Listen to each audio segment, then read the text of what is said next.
Little base hit there to start the game for Spain Park.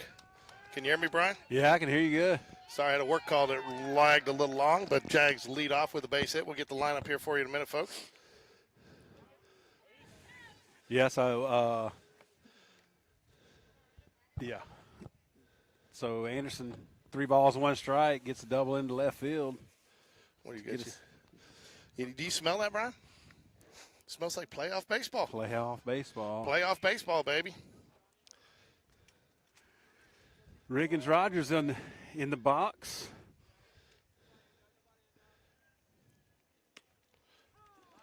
Called strike. Probably right there at the knees. Not a ball that you probably can drive right here.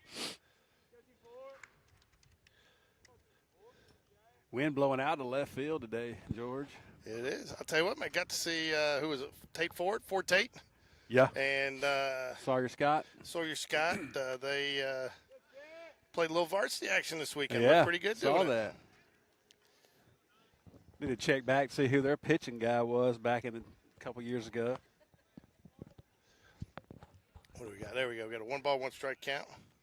With last year and the year before. And ball low. Oh, pass ball there, Anderson. He's on the hop, on third base now.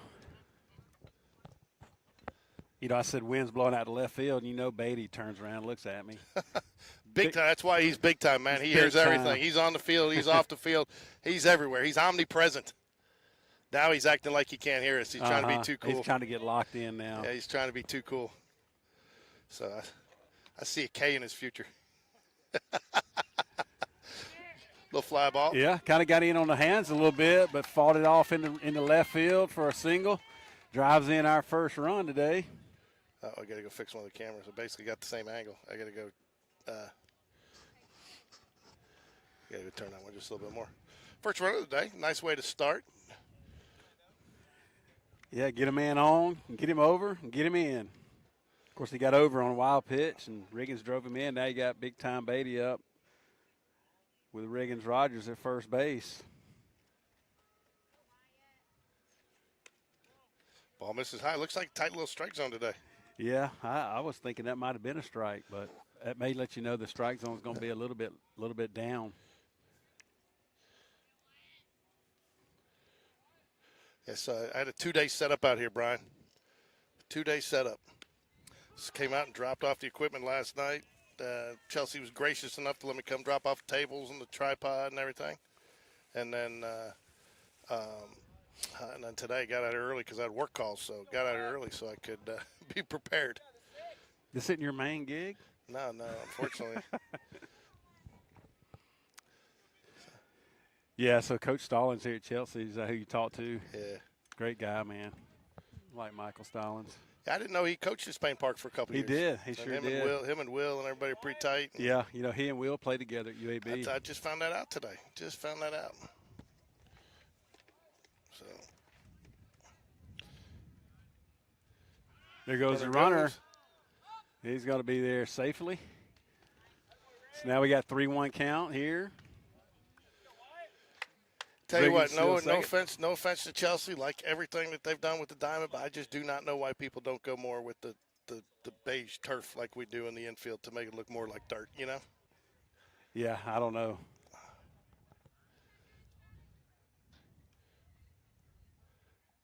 Got Coach Spencer here with the JV Jags today. Is his son playing up? With Coach Jones?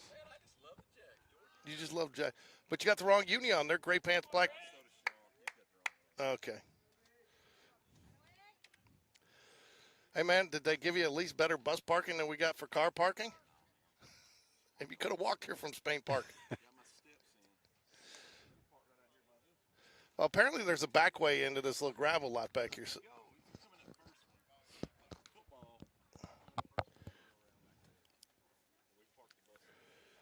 2 outs here. We already got a mound visit. No, no outs. That's just because Dunn gets lonely. He likes to get on camera early and everybody knows he's here. Yeah. So we got first and third, no outs. Brennan Charles in the box. Carson Grab on deck.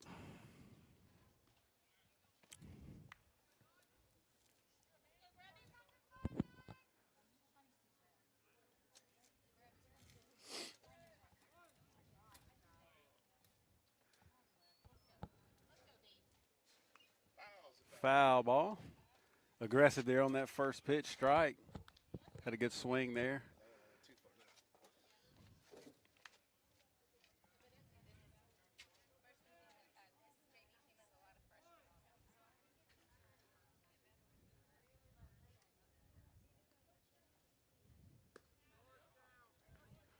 Ball a little low. 1 ball, 1 strike. Could be a good time to run here. 1-1. Probably expecting a strike. Could be hit and run. I do look for Beatty to steal here, though. And there goes Wyatt. He's going to steal second. Gets in there safely.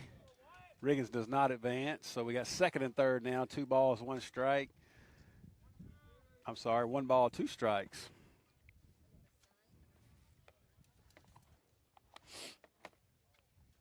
Infield's going to play back.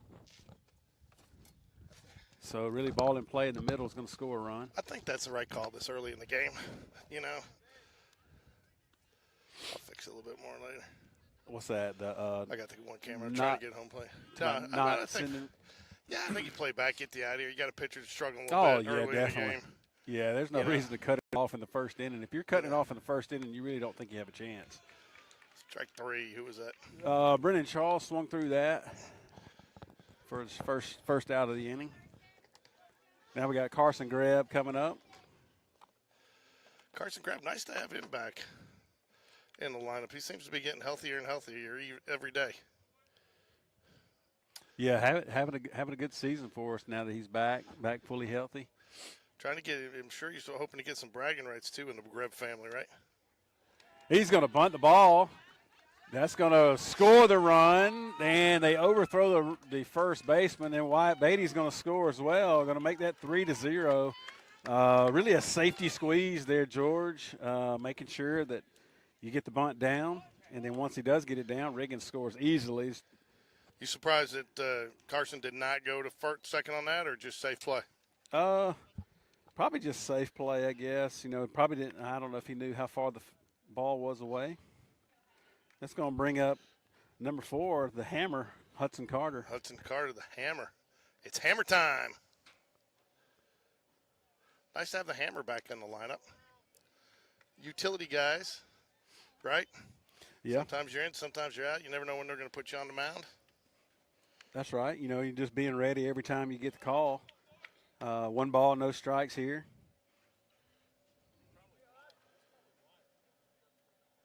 And there goes call. Looked like may have been the hit and run there. When you were a golf instructor, weren't you golf at Spain Park for a little while? Golf coach. I don't know if you would say golf instructor. Well, do you remember John Carney at River Chase Country Club? Yeah. I just found out he passed away on Sunday. Are you serious? Died in his recliner, sitting in his. Oh wow! I've not heard that.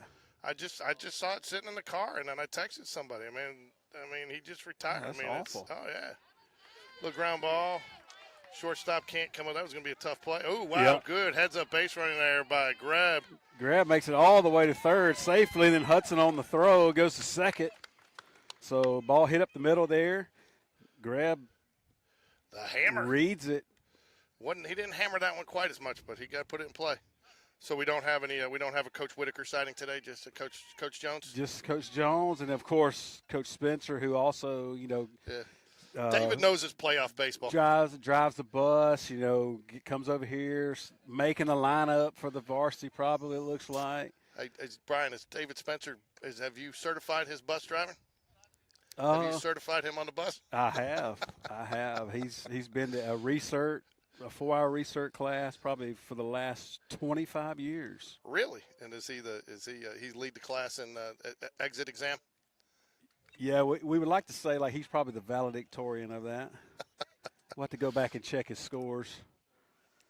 I'll get a call into Montgomery and let him kind of go back and check that in the database. Hey, so Mrs. Jones down there, have you calculated who spends more time at the ballpark, you or your husband? Ball gets away. Good read there by Grebb. 4-0 here, Jags. 2 balls and a strike. So exciting action tonight, man. I tell you what, it's I tell you, I'm looking forward to seeing how are you sticking around for the varsity game? Oh, yeah. Okay, then I got to get the other headset going.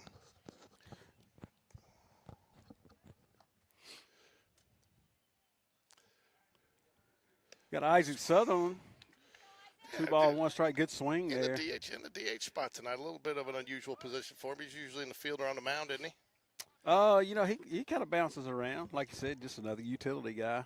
Going to be DHing for Landon Montz, who's got the ball today.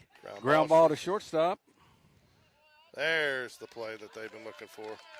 2 outs now, but not before they get another run. 5-0 Jags here, first inning action.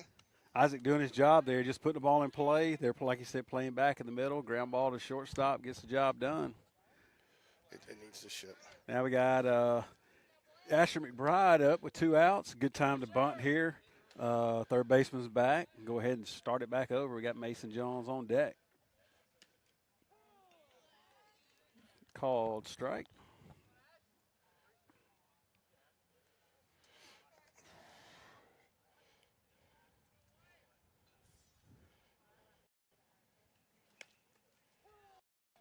Got called strike 2. Got 0-2 now. 2 outs here in the top of the first. As I know Neil Walker's listening right now. We have done what he always likes to say to do, is put up a crooked number. Exactly. Yeah, I don't get that one, but that's Alan's favorite thing, so I let him have it. Neil's watching one of the other Walker boys. Called strike 3.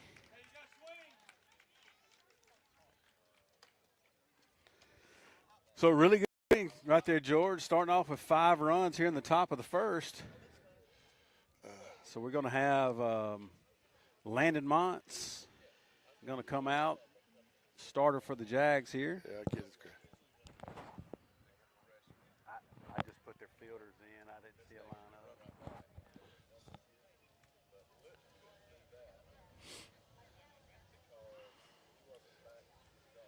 So we got a lot of Jag baseball going on today. We got the JV here at Chelsea. Varsity's going to be on deck later tonight.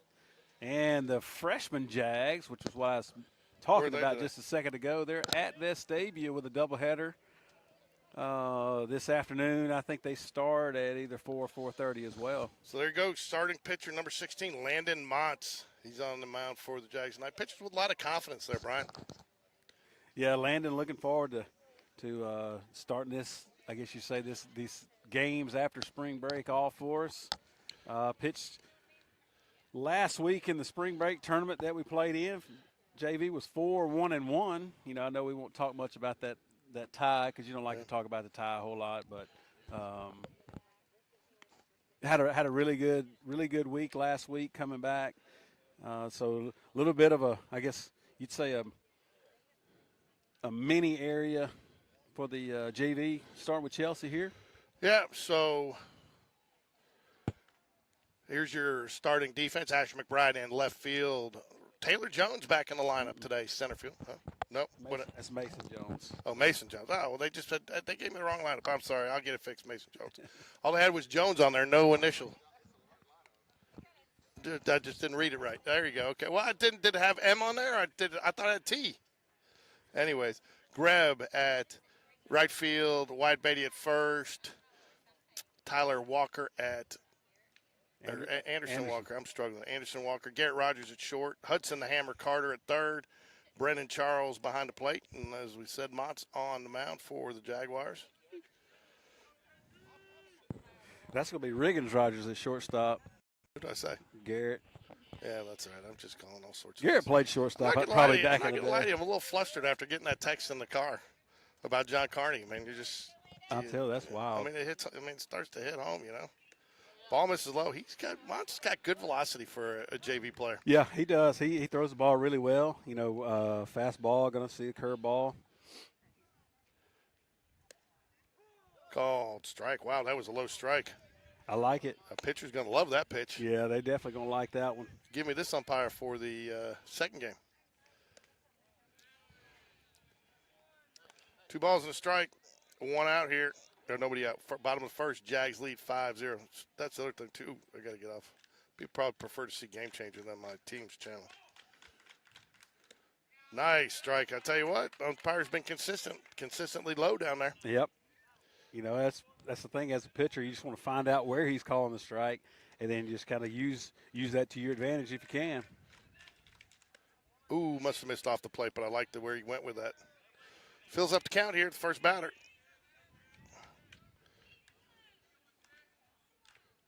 Three-two, just need to be close. Oh, got to swing at that one if you're the batter. Yeah, as you would say, too close to take.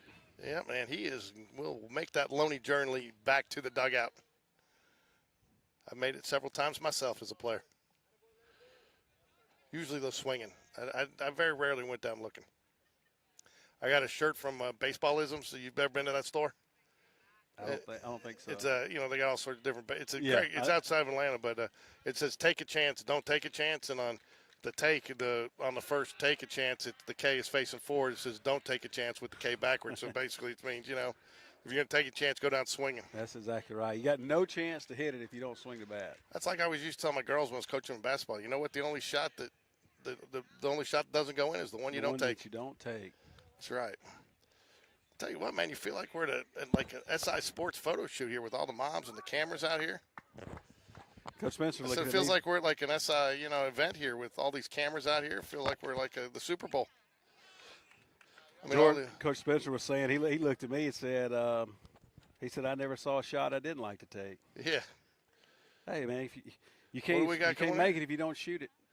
I believe Brennan got hit maybe on the back swing. Oh. I think we got a pretty good umpire here. I'm surprised. This is that kid that they said probably going to be in the pros one day. Yeah, that's what that home plate umpire really liked this kid. So, I've seen the guy in the field several times too. So, good set of umpires here for this JV game because they'll be sticking around for the varsity.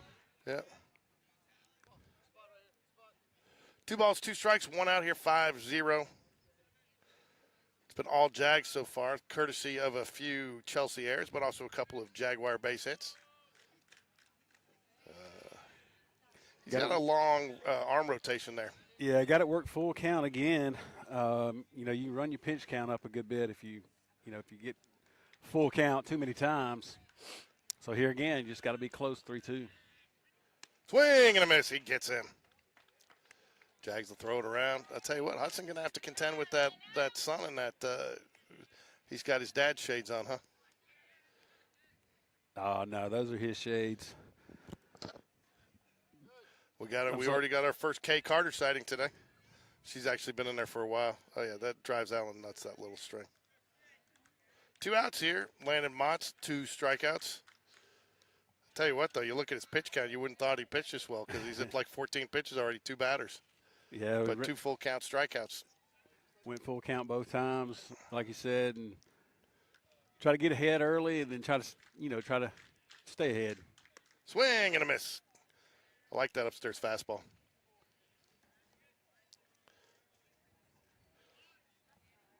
Yeah, that sun's going to be kind of brutal for a third baseman, shortstop, left footer right now. Can't go down soon enough.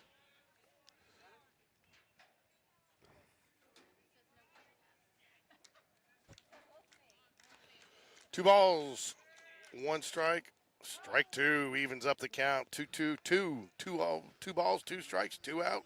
Yeah, deuce is wild here. We want to try to be aggressive and be close to the plate right here, not try to go 3-2 again. I like fastball. What do you? I think so. I mean, yeah, I didn't really want to work him to another 3 straight 3-2 counts. But that's 21 pitches in the inning if you get him at, well, I'm sorry, 18. Misses outside for a 2-out walk. Drives coaches nuts. Yes, we got a lead off, or not a lead off. Got a walk with 2 outs. Yeah, like you said, what it does, it just increases your pitch total, and here in high school baseball, you're looking at a max of 100 pitches. I didn't bring the Brian. Alan had a nice little umbrella. I didn't bring it today. I didn't think we'd need it, but man, we're cooking out here. Working on our tans, George. Working on our tans for that next spring break trip that's going to be coming up. Yeah. Fly ball, left side of the field. Left fielder comes in and makes the grab. Good job there, Asher, just coming in, calling off Riggins. Yep. Definitely the left fielder's ball. Sun didn't bother him. He's got his glasses on. Got the third out.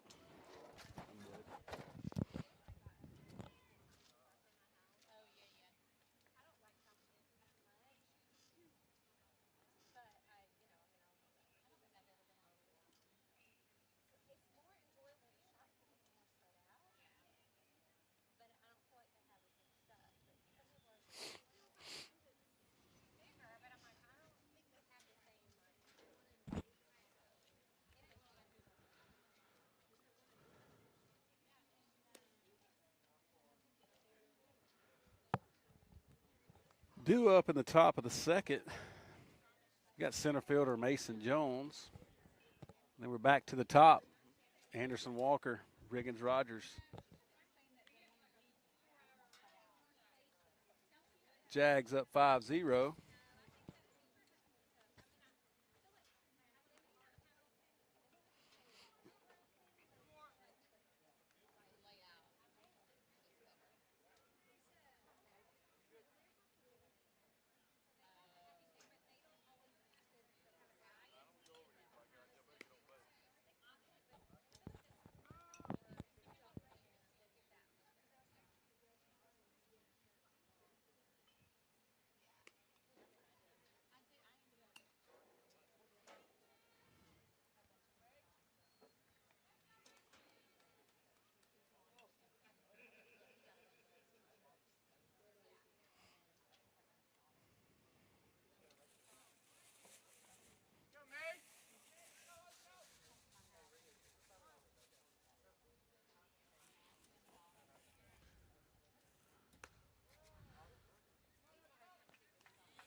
Mason Jones leading off for the Jags.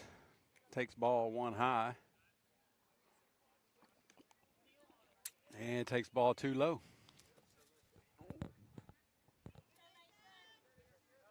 I'm going to have a time talking to all the hitters, get them coached up as they're on deck here as I'm talking to Anderson. Or not necessarily talking to Anderson, he's listening and as I'm talking. Got 3-0 now on Mason. Probably going to have the take sign here. Going to give Anderson Walker a guy on first again. Ball 4. Got a leadoff walk to Mason.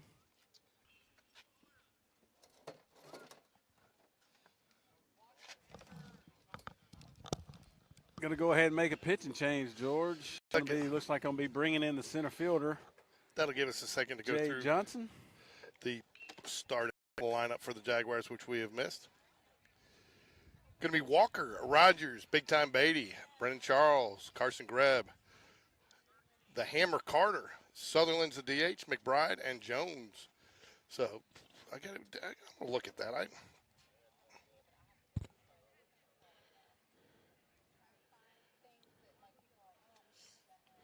Going to be bringing in a lefty. Oh man, just got the preview on the Jaguars starting lineup today. I like it.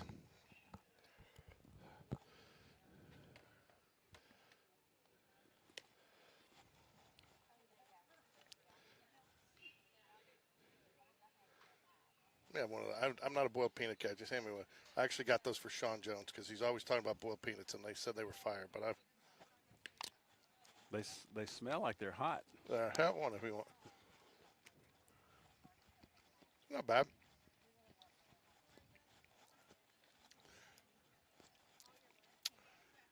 Not real good to have to make a pitching change, in the second inning. But good for the Jags. Good, way good for the Jags.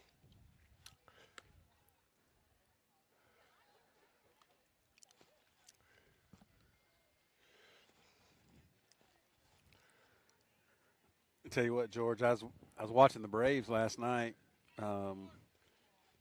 and they were playing the A's, and the A's are not very good, obviously, right now, which I mean, out of 162 games, I mean, they're 0-3. They got a chance to go 163-3, right? But their pitcher was struggling the same way that guy was. I mean, he was all over the place, running the count full. And the pros, too, nonetheless. And the Braves scored 3 runs in the first and really didn't score. Didn't score again until the bottom of the 8th. So throwing strikes is very important. High school level, college, pro. All right, we got no outs here. Mason Jones on first base. Anderson Walker in the box. Got Riggins Rogers on deck with a grin on his face. He's getting ready to hit, too. Ball low.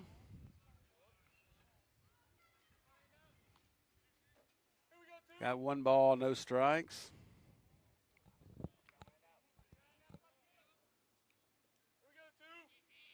Mason Jones now with the lefty.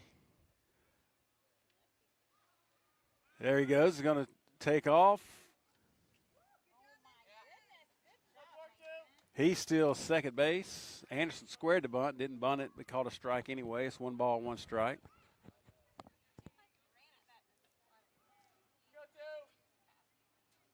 So now we got no outs, men on second.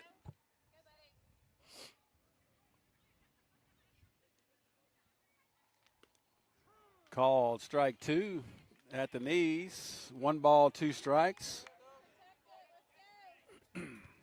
Anderson's still trying to do his job here, trying to move the runner over to third base. He's going to open it up now. He's going to have to use the whole field since he's got 2 strikes on him.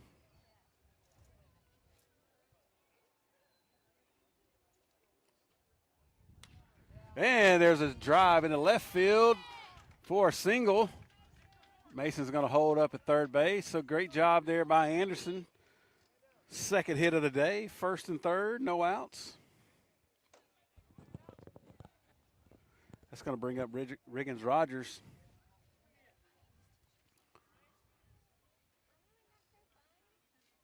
Big time Beatty on deck.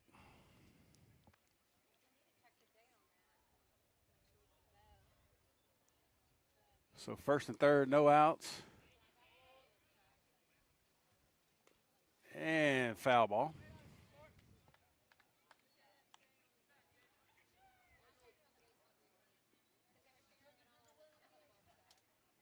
Foul ball there on Riggins, 0-1. Good time to run here now. Of course, lefty's slow to the plate, so once you get the read on him, you're probably going to have a stolen base. There goes Anderson, foul ball. Hot shot down the line.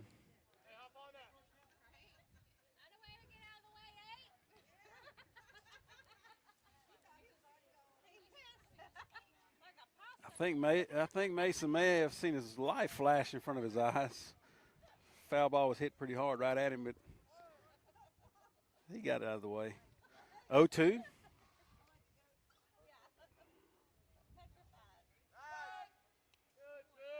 Pick off to first base. Anderson gets back safely.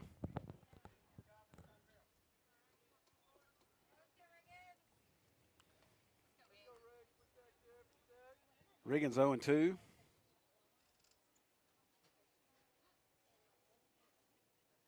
Another pick to first. Not in time.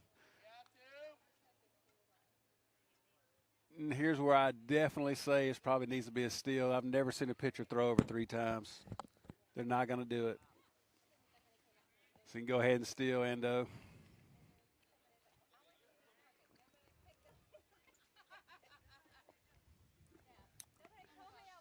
Ball's outside.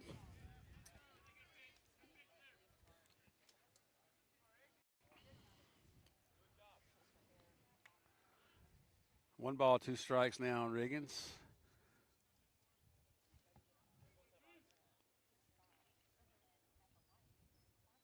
There goes Anderson this time, foul ball.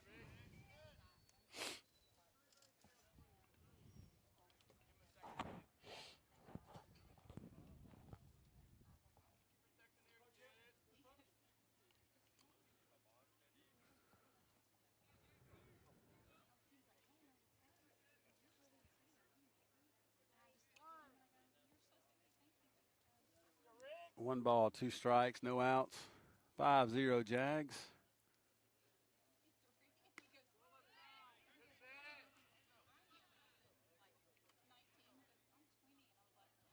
Ball a little up, a little out. 2-2.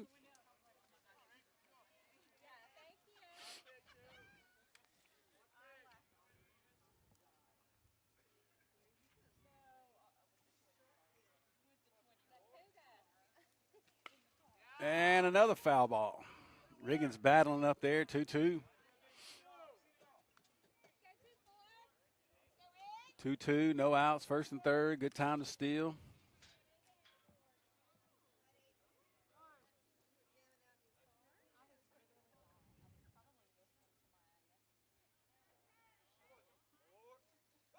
And he picks the first.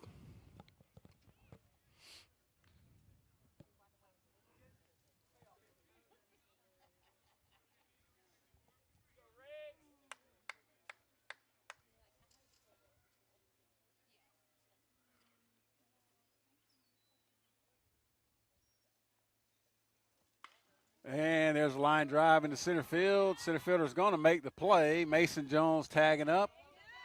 He's going to score easily. Anderson Walker tagged as well. Advance on the throw. Sacrifice fly for Riggins Rogers. 6-0 Jags. That brings up Wyatt Big Time Beatty. Brennan Charles on deck.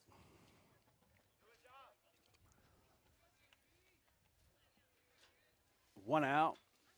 Jags lead 6-0. Anderson Walker at second base. And he's going to take off for third. There's the throw, not in time. Not even close. Not even close. So now Anderson's gotten himself 90 feet away. Wyatt's up to bat, one out. Who got out? Riggins sacrifice fly to center field, scored Mason Jones. I tell you what, if he had hit that ball here that he hit at, fly ball right side of the field, it should be a sacrifice fly. And here comes Anderson tagged, and the ball's way up the line, heads up in the dugout. If that had been on line, that might have been a play. Huh? Yeah, I mean, the right fielder had a pretty good throw on it, or pretty good arm on it. The direction was not so good. So sacrifice fly for Wyatt Big Time Beatty. Scores another run, 7-0. Brennan Charles steps up, man. Tell you what, man, there's just, between all these squads coming up, man, there is a lot of talent out here on this field. And there's a hard hit ball to left field. It's going to be down. Brennan's going to take a big turn, and he's going to hold up for a single. It's a long single, but a single. Long single. Nice shot. I tell you what, the ball doesn't sound like it's coming off the bat real crisp out here, does it? No, it really doesn't. Kind of makes you wonder what kind of ball they're using. That's what I was wondering. And they got Pepsi products out here. And they're using the one with an S on it or a P, like practice ball. Or did they? I tell you what, man, I went golfing with some guy one day. He ran over the range and he picked up all those balls with a line on them. Like, those aren't. Then we got Carson Grebb up to bat, 2 outs. The hammer stands on deck. Or as the kids want to call him, Hot Corner Hudson. Hot Corner Hudson. I like the hammer. But what happened to Connor Grebb? Coach Grebb, did he fall on his way there? Was it delayed steal? Who's that? Grebb went to second there, and I mean, now Grebb's batting. You got that was Rosario, Byron Rosario in there Grebb, running. Did he fall? I mean, it looked like he stopped like midway or lost his step, or maybe I don't know. Grebb at the plate though. The hammer on deck. Okay, he's ready. He says he's got this one. Not really. He's so dialed in, he didn't even look at us. 2 balls, no strikes. There he goes. Now we got a smile. Sitting right here by the on-deck circle, you kind of get there. Whether they not, they hear us. Yeah. But do they look back? Do they pay us any attention? So I'll take a similar start in game 2. Little flare down the right. That's going to be fair as well. It does. Rosario's going to come around. Now here's a good throw. It's too high. Like you said, that right fielder has a really good arm. Yeah. It's almost like that. Hadn't got the gun dialed in. So No. got a what do you call that? A single down the right field, and then he advances on the throw. Yeah, advance on the throw. You probably give the advance on the air there. I think is probably how they scored. If he scored it truly, because it went on a bad throw, but they will score it as an RBI. So you got Hudson up here, 2 outs. Grab just replaces Rosario at second. 8-0. A hammer with a RBI opportunity on deck. We're going to have another visit from the coach from Chelsea. I don't know how you put that. He is making another pitching change. Is he? He is. He had already pointed to the shortstop, or maybe he was trying to bring him in, not being real happy how things are going. Yep. Yeah, maybe we're not changing pitchers. He's just out voicing his frustrations, I believe. George, been there, done that. Oh, yeah.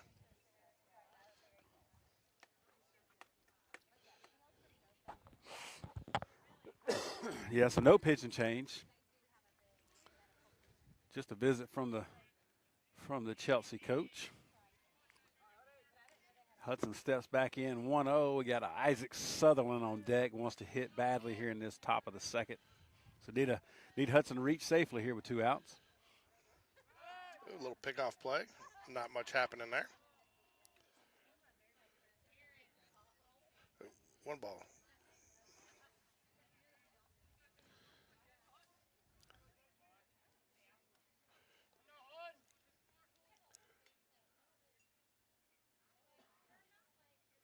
Got a little fly ball, center field.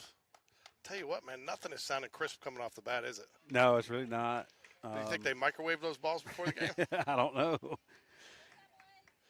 that'll do it. Jags strand 1, but get a couple. 8-0 as we head into. Maybe it's time to call Doug Cole, find out what the run rule is here.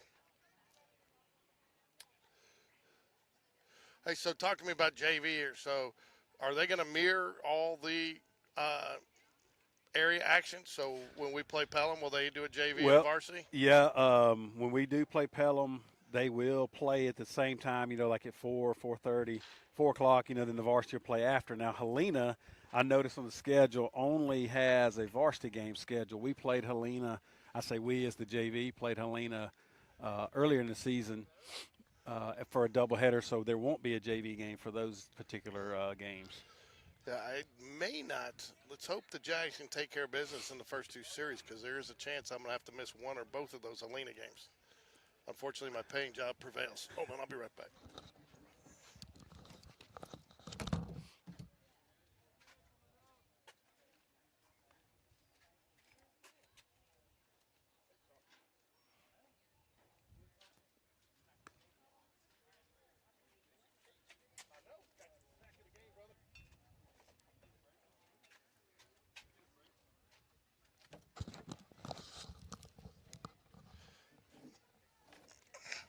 Do you think, I tell you what, I gave the coaches a lot of credit Saturday. By the way, thanks for watching. Unlike Alan Paquette, who doesn't watch when he's not there, I saw you chiming in, giving us a little bit of some stats and some.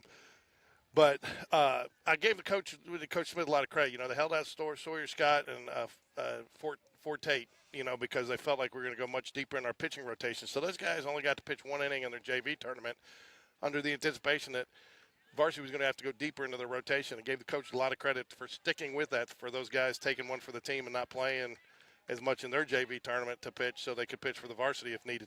Yeah, and I think both of those guys were probably excited to be able to pitch a little bit for the varsity.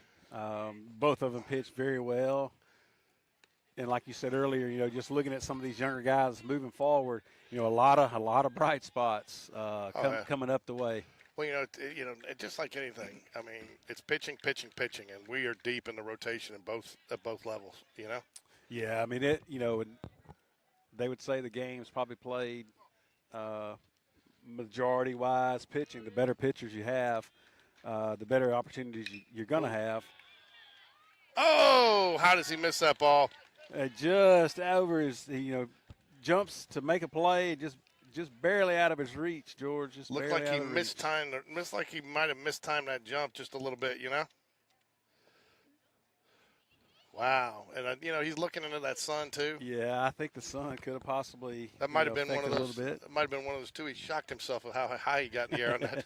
Hey, man, I'm way up here. You can see Hudson, the hammer, has those glasses all the way down. Tell you, when Sean used to play third base, especially in parks we went, I got him those MLB shatterproof glasses. That I got him on discount. It saved him one time. He took one right off the eye, and it, glasses didn't shatter, and they saved him.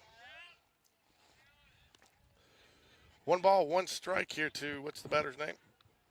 Carroll.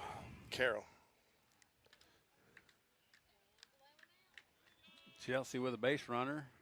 Good curveball there. Landon gets 1 ball, 2 strikes.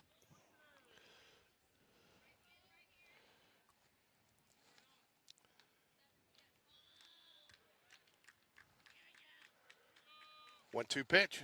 Nobody down. Pop fly. That should be caught. Good job, Wyatt Beatty, calling off the pitcher. Tell you what, a pitcher should never catch a fly ball in the infield, in my opinion. Yeah, I mean, they've done their job to get the fly ball, and if a ball's hit that high, one of the infielders can definitely get to it. And like you said, Wyatt just calls him off. Landon goes and covers first. Played a perfect 1 out. It's one of those. I tell you what, man, I don't know what I'm going to do today. This concession stand does not carry pickles. I got hooked on those pickles last week. Start keeping some in your get you a big bottle of them, put them in your briefcase deal over there. I should, man. Big old jug. Swinging. I'm surprised Alan hadn't. Hey, Alan, if you're listening, pick some. Oh, he wouldn't be listening. I was going to say pick some up at Costco on your way down. Right? Yeah, he should be listening, right? He should be. You would think. One would think.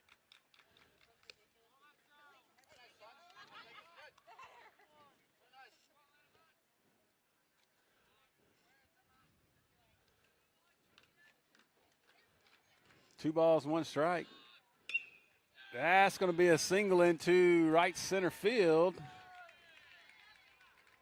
The runner on first can't advance further than second base, though. So Chelsea got a couple runners on now.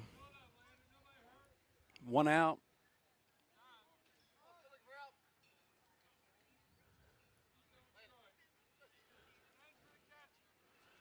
Courtesy runner in for the catcher. Big day at GameDay Sports Radio today. Our 700th production today. That includes live streams, coaches shows. Hard to believe. When I started with them, we had 7. 700. 700th production, so lots of time. And I tell you, I think the views keep increasing. They do. Which is really good. Oh, yeah, when we first started, I mean, we're like 80 views per game. Now we're up to 400, 500, 600, so. Good pitch there. I tell you what, it's hard to hit a pitch right there at the knees where he's throwing that, and that's where he wants to stay. Tell you what, it'd be nice to get a little. I tell you what, does it surprise you? And this, I've been meaning to ask Coach Smith this in his coach's show, but it is. With Reese Jones, he makes things look so easy. So I get it. You have him constantly cover second, but Spain Park all the time has a shortstop covering, even with a right-handed batter up, and it just opens up that hole up there. And you'd think, a lot of teams will use the second baseman there, and I don't know what the philosophy is. Yeah, we even did it in the younger age groups. Let the shortstop cover to check the runner. There's a couple of things that they do. I won't tell that on air as far as what they're doing. But it makes it really simple to where that second baseman doesn't have to come over there. He can stay in his hole. A lot of times our pitchers, their velocity is a little bit harder, so he needs to be over in his hole. And the shortstop can mess with the runner. And you still can pick runners off at second base. We pick off a lot of guys out there just with the shortstop.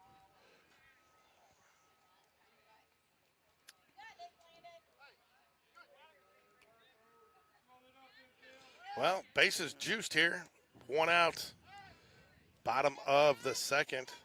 Couple of singles and a walk by Montz.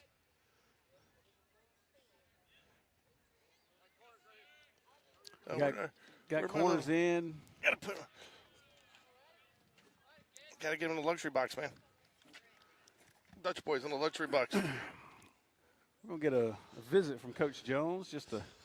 I think this is more so to go out and just to settle him down a little bit. Just say, hey, man, you got an 8-run lead. Just don't overthrow. Let's concentrate on getting a strike here. Let this guy put it in place somewhere, and we can get ourselves an out. We hope we get to meet you too, Ken, when you coming down. We'll make sure we're here.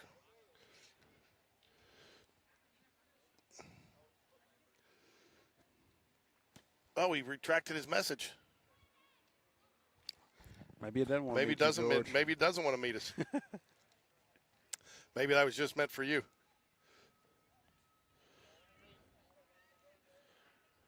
Good little crowd out here today for a 4 o'clock game. And the fact you had to walk about 2 miles from the parking lot to get in here. All right, back in play here. Vestano. Nice strike pitch. Tell you, it always makes a coach feel good when you go out there and you talk to him, he comes in, he throws a strike. It's like what I said worked. Exactly. Because if it doesn't work, you're thinking the other way. Exactly. You a little surprised to see him go and wind up bases loaded? I think it's one of those things of, hey, what do you feel most comfortable with? Because he had thrown out of the stretch for those other 2 batters and, didn't have quite what he liked. So it's almost changing it up a little bit, so I'm good with it.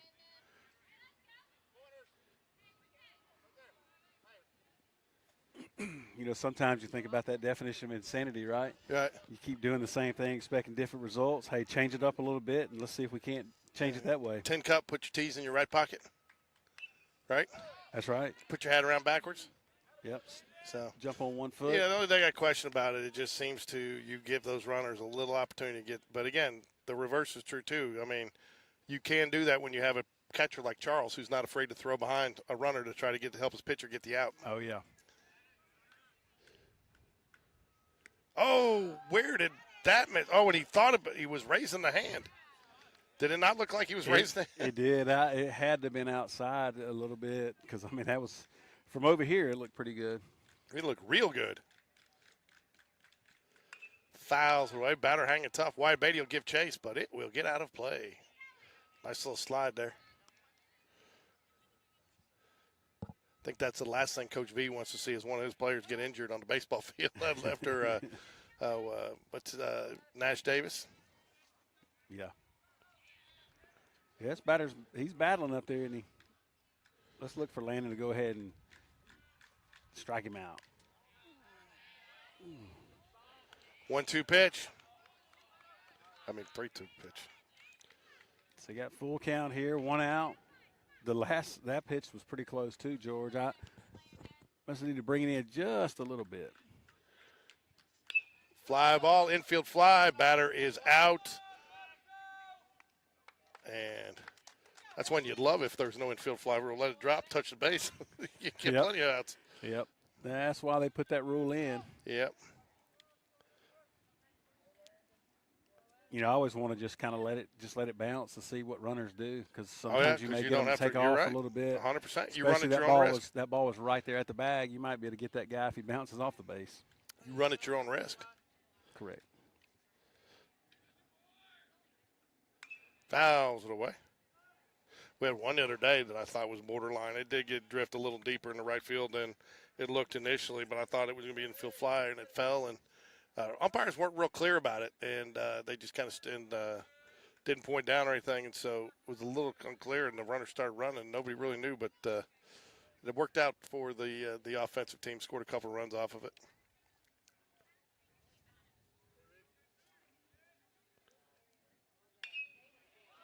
Oh, we'll be here. Single into right field. Nice throw, though, by the right fielder. Yeah, Greb was able to get it in pretty quick. Now, I'm surprised, this runner over here that's now at third base, and when the ball was hit, was I actually checking to see if it was down as 2 outs. I tell you what, I remember, I'm not going to call by name, but when we had a guy pulled out of the game by Coach Whitehead for that because he didn't know the situation. It was a 1-run game. could have scored from second. He kind of waited and then only got to third, and the next guy got out. We ended up losing, we ended up losing the game later, but it was about third inning. He pulled him right out. But, he was pretty consistent in that situation. He was really consistent in that situation because Matthew Weidrer did the same thing, missed a sign. He was out the next inning. If you missed a sign, he was pulling you. He didn't tolerate that.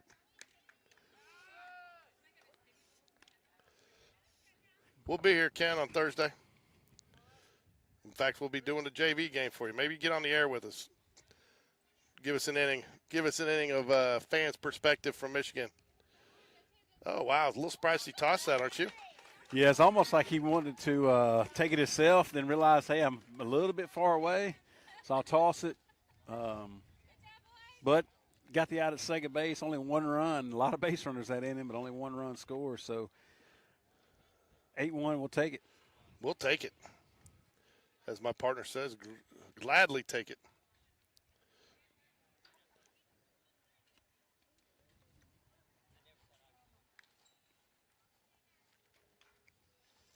So who's due up here for the Jags? Oh, we got Sutherland, McBride, and Jones. Had Sutherland to go for, because he reached on an air? Or he must have reached on an air.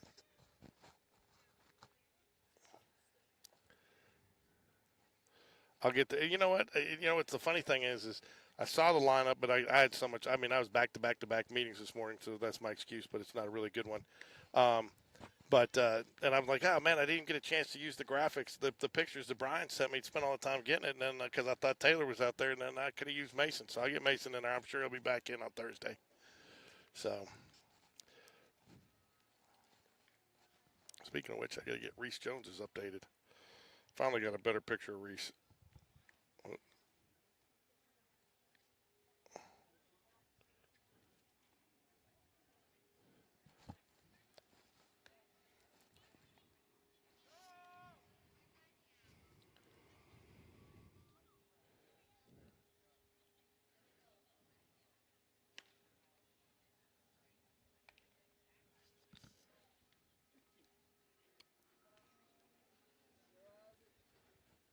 Top of three, Isaac Sutherland leading us off.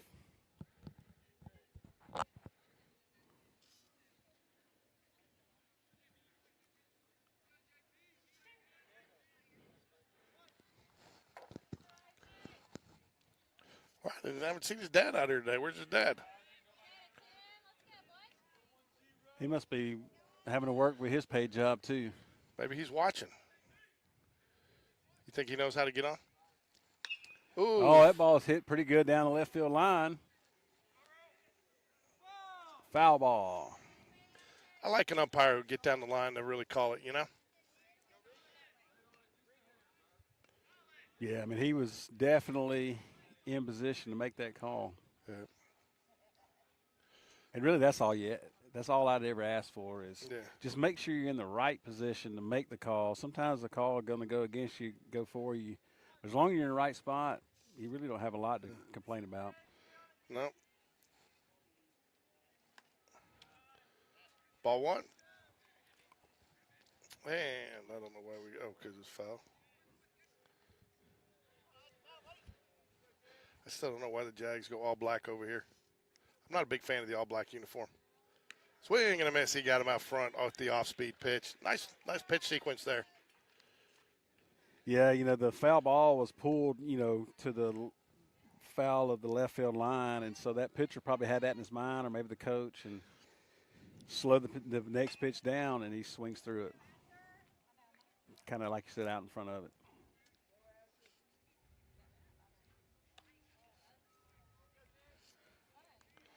Ashley McBride's up. I tell you, if I'm him, and I know Anderson does it a lot, I'm taking a look at this third baseman. He's way back.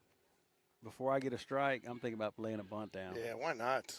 This guy's playing almost all the way back on the grass. Yeah. 2-0 count, too. Perfect time to maybe 2-1. Hey, Susan, the sun's almost down. You're almost there.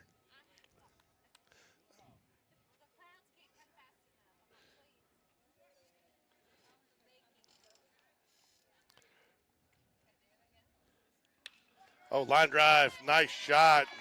Asher McBride, he gets to use that oven mitt, folks. 2 balls, 1 strike, and laced it into left center field. Tell you what, it really still good at doesn't bat. sound like, I mean, I don't know, man. They're using soft balls or something, old balls. Tell you, this feels like a big ballpark, doesn't it? And I don't know if it's just because there's. No, it really does. I mean, it feels like it's a big ballpark. Garrett and I was talking about that just a minute ago. It does look like a large ballpark.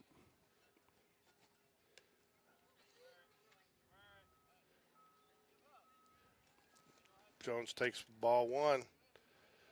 Anderson Walker of the famous Walker Boys stands on deck for the Jaguars. Huh?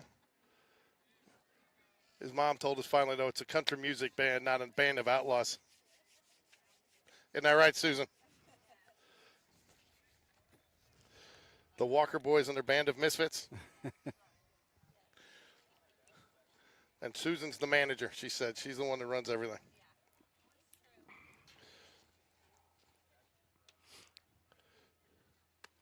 I can just see Neil out there somewhere shaking his head yes.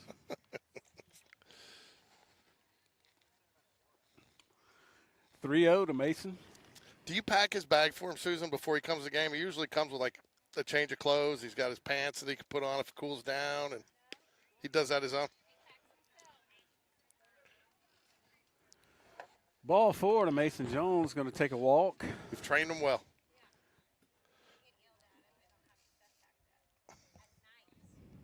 You yell at him? You make him pack up the night before? You make him pack up the night before?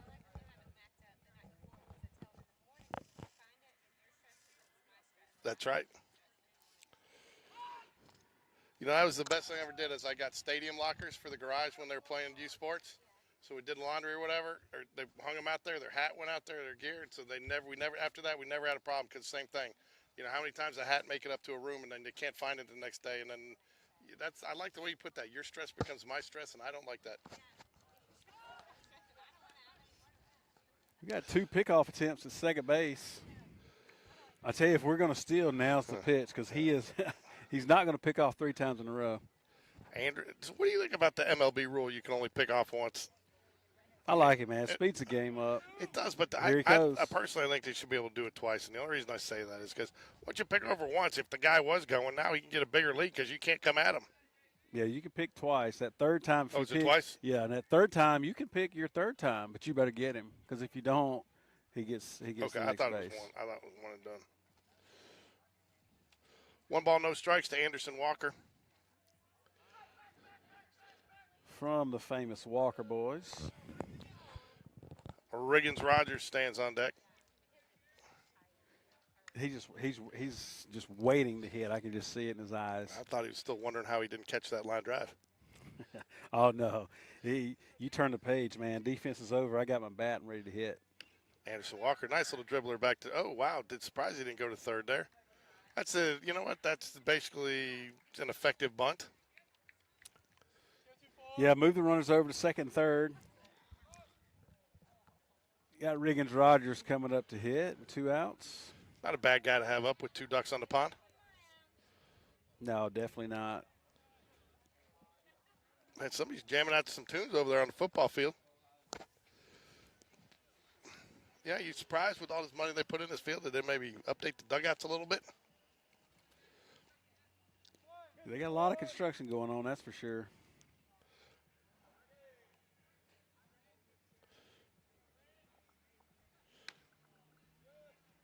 This is high. I tell you, a couple times this umpire looks like he's wanting to pull the trigger and holds back.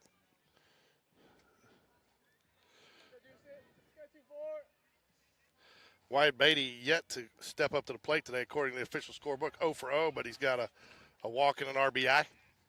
Little sacrifice fly. That's how you increase the on-base percentage, right? With the walk and don't hurt your average, right? That's right.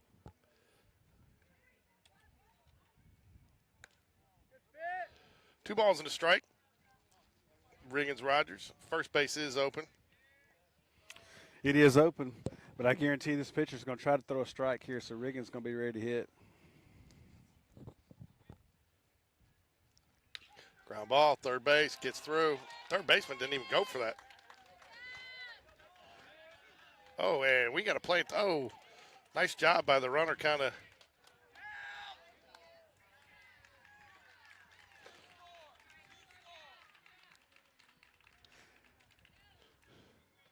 So I tell you, two-run score there. that's what you got to be careful of. That's one of the things I liked about that Hoover Park. And I guess they got to do it because they don't have as much ground back here. But that brick wall, that ball comes off there hard, and that's exactly what happened. Their ball almost came all the way back. And, It did. It's hard to read off of that. So Riggins Rogers with a single, advances on the throw, and then out on trying to advance. That'll leave Wyatt Beatty leading off. Jags, though, 10 runs on 9 hits. Chelsea 1 run on 3 hits, but they do have the 1 error. Mont's come out for another inning of work. So we move to the bottom of the third.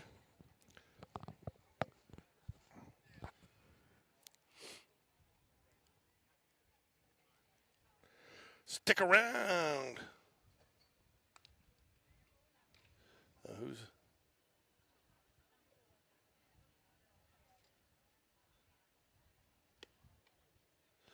Heather Beatty says terrible traffic out there. There was terrible traffic.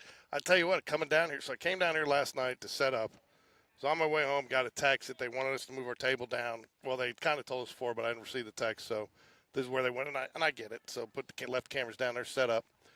Came back. I wasn't close home, so it was easy to come back. But started going back, and as I was going back, there was an oversized load trying to go up the mountain there, right?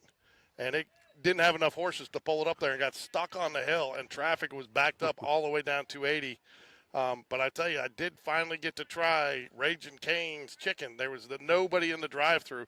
I went through there like 8:30 last night, and the guy's like, I was like, finally, he's like, oh, he goes, you just lucked out. He goes, there's about a 15-minute window here. He goes, it's about to get packed again, and it did because I guess there's an 8:30 late dinner crowd of people coming home from sports.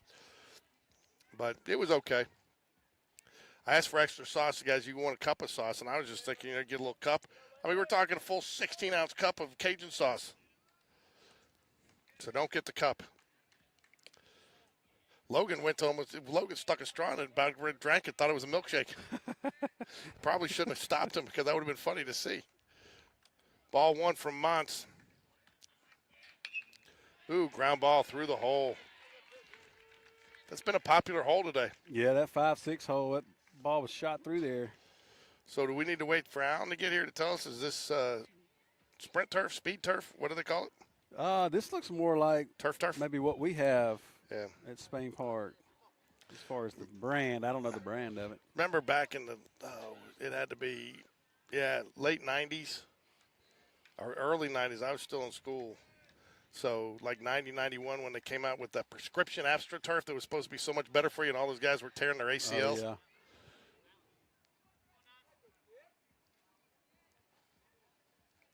Remember Saran Stacy, game 1 for the Alabama, went out there, tore it. Nice strike right there. Ball and a strike here to number 90. You don't see number 99 much on the baseball field. No, you don't. That's a football number.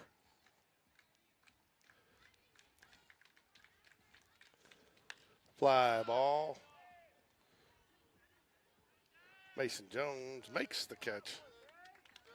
Might be a little wind up there. A couple of these balls are drifting a little further than they look when they're coming off the bat. Yeah, you can kind of see the tops of the trees moving a little bit once the ball gets kind of above them.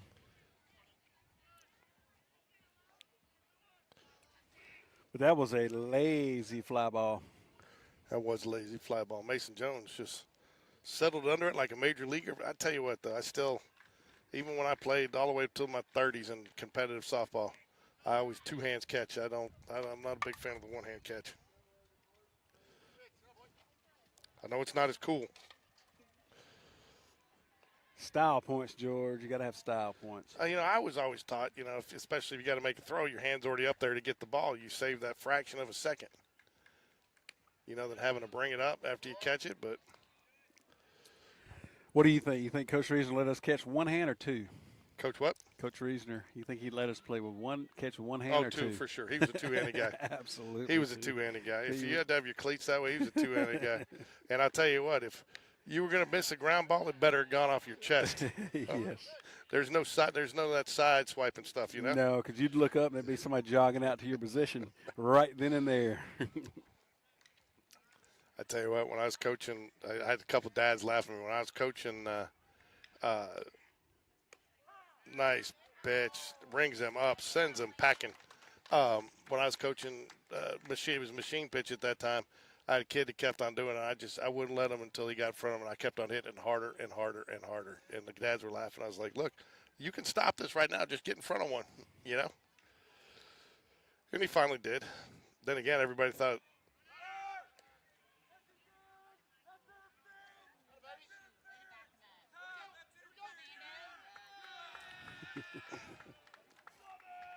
there you go. Don't see that very often. Batter's interference.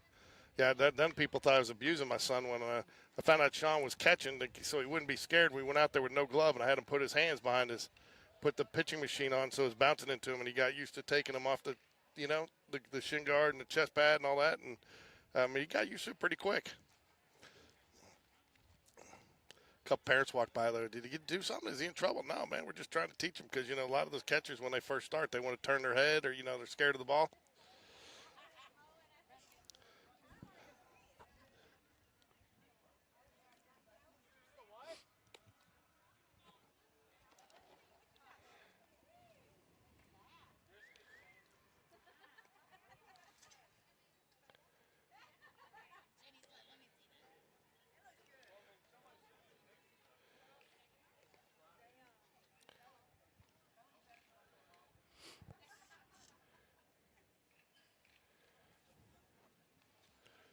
All right, big-time Beatty will step up to the plate for the Jaguars here. 10-1 lead as we move into the fourth.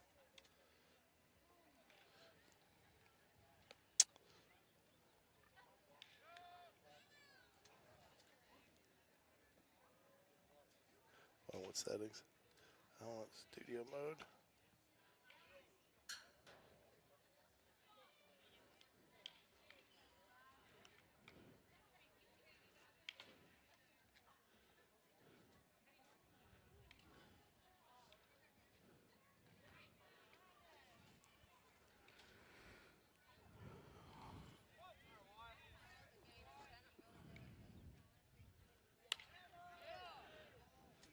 There's a foul ball down the left field line.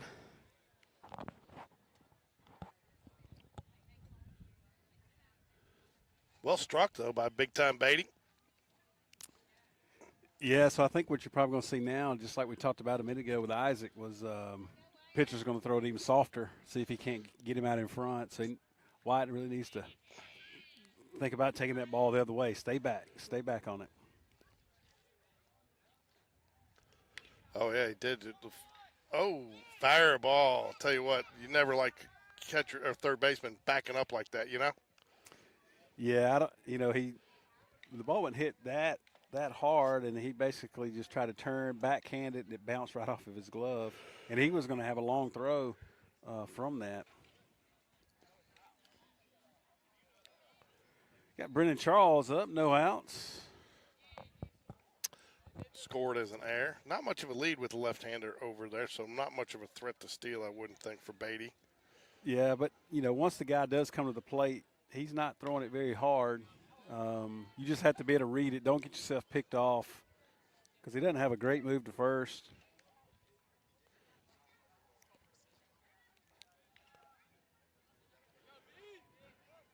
So you've seen enough varsity action. What the Jags varsity have to do if they want to win tonight to take this first area road game? Well, I tell you, you mentioned it earlier when we were talking about the JV team. It's going to come down to pitching and defense and timely hitting. Both teams are going to have some really good pitching. Fielding defensively is going to be there. It's going to be who can come up with the timely hits when they need them. Because I think hits could be kind of down with the good pitching. So it's going to be when you get your hits. Yeah, talking to Coach Dunn, they said Chelsea's definitely got those shutdown pitchers. I tell you what, everybody's been talking about how good their pitching is, and I don't disagree. But, he does go. Well, that's a good pitch to go on a 1-2, thinking it's probably going to be a curveball. and it was. But, you know, you got to think, too, the way the Jags have been hitting the ball on the other side, those Chelsea pitchers saying, you know, how do you shut down those bats? Right. Yeah. So they, like you said, they've got really good pitching, but they also know that Jags are coming in with some hot bats, so they're going to have to do something to silence the bats too. So it should be a good matchup. Back with plenty of time. Hey, so does Hudson? I mean, I used to come home sliding. You know, I mean, I was a head first slider. I mean, I had the strawberries, raspberries, whatever you call them, on the knee from sliding and on the dirt. What's the turf damage doing with this turf these days? Sliding to these kids, are they come in with turf burns?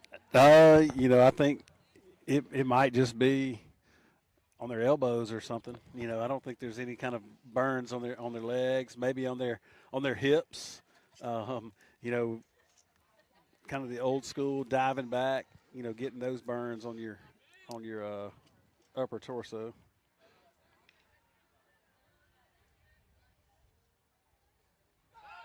Oh, he got him. Wow. Did you think I thought he had him. That was really close. I also thought maybe the pitcher didn't even step towards first base to make thought he the throw. balked. So maybe he just kind of canceled it out and said it's almost like a redo. I can't see the pitcher because the on-deck batter's stand blocking me completely. So, but that's all right. He's playing. We're broadcasting. All right, there we go, George. He's picked twice. Now's the time to steal. Exactly. And see, if I'm the pitcher, I know when I've picked twice, I'm going to slide step to home. But he has a high leg kick, so that's the reason why we're going to be able to steal this base. Now, Wyatt may not go because it was too close. I don't know. He looked like he was going on the last one. Didn't get a good jump there. He might be in a situation where he's got the green light if he feels like he can get a good jump.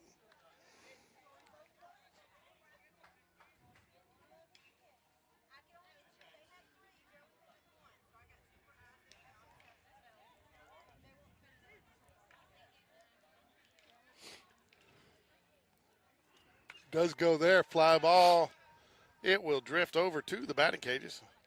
Tell you what, man, this varsity squad is hitting a ton today. When I was out here setting up, they came out and hit on the field. Now they're out there hitting in the cages.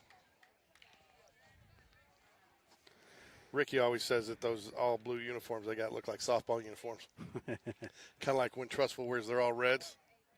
Did you see Malden out there scouting Hoover last week? Oh, yeah, I saw him. Yep, you figure he's going to be at most every game between Hoover, Vestavia, those guys that he has. Who's they got? Who's in that area? Is it Hoover, Vestavia, T County? I believe it's or Thompson's in there. I know on one side it's Hillcrest, Pratt. Swing and a miss, gets him down. Well, that was a nice job by that pitcher battling back. Got him to foul off a couple of pitches for the first out and gets him to go down for the low strike. So that'll bring up Carson Greb. On that one side is T County, Prattville, Thompson, and who was the other one be? Hoover? So how does this work? Your brother's a left-handed hitter. You're a right-handed hitter. Do you just pick a side, or did your dad just want to make sure you covered all bases? I don't know. The hammer stands on deck for the Jaguars.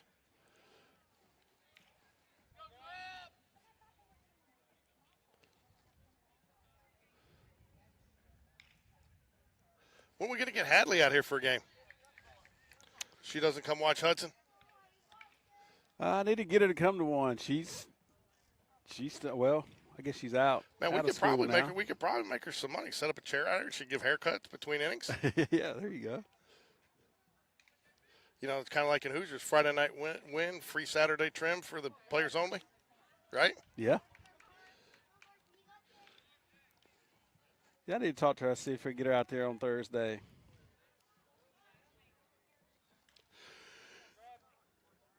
Or maybe get Hudson the Hammer to talk to her. She'll come then. Ooh, wow, good take by Grebler. That looked pretty good from here. It did. It had to have been a little bit outside. He didn't even flinch. He didn't. Didn't even flinch.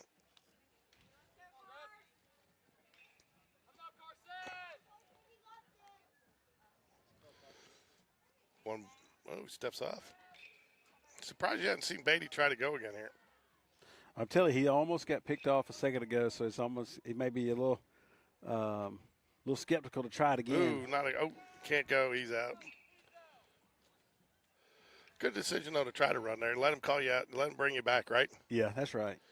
We're going to have a Hayden Lambert pinch hit opportunity here?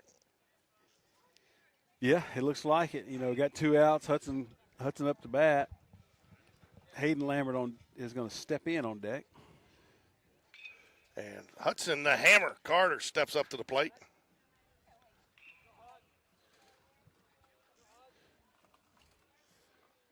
I'll look for something early to hit here. Like that. Wasn't expecting an off speed, though, was he? Well, I don't know that this guy throws much more than off speed. He throws off speed and slower off speed. I don't know that he has much of a fastball. Now, a couple of years ago, I remember Jags really struggled going up against off speed pitching. Yeah. Well, and you have to really just think about middle away. You can't worry about trying to pull a ball that's not thrown very hard. You got to stay back and try to use the other side of the field. 1 ball, 1 strike here to the hammer. See if he can't drop that hammer here and get another run in for the Jags. You like how I worked that in there? I like that.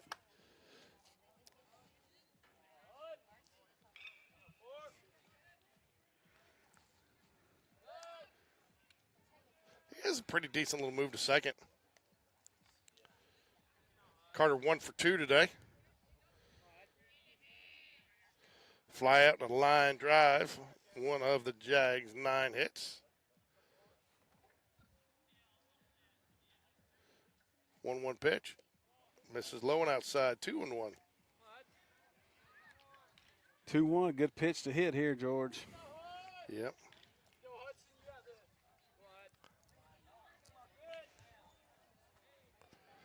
Hot corner Hudson. It almost sounds like a food, Hot Pockets. Hot corner Hudson. I don't know how we come up with some of these. I don't either.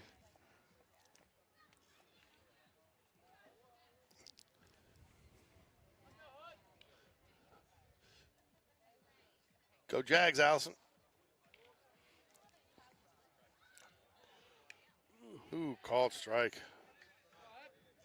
I think he wants that one back. You can see from the yeah, you tension kind on of his see. face. Yeah, you can see his look at it. Turned back, and he's like, I should have swung at that one.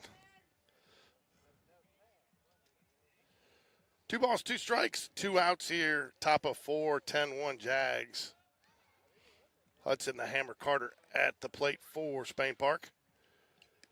Curveball. He didn't even flinch on that one. It must not have been close. Those are obviously a way outside because. A lot of times when it's close like that, you see him leaning over the plate. You yeah. know? Oh, we got a Will Smith sighting. The Varsity's in the house. That's what I don't get. You know what I don't get in these games is, if I was a coach, I'd almost make the JV, I get it. It's a long day. But I'm almost up for an area game. Make them, and be in the stands cheering. Huh? Ball 4 there, George. Yeah, nice little walk. Of course, that pitch was close, too. I guess maybe I just can't see as well as I used to. Asher, you give up on the oven mitt, man? Oh, Taylor has it. Oh, okay. So you're not planning, or you're just not planning on getting on base? I don't think he understood that. Huh? Stole it from me. What's he warming? What's he needed for? Good question. Well, get on anyways. You can just use a batting glove. Right. All right, Hayden Lambert steps in to pinch hit for what, Sutherland? Yep. Isaac Sutherland. Yeah, I don't mind a DH for a DH,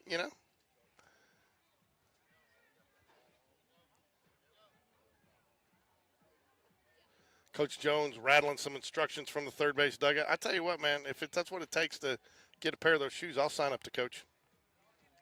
What are those? What are those shoes? Are those the Clouds or whatever they call them? Or?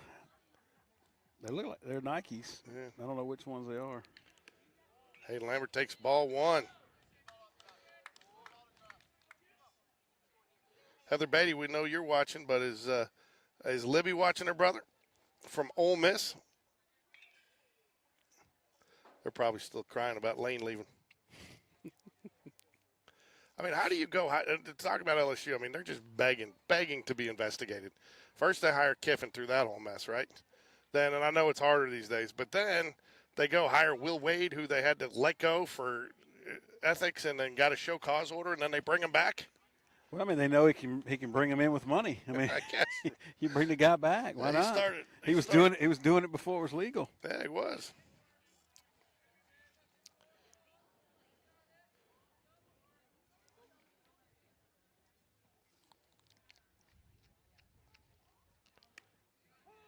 Called strike.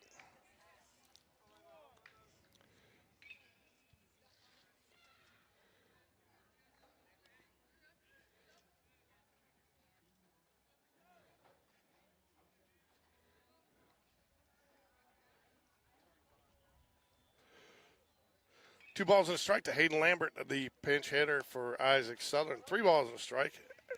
Asher McBride, the speedster, stands on deck for the Jaguars. Going to be hard to use your speed here when you got potentially 3 runners standing in front of you.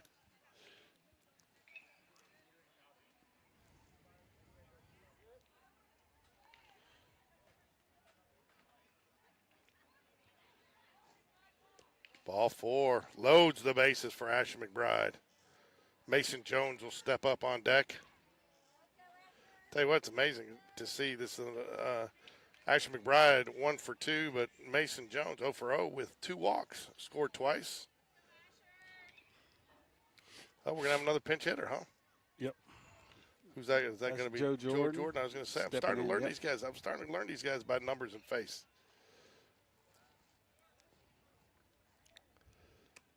Called strike. I'm a little surprised they started this JV game at 4 instead of 4:30 with the time limit and everything. You know, you don't have to drag the field or anything, you know. Right, yeah.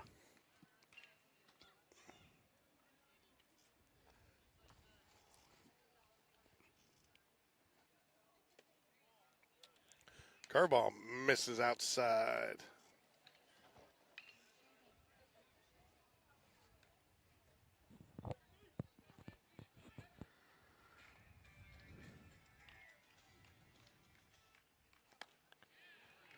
Swing and a miss. He got 1 ball, 2 strikes now.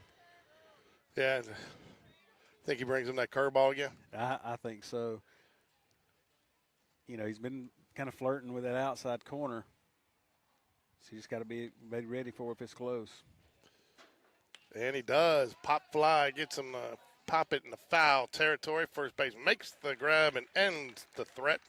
Tell you what, disappointing inning for the Jags there. I mean, you're up 10-1, it's hard to say, but a lot of base runners there. Almost felt like they got a little complacent in there. Yeah, you'd like to have somehow pushed another run or 2 across. Of course, I guess that's the first inning we haven't scored a run. Yeah. So,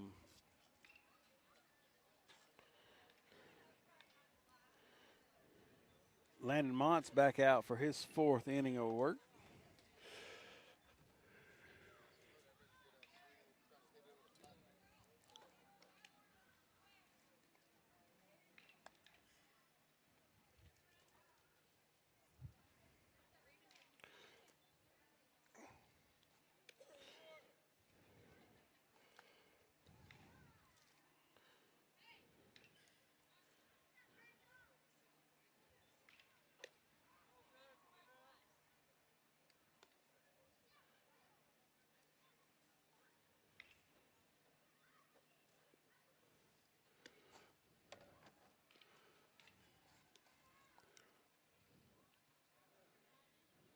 So speaking of sports, what did you think of that UConn shot the other day?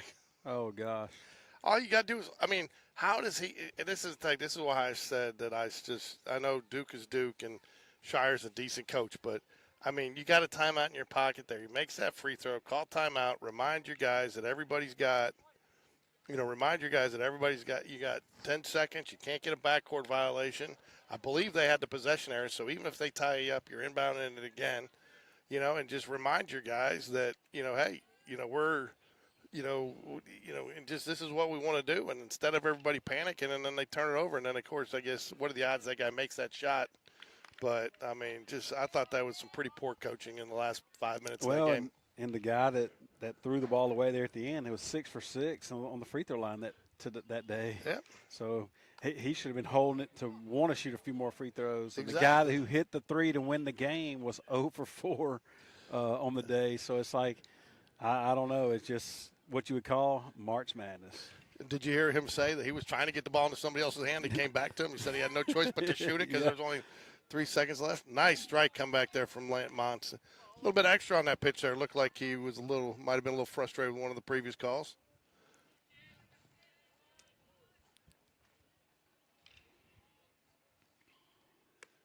Called strike, battling back, 3-2. Yep, working his way back now. 67 pitches. You got to figure this is the last inning that you're going to see, Monts. Who do they go to next?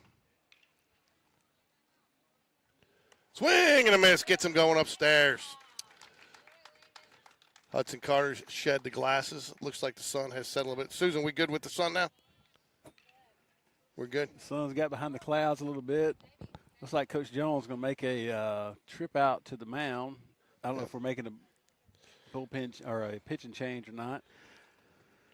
Tell you, Susan's the best about getting our stuff on social media. She tags us in all the Spain Park stuff. Oh, what do you think this is? Just getting another guy an opportunity?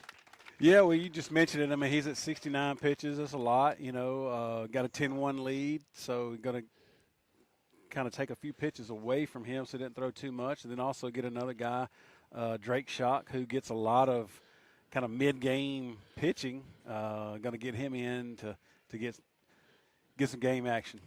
Shock and awe. So for Monts, that is 69 pitches, 40 strikes. You got to love that strike percentage right there. 16 batters faced, 4 hits, 1 run. It was earned, and he gave up 2 walks and 4 strikeouts. So not a bad day. Fortunately, pitch count got up there. I mean, the only thing negative you can say about it is he worked to a lot of 3-2 counts, which is going to get your pitch count up. Yeah, did a really good job of working through some of those 3-2 counts. But like you said, that'll run your pitch count up, which in turn kind of gets you out of the game a little faster than maybe what you would because he was, dealing there for a while after he kind of got over those 3-2 counts. And it never hurts to have a decent lead when you're out there pitching. So that kind of helps as well.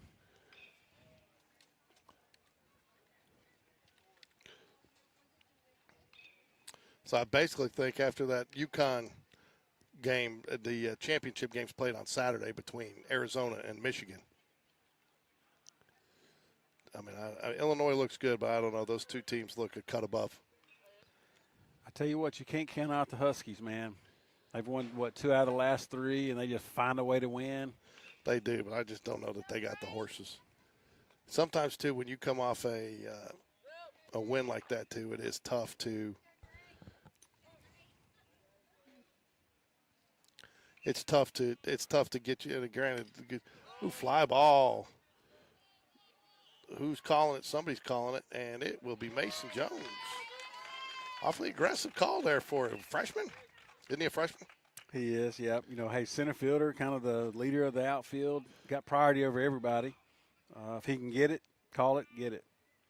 Yeah, I tell you, man, I like an aggressive outfielder like that. I mean, again, how many times we've seen at the varsity level a couple collisions this year, not only for Spain Park but a couple other teams. So it's good to see somebody taking charge like that. Nice called strike at the knees there. 2 outs here.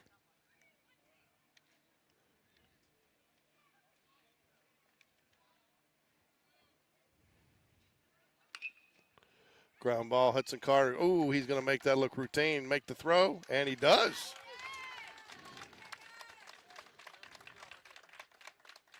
I mean, you got Drake coming in, 3 pitches, gets 2 outs.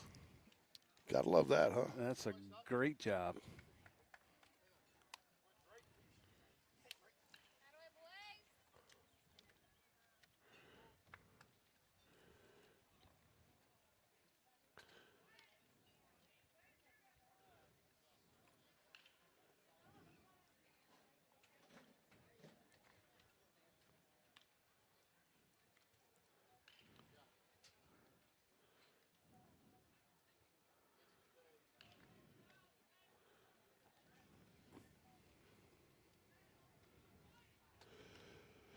So we'll move to the top of the 5th here. Due up for the Jags is going to be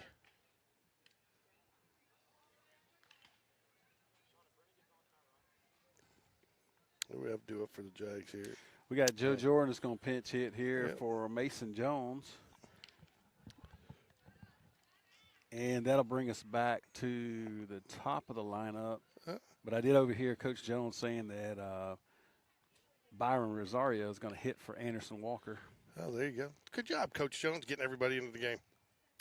Talked to Coach Smith about that the other day. I was like, we're at a point now, though, a lot of these guys, they got to be ready for anything. But, you're getting to that point where participation is no longer sometimes an option. You got to win ball games here in the area play.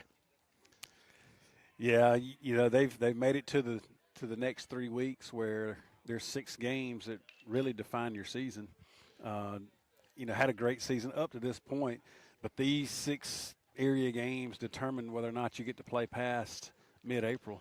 Yeah, Jags are, 21-6 or something like that. I mean, you can go 0-27, and if you win these next 6 games, you're good to go. Yeah, gotta win your area games to make it to the tournament.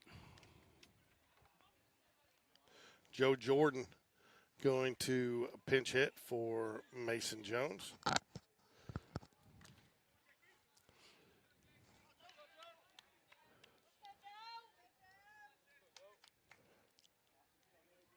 Top 5 here.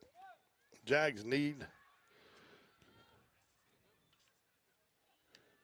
Ooh, nice layoff there. Thought he wanted it.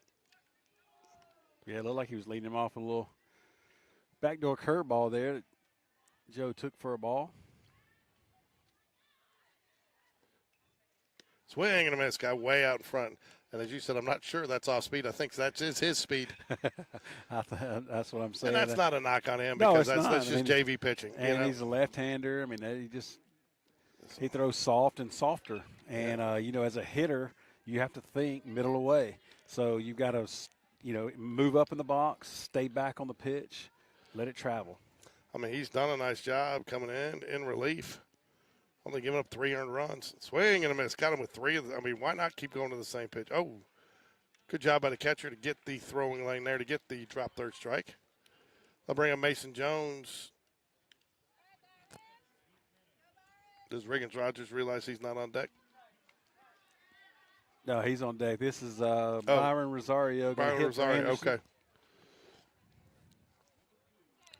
Oh, that's right. I got lost with Joe Jordan pinch hitting. Now they go. Now they got game changer updated. Yeah, so especially, this pitcher's thrown 69 pitches, so he gets tired as well, even though he's not throwing very hard. So you have to really stay back even more in these late innings.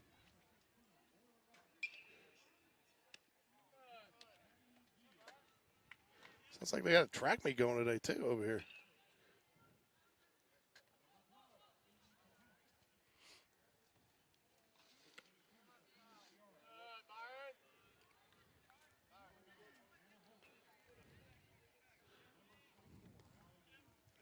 Got 3 balls, no strikes here at the Rosario.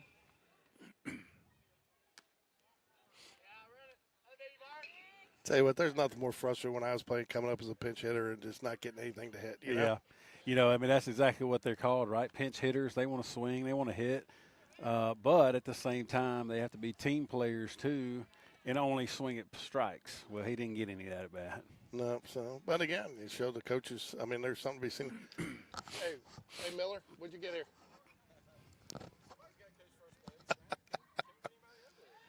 Well, where are you?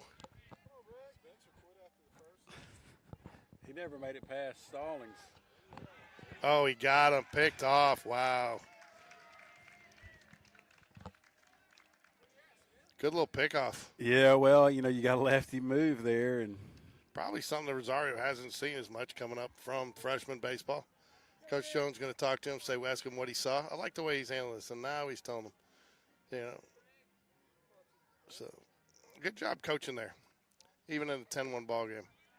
Wow, those must be way outside because those look good from here. Yeah. Well, that's the thing, at the 9th grade level, the JV level, even the varsity level, it's never too late to coach kids up. Called strike, 1 ball, 1 strike.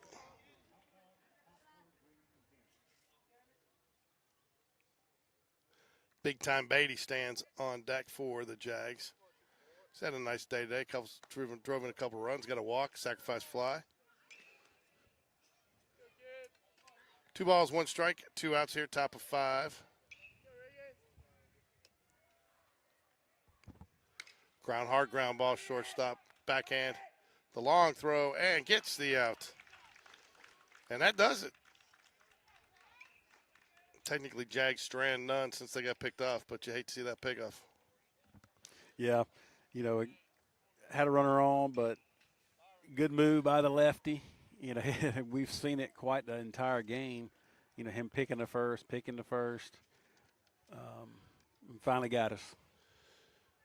That's right. That means this game would go at least 6 now.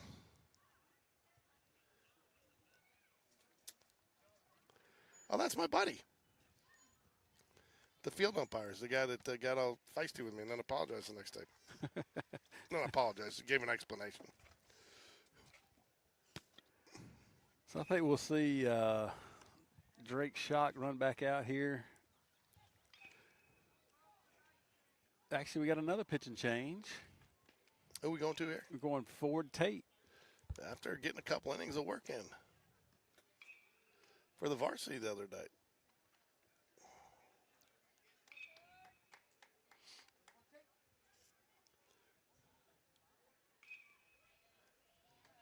I tell you, for Drake, that's about as efficient as you can be, right? 3 pitches, 2 outs. I mean, about the only other way you can do it is 2 pitches, 2 outs.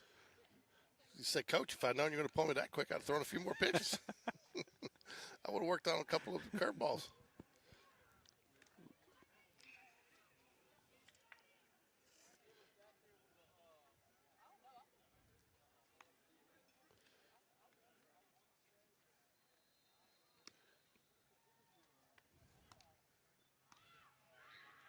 Not real sure what we are on time.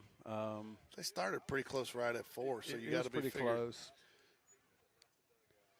I guess they probably gave that extra time because you want to be able to make sure both teams get a chance to warm up. You don't want to get out of here too late.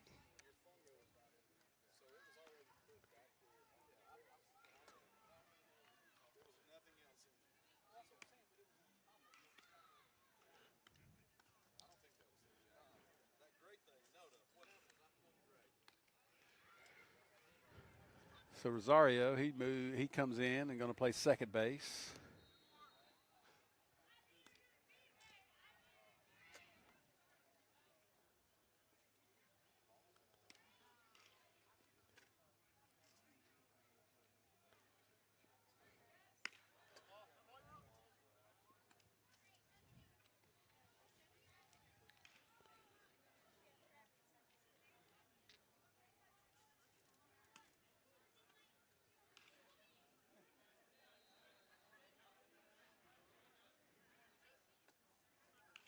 George, I did hear something last night. I was saying watching the game, the Braves game, that I haven't heard.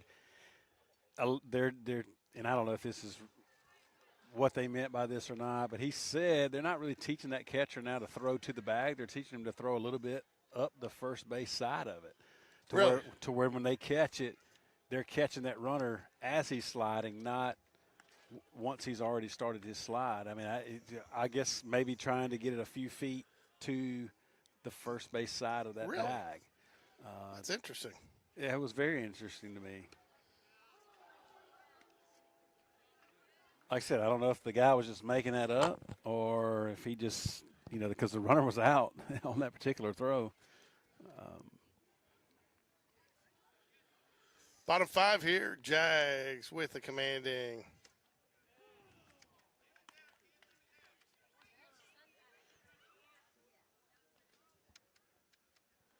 Fort Tate dropping that curveball in there. 1 ball, 2 strikes. Oh, wow. Line drive right up the middle there.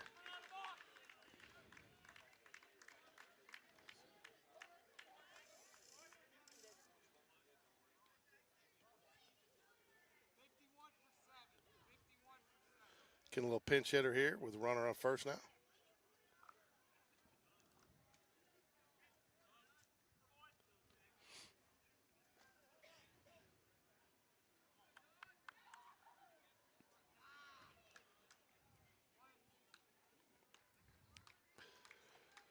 Not much of a lead over there.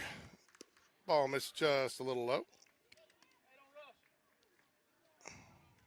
No, I wouldn't look for him to steal at all. Down 10-1. You get picked off or get thrown out. So you got this game, you got this series, you got the next series, and then do you guys go into Metro the week after that? Yeah. So I think that's probably why. I guess that'd be the reason why we're not playing the Helena during that time, probably because I guess it's part of the Metro tournament.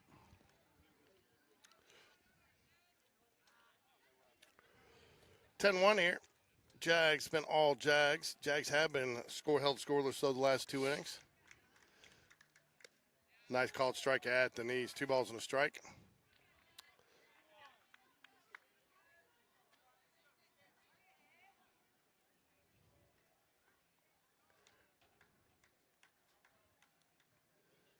Pop fly. Hudson Carter's going to give chase at the. Couldn't see it there, but he made the catch at the fence. Yeah, wouldn't have had that on the camera. Sorry, Kay, but he made a nice job. I think it was probably right over the railing, maybe. It was over the railing. Did a nice job finding it with his hand and making the catch. And the sun's popped back up a little bit here, so.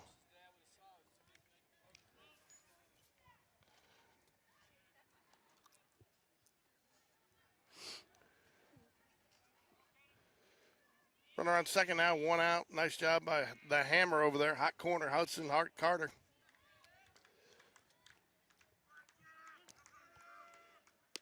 Nice strike, bottom of the zone.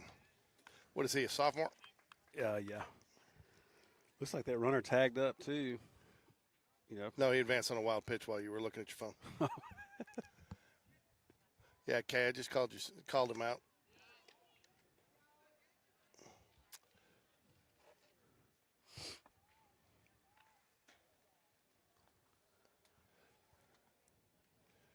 I guess we're giving everybody time to kind of collect themselves after the foul tip off the catcher.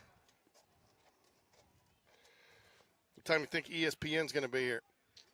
That's Allen when he just rolls right up at game time and throws on the headset. Probably 6:55. Man, he was talking about taking off early. He was so amped up for this game. He's going to get out here early. Yeah. You think that's going to happen? Negative. Called strike, bottom of the zone. He'll ring him up and send him packing.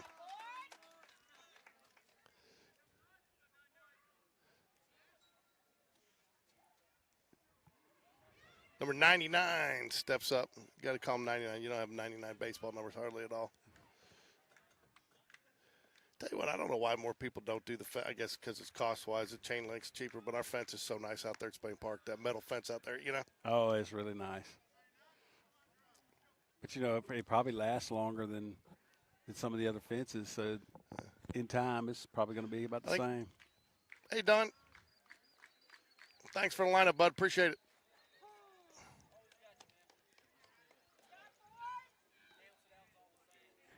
I shared it with Stallings. Yeah, when you got Will the Thrill coaching for you, it doesn't matter. I didn't know you two played together, Will. He gave me all the stories out here earlier. Yeah, I know. I'm messing with you.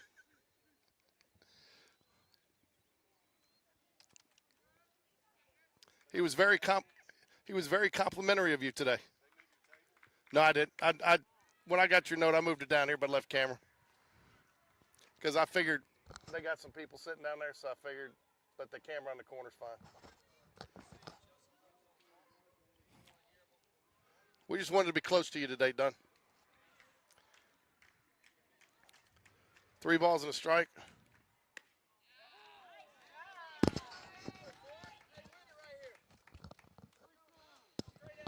Three balls, 2 strikes, 2 out, runner on second.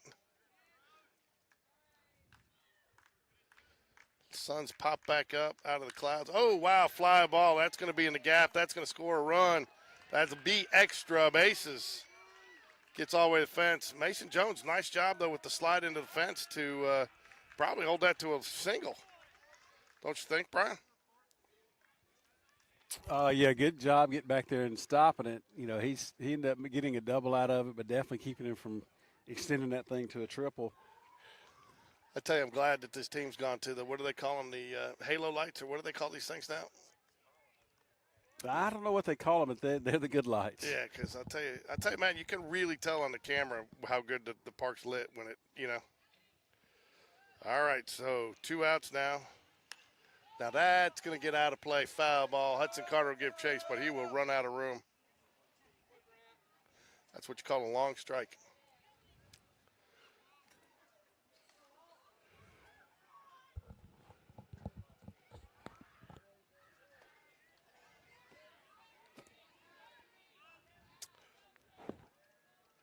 No balls and a strike here.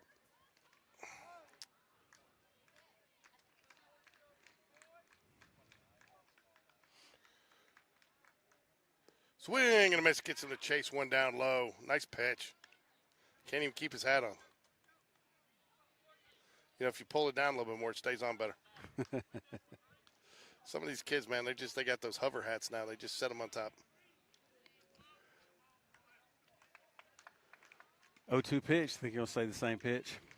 Yeah, I would. Or fastball. Oh, wow. Fastball.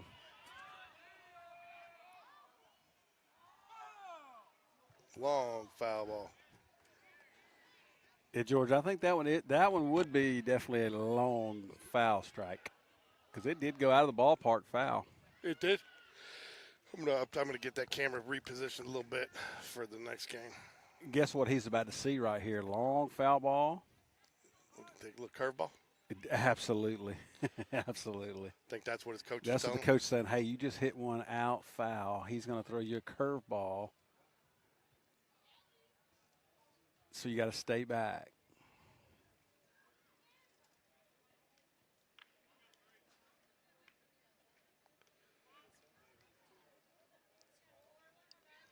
So you know what you do probably as a pitcher now, right? Is you just go ahead and give him the heater. Yeah, you do. You bring. I tell you what, you could either go with that curveball, or you could get. You know, you're 0-2 here, so you got one to waste. But you could also try to bring something around the shoulders, a little fastball. Yeah. See if maybe he's all juiced up about putting one out there foul. Maybe he overswings a little bit, tries to do it again. The ground ball. Gonna be a tough play. Riggins Rogers got the feet and the throw and the outs. Good play there. Close play at first, but good play. Is that the game? It looks like they're headed to the bases to walk across to shake hands, George. That's going to do it. That's your final. So we will be back here. Hey, Will. They going to start it at 7 or are they going to try to start early?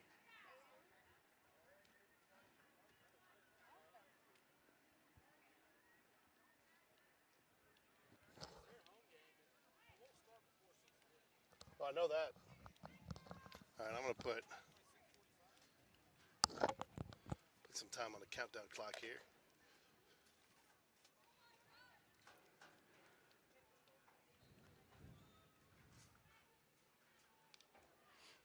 Time is it? Oh, it's probably put 45 minutes on there.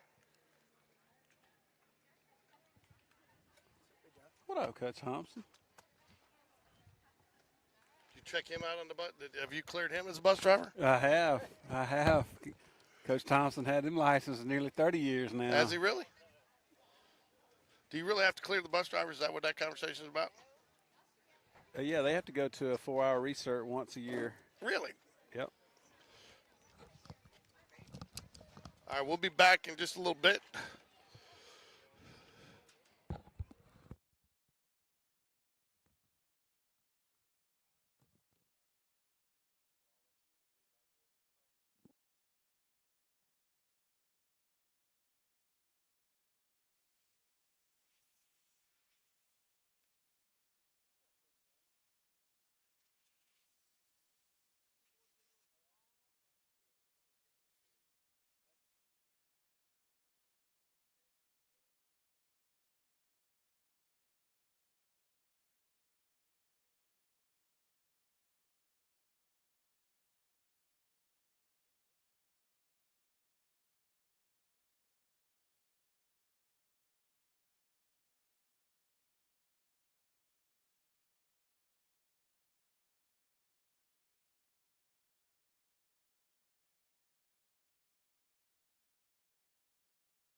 think we'll be getting started here in about 5-7 minutes, huh, Alan? Well, we're right at 6:31 on a beautiful Tuesday night in Chelsea, Alabama. So it should be Chelsea, brand new field out here. I tell you what, though, this field has not been nice to the Jaguars. I have never seen us play well, except for one time in like 8 on this field. Now the other field, we kind of is almost a home away from home. So. Well, that's they made a mistake then by changing this field and making it more like that other one, right? Exactly. Oh. Exactly. So, but I tell you what, can't give the any Chelsea fans watching, very, very, very, very cordial out here, very, very supportive of us setting up early so we could bring the broadcast to everybody. So everybody seems to like what we do for high school baseball and high school sports, so that's nice to hear. Yeah. 700th production tonight, Alan, so we have had – It's a milestone. It is a milestone. I was going to say 701, but we only count the Hoover as one because when that lady unplugged me, it ended up going down as 2 videos because I had to restart it. So tonight is the 700th production with GameDay Sports Radio. Congratulations to you and Michael Loreno. Everybody, you, and I mean, there's really been so many people have been a big part of it. You, Brian Carter with the JV games, Rick Strawn. Big Ricky. Ricky's got a lot of games under his belt. You know, I've had a lot of people. Chad Davis has broadcast a few basketball games. So just a lot of people very supportive of what we do. And Dr. E, graduation. So, in fact, hopefully she'll be out there too. If Dr. Maddox is going to be on Thursday night, I'm sure Dr. E will be there, huh? Dr. Maddox is committed to being on the air Thursday. We might be able to just rope her in as well. Bring your chair there. Don't even try, man. She says she's a no-go. She's a definite no-go. We got to come up with an announcement worth making, right?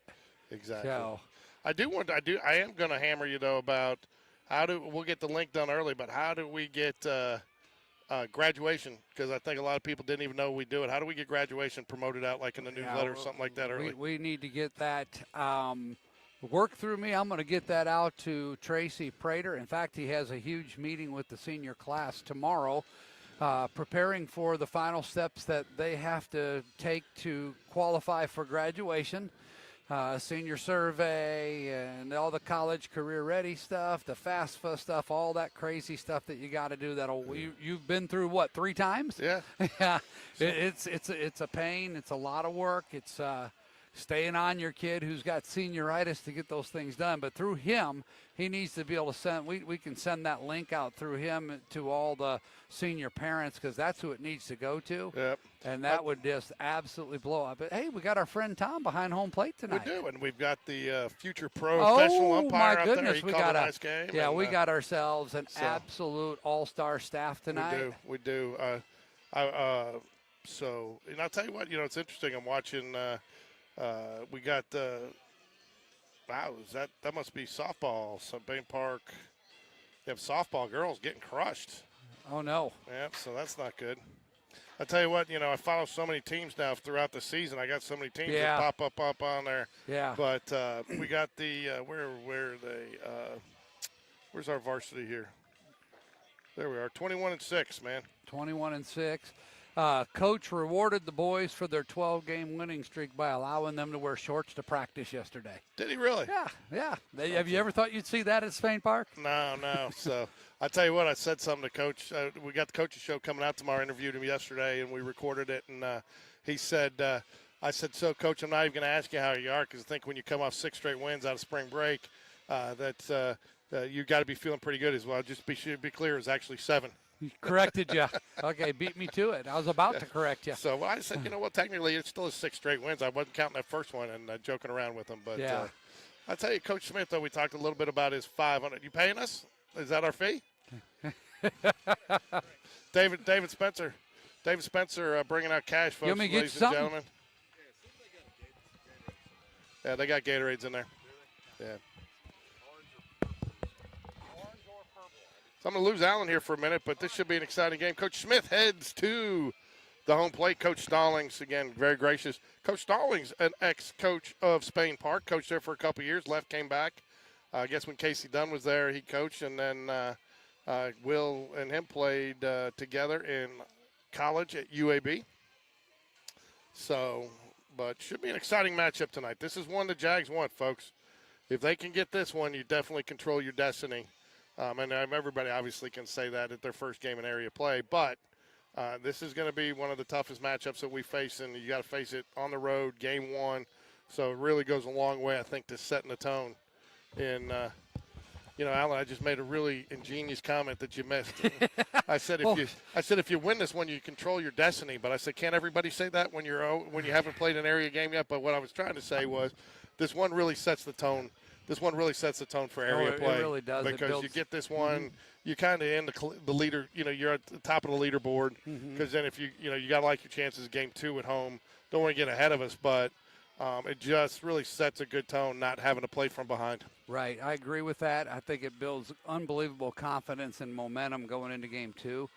Looking at the rosters tonight, Chelsea's got a senior-laden roster with very experienced players, many of them who have been on the varsity team since they were sophomores. The Spain Park team is kind of somewhat the opposite. However, the juniors that have been in the program on the varsity team for the past 2 years, I count them as seniors. They've got 2 years of varsity experience. They've played a lot of baseball. And, and even some of the other ones, they play so much ball in the summer and the like. We got a lot of seasoned baseball players on this field. We do, and I think, the one thing, and I talked to the coaches, the one thing Chelsea has that Spain Park doesn't have, they've got that 7-inning shutdown pitcher. Now, we don't need that. We don't really want that. We like our rotation, and we'll pit up against anybody, but they do have that guy that if he gets going, he'll be, so you want to see a lot of pitches, get deep into his counts, try to get to their bullpen early if you can. Well, but I think there's a lot of ways to win a baseball game, right? One pitcher who can go along or a bunch of pitchers who you can piece it together with, It's what makes coaching fun and decisions fun. So, and I will tell you, too, I would look early for Coach Smith to try to manufacture some runs. Look for some bunts, look for some hit and runs, look for him to be aggressive on the base pass, because I think he's going to realize that you're going to be foolish, but he's going to be aggressive. Well, I didn't know the guy. I parked next to a Chelsea guy getting out, and he said, "Oh, no, it's a Spain Park guy." And I said, "Hey, good to see you. I hope it's a good game." He says, "I hope we can keep you rascals off the bases." Yeah, no kidding. I tell you, when you talk about parking, did you park at Spain Park and walk over? Yeah. That's pretty far. Yeah. Yeah. I called a cab and an Uber. Yeah, but nice park out here, good facility.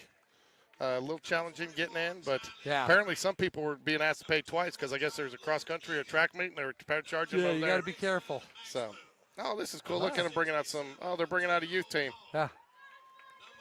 That's pretty cool. Yeah. It's one thing all the years, like there's so many players on this Chelsea team that I coached against when we played against since they were 7 years old. And the one thing's consistent in Chelsea from the time they're that size to high school, they all wear the same uniforms and hats. They do. That's right. That's right. I tell you what, I don't know how these boys do it every week. And my son could do it when he played. They'd line up by number and order. I can't even get them to clean their room. And every week those guys find their spot. There's one thing that Spain Park is known for, believe it or not. It's for being more organized than most schools. True story. And all levels, they'll say, they always got their act together over there. Thanks, Gail. We appreciate you guys, too. We appreciate you watching. Thanks for jumping on. Number 42, Braden Pickett.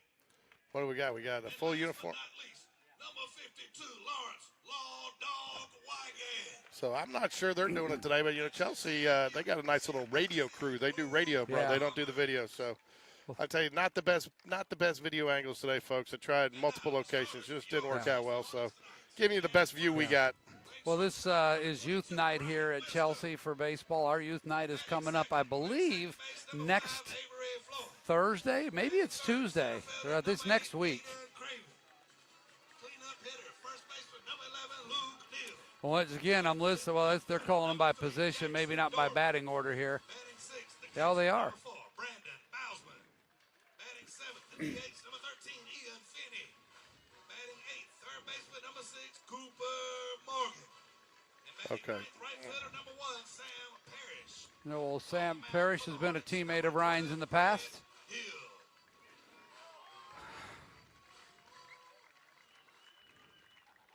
Ladies and gentlemen, please join the players and coaches in honoring America, celebrating our freedom, and the service of those who protect it. Please rise and remove our hats for the playing of the national anthem.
tell you what, Alan, if you're a Jag fan, you cannot be happier about the way your pitching staff comes into this series coming out of last week.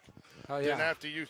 Probably the only negative is that you didn't probably use some guys you might have wanted to use to get them some innings just to be a little bit more battle tested. There you go. But you had 6 games where a pitcher threw 5 innings plus. And then you had a game where you had some JV guys, a couple of them get some work in, and that was all pretty good. I'll tell you, man, I couldn't find the flag at first because there's absolutely no wind out here tonight. It's like playing indoors. Hey, Missy, just so you know, the Dutch boys were the first fans in the house. They were set up loud and proud at 1 p.m. today. There they are. So they've been sitting there, and they are in their luxury box on top of the Wi-Fi router, sitting there right up at the fence. The fat man on the right, because that's where I sit, and Alan, the skinny lady on the left. So, but here's your Jaguar starting lineup. Alabama prep baseball. Alabama starting lineups. Connor Greb and Go will lead it off. Reese Rise Up Jones in the 2-hole. Joe Giuseppe Cross. Evan the Toolman Taylor in the 4-hole. Slade Bounds in the batting 5th. Jack Lutenbacher is going to be your DH again today, and he has been hitting it like a jackhammer. Brody Bragg in the 7-hole. Ryan Paquette, in spite of the Cubs' weak starting performance to the season, will get the they won last night. They did okay, so they're back 2-2. All right, and then Barrett, the Price is Right, starts out in left field. So Barrett's come on nicely. Started a little slow with the jump, and, I mean, you kind of expect that. There is a big jump from especially curveball and some of the velocity you see, but he's done a nice job settling in. And defensively, he solidifies an outfield being one of the best, not just in our area, but in the state. And that is your prep baseball Alabama starting. Hey, Coach Dunn, lineup. Would you take that? That's for David. So, that's David's too. So you keep it. So yeah, Dutch Spencer. Boys, the Dutch boys stay in the production case. Missy, they will always be here. So they're part of the broadcast crew now. Watching Grant Hill warm up, they're paying close attention to him to see how he's commanding that fastball. And on the season, he's right around a 62% strike thrower. That's acceptable for most coaches. Exceptional for hard throwers at this age who tend to struggle with command from time to time. I tell you, that's one thing that so Coach Smith said yesterday on the show he wants them to be aggressive, but he doesn't want to see any weak outs in the first part of the at bat. He wants if you're going to get a weak ground ball out, he wants to see it late in the count. You can see a lot of pitches tonight. So. Yeah, that's the rub here. You want to work this guy and make him work and try to get in their bullpen, but at the same time, what has made us successful has been our aggressiveness at the plate. All right, here we go. It's playoff baseball. Miss just high. I'll tell you what, and you've got a pitcher here that likes the high strike. Mm-hmm. High and outside corner, or basically outside. Oh, you're talking about in the umpire, yeah. Yeah. Fouls it away. Good cut there, Connor Greb. Yeah. You know, I don't know if it's the first time this year.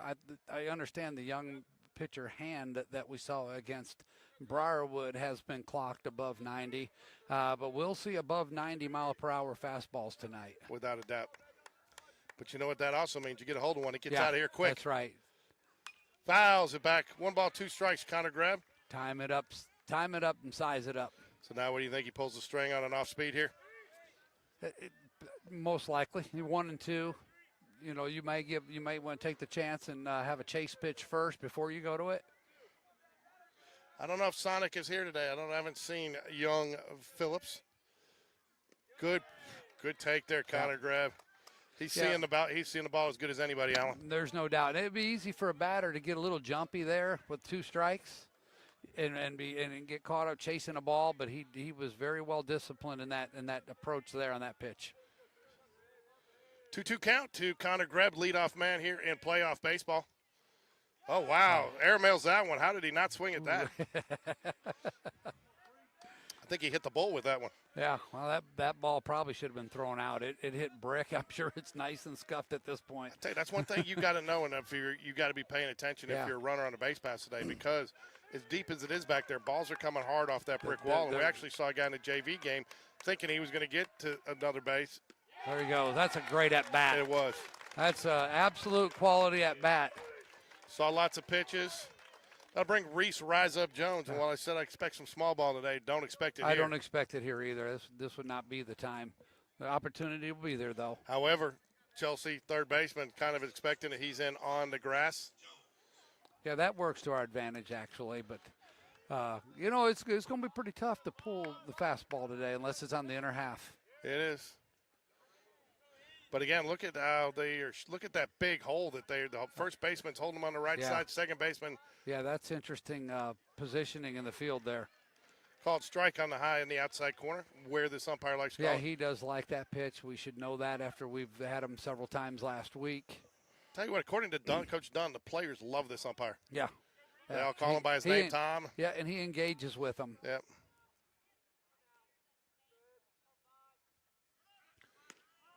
Got a grab. Fakes the steal. They had the Chelsea dugout fooled. Yeah. Now, do you think Coach Smith does that a little bit just to see what kind of reaction they get? And well, think about this too. Sometimes that'll cause the catcher to come up early or something, and the umpire may miss a strike. You see that at all levels.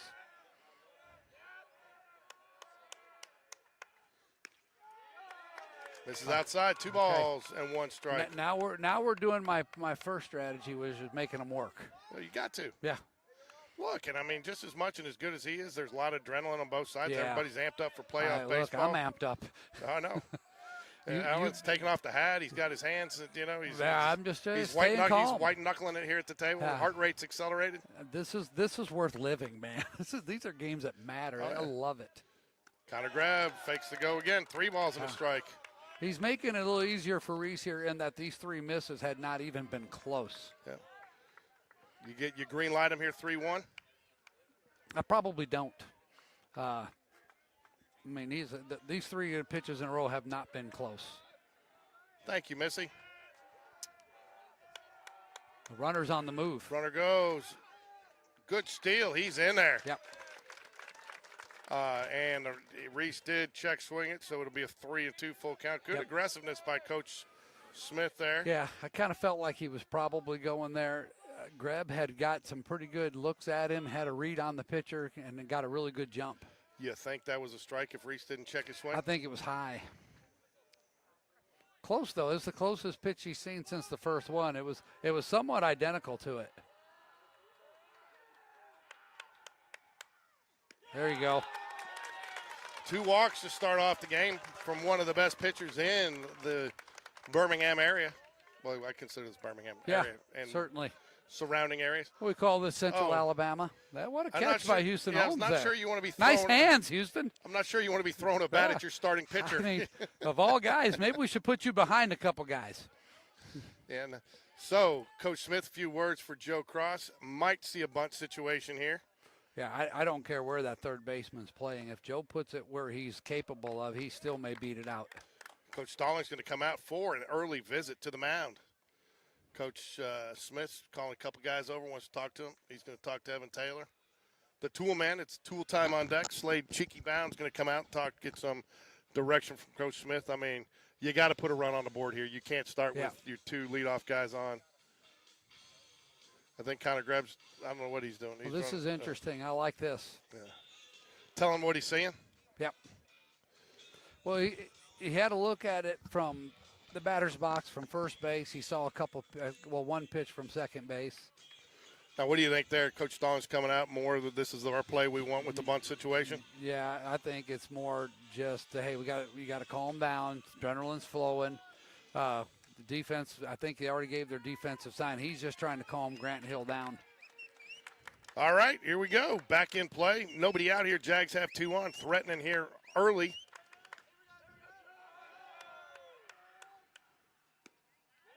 Ball misses low. Call. I wonder if he was telling him we're not bunting until we got some signals coming from the third base coach. I think you wait. I think we're going after 1 strike here. We're going to try to steal another runner here if he can't throw strikes. Vandy Whistler in the house. Jack Lutenbacher. Lots of chatter coming out of the Jaguar dugout. Swing and a miss, goes down low. Yeah, that was ball 2. Was. That's what we did not want is aggressive on non-strikes. Yeah, this is a guy that you don't need to help. Nope. Center fielder playing fairly shallow. Big old gap in right center field if Joe Cross can get a hold of one. One thing you see, too, center and right center field, this is like a crown baseball field out there. Called strike right down the middle. That's the one you want to swing at. Yeah. 1 ball, 2 strikes to Joe Cross up. Hey, you look at the right fielder. You're looking at his kneecaps to start with here. Yeah, that's in fact. I talked to Chad Davis. We almost set up down there. Sometimes it's good, but it's a little far. But you can't see it. There's so much crown on this field. Called strike right at the bottom. Yeah, borderline, but 2 strikes. Nah, but he's Yeah. in it. You can't Not take with 2 that one. strikes. You know what that means, folks? Oh, we got to move. We got to move the tool man. Well, they got an out, and we didn't move the runners over, so it's not ideal. But we'll see if the tool man can do some damage here.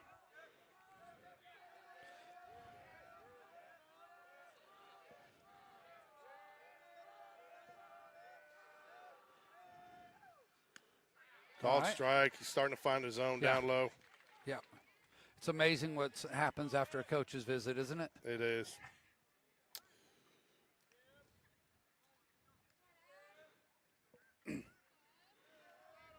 Evan the Toolman Taylor up at the plate. Slade, cheeky bounce, stands on deck. Jags desperately want to get a run in here to set the tone We here. got the runners on go. the move. Great jumps. All around, nothing. Evan swings it one down low. Not sure if he was doing that to help his Yeah, fellow teammates advance, but they got great jumps there. they did. And that was a ball in the dirt. I don't think it was a hit and run. A little bit of a protective swing, though. I'll tell you, Connor Grebb's read there was even better than his read off first. I'll tell you, too, and his ankle or his foot, his heel looks like it's feeling good today. Yeah, you know, you played a half an inning of area play. You got 2 stolen bases.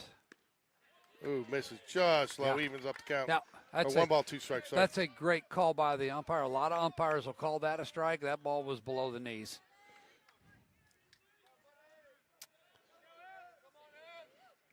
It's not a bad spot, George, for us. Tell you what, Grant Hill's going to be tough to hit on today if he keeps living that low in the Yeah. zone. Swing and a miss, strike I'll 3. tell you what else aids him is the time and day that we're playing this game. Yep. You know, the lights haven't taken full effect. It's dusky. That makes him look probably 2-3 miles an hour faster than he is. Yep. Slade cheeky bounce comes up to bat. All we need's 1, Alan. We just got to get it going here. We need to pass ball even, too. But, Yeah. again, pay attention to that ball coming off that brick wall. Grant Hill still working out of the stretch. Ball misses That's just low. good. Good take by Bounds. Yep. I tell you, I'd make him bring it up a little bit. We Yeah. don't need to be helping him down there too No. much. This is one batter I know has the quick hands that are quick enough to catch up to this. I'd like to see him do some damage here with 2 outs. Talking a little bit with Coach Smith about him, he said they just want him to get back out and play. Sometimes he can overthink it. You know, he's so deliberate and likes to be a perfectionist, so to speak, Yeah. that they just want him to get out and play. Yeah, and he wasn't too far off on that pitch. It was a swing and miss, but he was on that one. Tell you what, though, you've done your job. I mean, you definitely want to get a run here, but 21, 22 pitch in first inning for Yeah. you Is know, that where we're at? Yeah, he's at 22 pitches already. 1-1 count here to Bounds. Yeah. Takes the strike right down the middle. Yeah. Yeah, it looks like Hill has dialed it in, so to speak, right? I've known this kid since he was young, just seen him and traveling and places, and I will tell you, he's a pleasant young man. Good family. 1-2 delivery. I look for him to go down low. Great bat. line drive That's up the what we middle. That's needed. going to score 1. It's going to score It'll 2. score 2. Great job, Slade Bounce. 2 out. 2-strike single gets the Jags on the board. Wow, what a piece of hitting. A 2-strike single to center field on a 1-2 pitch. Great job by Slade Bounds. I tell you, that's a pitcher's pitch, too, and he did Yeah. a nice job sitting back. And, I mean, that was a no-doubter. Line drive right back up the biggest hole in the infield, Yeah. up the middle. And I'll tell you what, man, you've got to score there. And, I mean, he did his team a service because – That's unbelievable. And That's unbelievable what he just did. And you know what? If the momentum now the momentum is shifted back. If they could have gotten out of that inning, they take a bunch of momentum to the dugout. You're right, and now he's got to throw a few more pitches. Ball 1 to the jackhammer, Jack Lutenbacher. Yeah, if a pitcher wants to live down there tonight, he's going to be in bad shape because they're not going to get that call. No, not very often. And if you are, that's the thing. Coach Dunn said he's pretty consistent. He's going to give you one or the other, up and out or down and out. Yeah. It looks like he's an up and out tonight. Yeah. And our coaches are so astute; they pay attention to that kind of stuff. Yeah. Brody Bragg stands on deck for the Jaguars. 2 outs here, 2-0 count to Jack Lutenbacher. Looks like Brody got new cleats to go with the uniform. Yeah, Well, and look at this. Yeah, look at that. Man, and a bat. Oh my gosh, he's ready for area play. I mean, that's called a uniform right there, guys. Slay bounce goes, and he's going to be in there with the gonna steal. get Gets two out to bases, center maybe. field. He's going to go. Yeah, he'll get there. Throw into third. He's safe. Watch that throw. Now it opens up a lot of possibilities, right? Tons of possibilities, and I believe I didn't catch what that call was. We got a 2-1 count. It was a strike. 2-1. 2-1 count, but again, to your point, anything can happen here. Pass ball, wild pitch. I'll take either. I mean, again, even a base hit. And a base hit. I mean, you're scoring from. I told you I expected Coach Smith to be aggressive on the base pass today, and I think he's been extremely aggressive. They're getting great jumps off him. Good take, 3-1. Well, I think we feel like we can run on the catcher. I don't know a whole lot about Bozeman, but what I've seen on the throws so far, none of them have been close. But part of that is I think we're getting a good read off the pitcher here. We're running on him a little bit. Jack Lukenbacher, high hopper to the pitcher. He's going to have to make a play, and he does. All right. But good inning. Jack strand one, but they get 2. But more importantly, 28 pitches 29 for Grant. actually, because they haven't recorded the final pitch. I mean, yet, that's a lot. That's a lot. That's right. And that's exactly what you wanted to do, Alan. I think you could not have scripted a better start if you're a Jaguar. That's right. You check box. We scored 2 runs. Check a box. We made him do a lot of work. So your starting pitcher today is going to be Houston Holmes getting the first area start. I tell you what, talking to the coaches, both Coach Dunn last night, we talked for about 30 minutes, talking to them about it. They had so many options tonight, and they still have so many options. With all the pitching that we saved and the way guys have been pitching, that they are thrilled to have so many options to go. You know, guys, whether they get in trouble or not, even if they're pitching strong, saving pitching, they can go situational. But Houston Holmes, they like his. He's a fighter. He's very competitive on the mound, and so really that was, I think, really what one of the things that got him this first start, and they'll see how he does. Yeah, I think it's a good call. At the end of the day, I think they know, the coaching staff knows what they're looking for and the mentality of the pitcher they want out there tonight. Houston fits that bill. Prep Baseball Alabama starting defense, left field Barrett Price. Joe Cross out in center field. Slade Bounds in right. Brody Bragg will anchor the corner on first. Ryan Paquette in the hole at second. Reese Rise Up Jones is your shortstop. Connor grab and go at third base. Evan the Toolman Taylor behind the plate.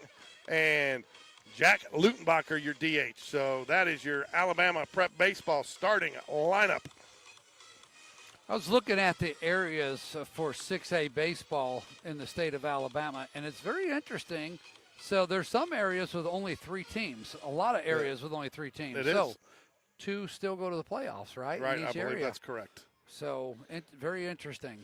You know, there is some talk next year with the loss of 7A going to 6, 32 teams. There is some talk that they will take all 32 teams to the playoffs, and the area tournament will be your seeding opportunity. Right. And okay. And a lot of coaches favor that. And if they do that, I would love to see them doing basketball. And part of the reason you can do that in 7A is because 6A has that extra round like we are now. If you go look now, 7A doesn't start their area till next week because they start their playoffs a week later. 32 teams gives you flexibility versus 48. Wisdom, Floyd, and Craven are your first 3 hitters for the Chelsea Hornets. It's interesting. I've seen Wisdom in about every spot in the batting order for them. A lot of games Craven was leading off, but tonight looks like Coach Stallings has settled on Wisdom as his leadoff man. Dave, for me, it's about working from ahead tonight.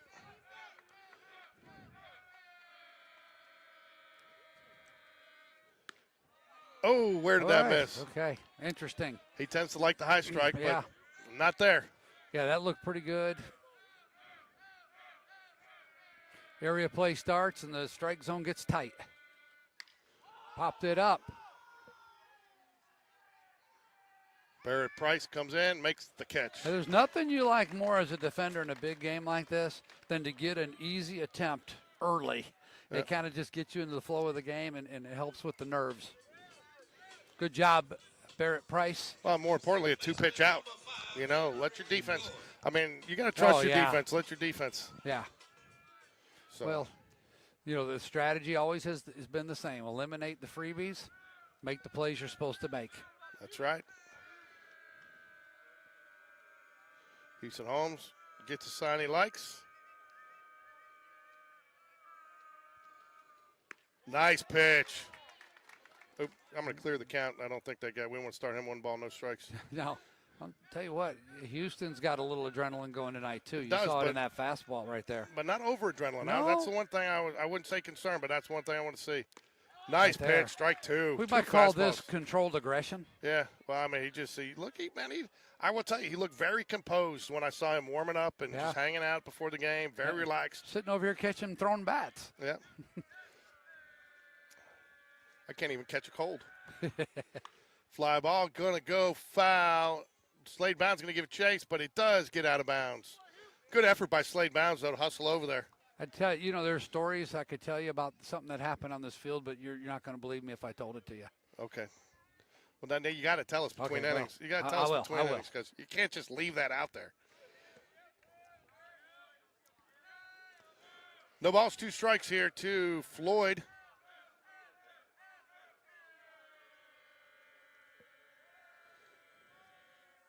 Strike He's 3, gone. ring him up. Nicely Ring him up done. and send him home. So, charity softball game. I got asked to play out here for a charity softball game. I hit a ball that hit the fence in front of the foul pole in the air. Really? I did. I couldn't believe it. I thought I might have to come out of retirement. There you I still go. got some game. And but you Slow didn't tell. pitch. But home plate was at second base. No. No, I don't know if home plate was there when this was grass or not. But nah, just mess with it.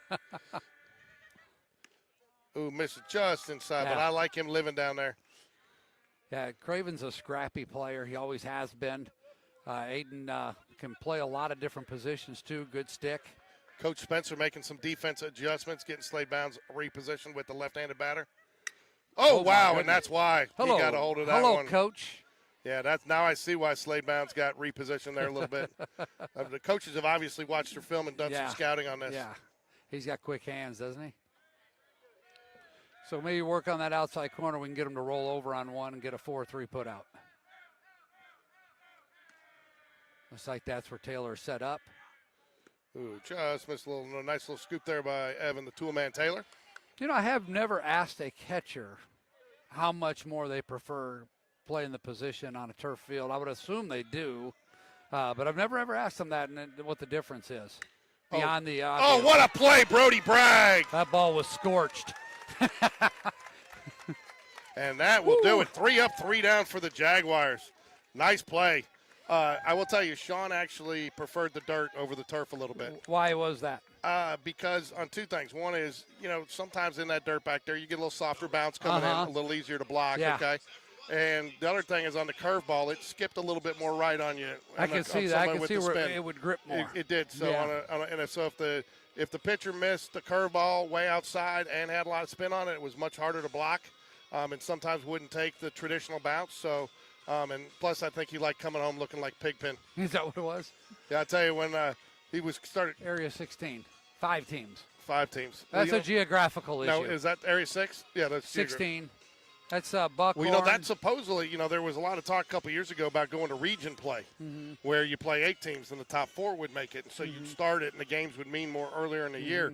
Some coaches had mixed emotions about that because you take away some opportunities to develop some guys. But the other thing was the biggest reason it got shut down at the last minute is some of these teams can't have the budget to travel that far. Yeah. People forget about the intangibles and trying to run a program with with budgets are getting tighter and tighter. I was looking at the appropriations from the state for schools, and it was their record-setting budget that they're giving to schools. But when you look inside the numbers, there's a larger number going to the community college than usual, and then there's mandatory 2% raises for all employees, plus extra money for PHIP, which is the employees' health insurance, family coverage, and that ate up so much of it. There's very little left over that you would consider as a raise for the school to operate. How do we get on that I don't know. health plan? Well, I'll tell you what, I actually met at the RSA with some people, and that's been the talk for the last couple of years. How to get us on They've it? been spending, their costs have been going up, but what their contributions has been going down. So it's going the wrong way. So they're trying to rectify that. They had to actually tip into their reserves. Brody Bragg after the outstanding defensive play. 1 ball, no strikes. Yeah, not only was that a hard line drive, that ball was cutting. It was. It had movement on it. And it was going down. It was ball misses low. 2 balls, no strikes. I tell you, Grant Hill's struggling to get the ball up into the zone now. And I tell you, that's the thing. And I think that's where, because we're hitting so well, we're a little bit more disciplined. A lot of teams will go, and he could live down there all night with guys chasing. Yeah. Well, if you're okay with swinging with 2 strikes, which most of our guys are, then you can do that. Ground ball going to be Brody Bragg. Looks like he's got a little bit more pep in his step. I was going to comment on that after the play. It looked like he looked a little better running down here. So Ryan Paquette steps up to the plate. Bob Barker stands on deck. The Price is Right. He's got oven mitt in pocket, ready to run the bases. Oh, by the way, the funny thing is they showed the Cubs press box last night. Both announcers were wearing an oven mitt. I thought about you. Thought about Doug Cole too. Doug Cole. Surprisingly, Where is old Doug? I tell you what, we need to get a little reunion out there. So Ryan Paquette steps up, takes strike 1.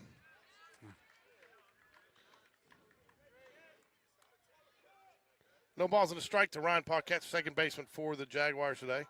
Definitely see him factoring into the rotation. Ground ball right side. Tell you, to your point, it's going to be tough to get around some of these. Hey, you don't want to just hit the ball. You want to get hits, but you see him once. The second time around, I think we're going to attack him even better. Yeah, I mean, I think you'd like to get him up a little bit higher in the pitch count this inning if you can. You'd love to get this back to the top of the lineup with Connor Grab. Yeah. On a pitcher like this, I know Ryan likes to work that 4-3 hole. It looks like he was trying to do that again. It just gives you that extra split second to look at the pitch. Real test for the young Price right here. Ball misses low. 1 ball, no strikes. He's so young, hadn't been marked down yet. He's full price. Full price. There you go. He's full price. He's full price. I love it. Yeah. There you go. Nickname's born. Oh, fouls it away. Hey, look, that was an aggressive swing, and he was on time. He just topped that ball, but he was on time. Yeah, you would like, man, that had line drive left side written all over it if he gets a hold of it. Yeah. We have not seen a ton of Grant Hill's arsenal. We've seen just a lot of fastballs, a few changes. Called strike. Probably not a pitch you want to swing at down there. Yeah, Probably at the bottom of the zone there. For a lot of our guys, that's probably called the ball. When he's a senior and he's 3 or 4 inches taller, it'll be a ball. Fouls it away, hangs tight, puts it onto the football field. Again, you got to get the timing. We have it. I think it hurts us that the last week, for the most part, we saw a lot of 70s on the radar gun. So we got to get our timing back on this stuff that's quick. Where's our friend Abigail Neal? Have not seen her chat in yet today. His Vicksburg showed up. Oh, finally gets an off speed, and that will do it. Interesting timing there. Yep. That's the right time to throw it. It was. Gets him up to almost 40 pitches, though. That's what, 4, 5, 6 hitters up. Yep. Neal, Fred the Doorman comes up. And how do you say that? Boozman? Boozman. So 4, 5, 6. Houston Holmes will be back out on the mound for the Jags as expected. Yeah, he had a low stress inning. He did. Need to keep it up. 2-0 Jags here as we move to the bottom of the second. Want to thank everybody for joining us tonight. We will be back on Thursday at Spain Park. And Alan, we're going to do the games on Saturday. I got clearance from my daughter coming to town. I think she might even come out and see Coach Dunn. You're going to do the Easter family church thing on Sunday together. That's going to be your family gathering, right? Yeah, and I think I'm going to try to get Jordan to come out. And that'd be nice. For a little while and let her. I might even get her. She's got on with me a couple times, but we'll have the extra headset. But I Coach Dunn wanted to say hello to her. Well, and, I have a few questions for her too, by the way. There you go. Good or bad? You'll find out. So, she had Emily as a teacher when Emily was at high school. Okay. But she had Coach Dunn as a basketball coach, and so she always said I asked her one day we were at dinner. She goes, I said, so who's your favorite? She goes, oh, Coach Dunn. He's the favorite Dunn. So now we call him at home. He's the favorite Dunn. And I made the mistake of telling him that, and he rubs it into Emily's face all the time. Want to give a shout-out to our one of our youngest Jaguar fans, Brewer Dunn. Brewer Dunn unable to watch and be here tonight, but I'm sure he'll go back and watch the replay.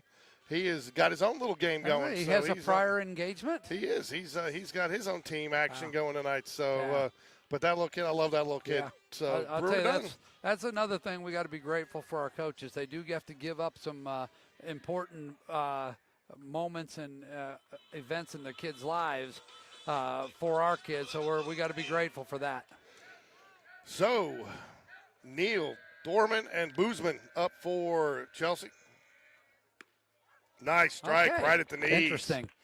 Glad to see him call that one. I tell you, that's the one thing. If you go look at Holmes' stats, is his strike percentage is probably lower, still above 50%. But to see him throwing this many strikes early is definitely a positive. Well, he has trended from last year in the right direction, but kind of stalled out, in the 50s. Looking pretty good tonight. A lot of people didn't like the 60s, so maybe he just wants to hang around the 50s. The 50s were probably a lot more fun. Get him a burger at Arnold's, right? Yeah. Nice strike. Hang out with Fonzie? Yeah, there's nobody watching that probably remembers Happy Days. I really dated myself there. I watched Happy Days every week. Yep, me too. The Fonz. Hey. Laverne and Shirley, then Happy Days. That's right. Didn't really care for Laverne. Swing and a miss. Strike three. Got him. Laverne and Shirley, milk and Pepsi, right? Yeah. It's just disgusting. So that was how you pitch, my friends. So Coach Dunn, tell him never know, meaning there's a possibility of a bunt there. I tell you what, you can tell our coaches are a little amped up for this one too. They're excited about the way we came in. I think they're excited about coaching. I think they understand the importance of getting this victory tonight. Yeah, they're heavily engaged, and this is a focused Spain Park baseball team.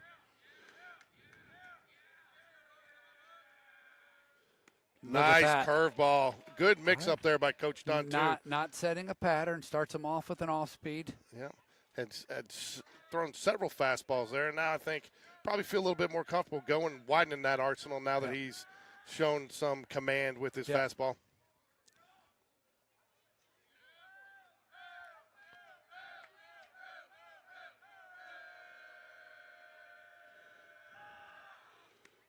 Strike two. Oh, my goodness. I love it. No balls, 2 strikes. I tell you what, too, you stay down there, it's going to be hard for somebody to really – you got to have 4 base hits, 3 base hits to get a run on you. You can't do a lot of damage down there.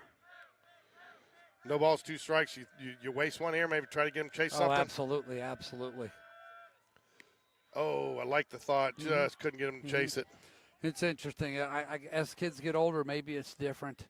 I always like to try to miss high on the younger kids because they're so chase happy, but I guess the coaches understand sometimes you try to miss high, you might groove one.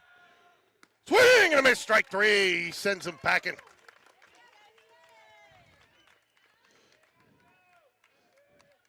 And just like that, 2 outs in the bottom of the second. Yeah. So watching the Major League Baseball with the new ABS where they can, within 2 seconds, they can tap the challenge. I don't know if I like that. I'll tell you what, a couple of them I saw were overturned. I mean, they were. Yeah. I mean, that was a couple of them I thought those are tough to overturn on an umpire because they were right. Now, there's a couple I've seen that were clearly, but. Yeah. So what do you think of it? Well, after this pitch, ball high. I don't care for it. And I wondered, one of the worst umpires in Major League Baseball is C.B. Buckner.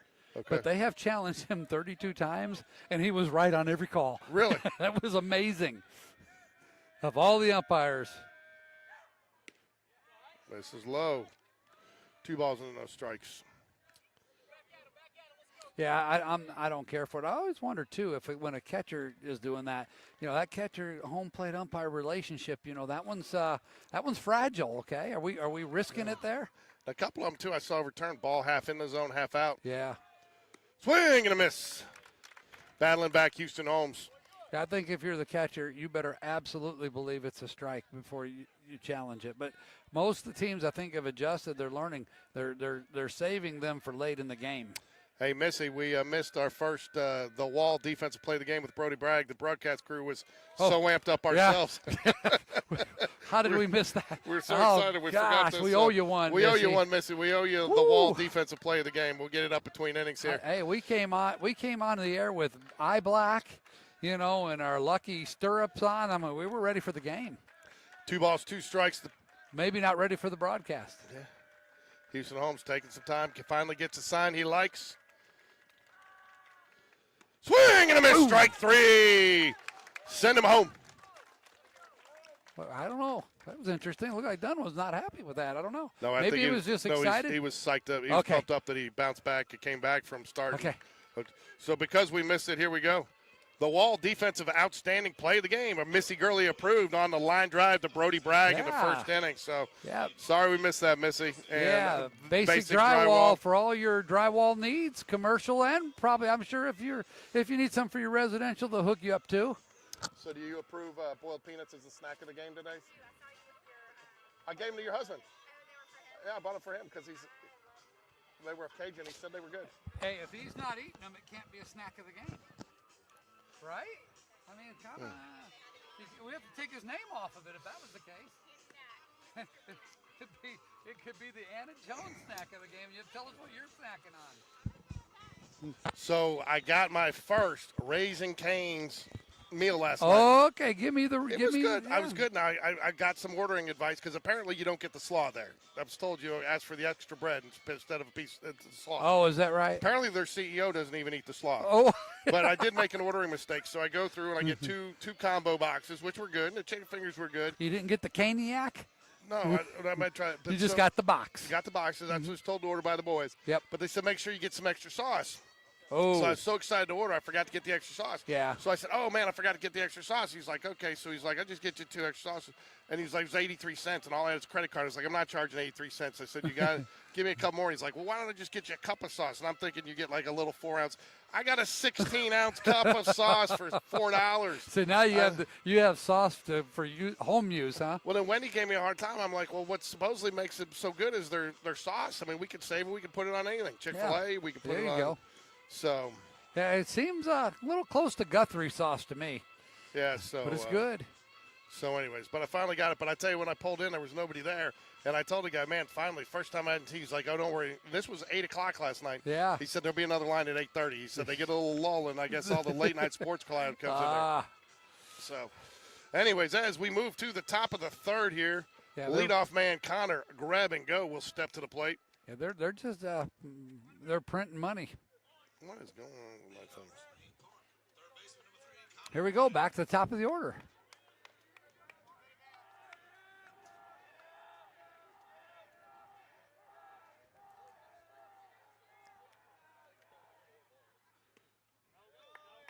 Good take, Connor Grab right there. Early on, 40 pitches already thrown by Grant Hill as we start the third inning. So, Alan, how do you got at him?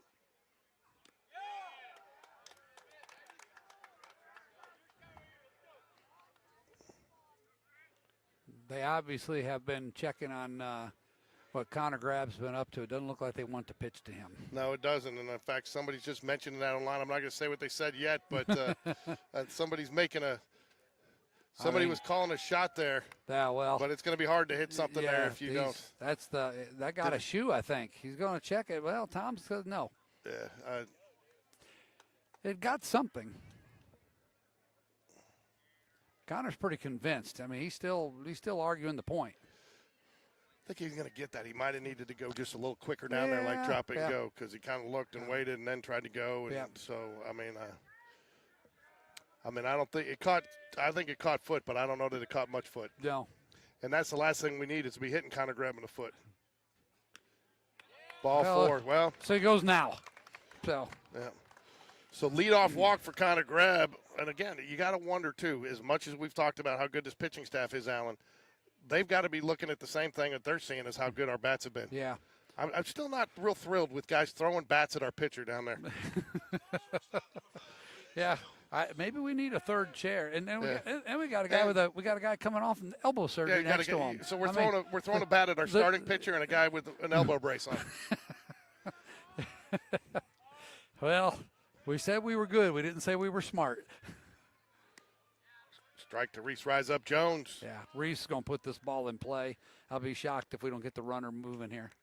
They really are giving that 4-3 hole like nobody's business here. I mean, they are, and I mean, I don't understand it, especially with a pitcher. The guy's throwing the ball 92. I know. I mean, you're just begging for somebody, and with a hitter like Reese Jones, I'll be interested to see if they make the shift when Giuseppe Crosco steps up. He stands on deck right now. Yeah. This is surprising. Connor Greb stole 2 bases in the first inning, and they're fully aware of that, and they're keeping an eye on him. Well, Missy, we love Basic Drywall. And we're glad Basic Drywall loves us. Oh man. That make you feel good. So, I actually had somebody, sometimes just to make it easy, I'll hit 4 balls when that happens. I actually said somebody thinking we're keeping stats here, which we're not. It was just an easy way, but now I don't do it anymore. Yeah. Somebody's like, don't get that, and Ricky will tell you, man, that doesn't go against your whip. No. Oh. We don't care about his whip. What happened? I might have to go do a little focus on the camera there. That's the I hate it when this happens. Does it start pick-up fence? Is that what it does? It picks up the net. Yeah, so so I may have to go manually focus. Yeah, I got grief at the walk-off hit last Thursday. I got all kinds of focused fence and a blurry. I'll get it fixed here in a minute, folks. All right, here we go. Joe Cross getting his second look at Grant Hill here in the top of the third inning with nobody out. Oh.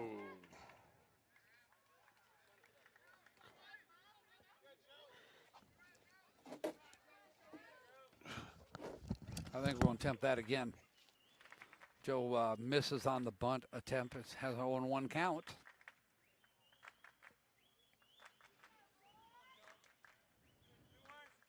Runners take their lead as the pitcher comes set.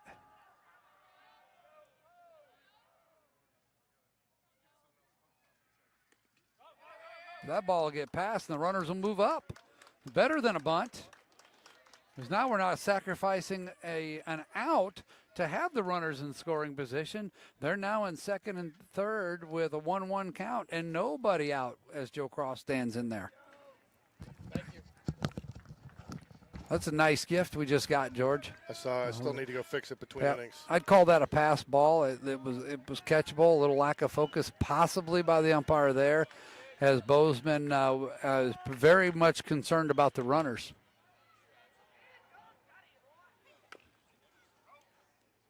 Foul ball. Wow, he needed to be going on that. Yeah. 1 ball, 2 strikes to Joe Cross. We'll get the focus fixed here in a minute, folks. It's focused on the net. All right. Infield is pretty much at, except for third bases, even with the bag, everybody else is at normal depth with 2 strikes here. He's got to put this ball in play on the ground. Good Ball take. misses inside. About to hit 50 pitches for Grant Hill. I know I'm going to fix it. I got it, Ken. Hang on. Got to do it between innings because I got to climb up on the camera. It's focused on the net, which is why I hate broadcasting behind the net, but we'll be there in a second. Get those guys in the trailer to fix that. Fouls it back. All right, I'm going to go fix it right now because it's bothering me too. Yeah.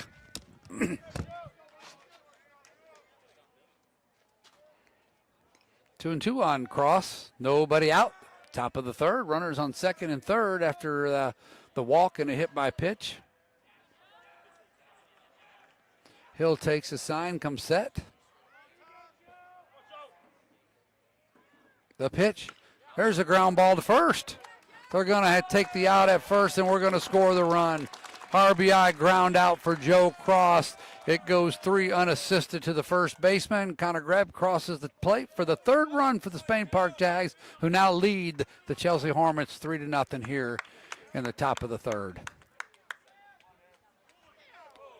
Well done by Joe Cross there.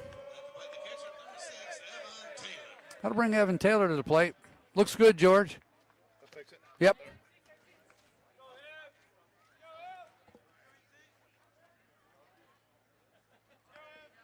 Same situation now. The infield is drawn in for Chelsea. If you can see that at home, they're in. They're going. This ball's the ground ball to the infield. They're coming home with it. Unless this hits back to the pitcher, I assume. I would bet Reese Jones is going on contact. So buckle up, folks, when we have a play at the plate here. Swing and a miss. A little bit tardy on that one. Thanks for letting me know, Ken. Appreciate it. George just saying we probably got the contact play on here. What do we got here? We got the infield drawn in. Did we get another run while I was We doing did. that one? We did. Joe Cross grounded out to first, and they took the out and let Connor Greb score. It's tool time. Swing and a miss. That's hard to lay off up there. It is, especially with a guy like this. You don't have much time to make a decision. Well, it's one of those pitches that you get a better look at that one than you do that pitch down by the knees. Slade, let's knock it out of bounds. Keep it inbounds. Let's stay hot. Slade with a huge hit in the first inning. Huge hit. He's a little cheeky tonight. Yeah. We were all cheeky after that hit. We were.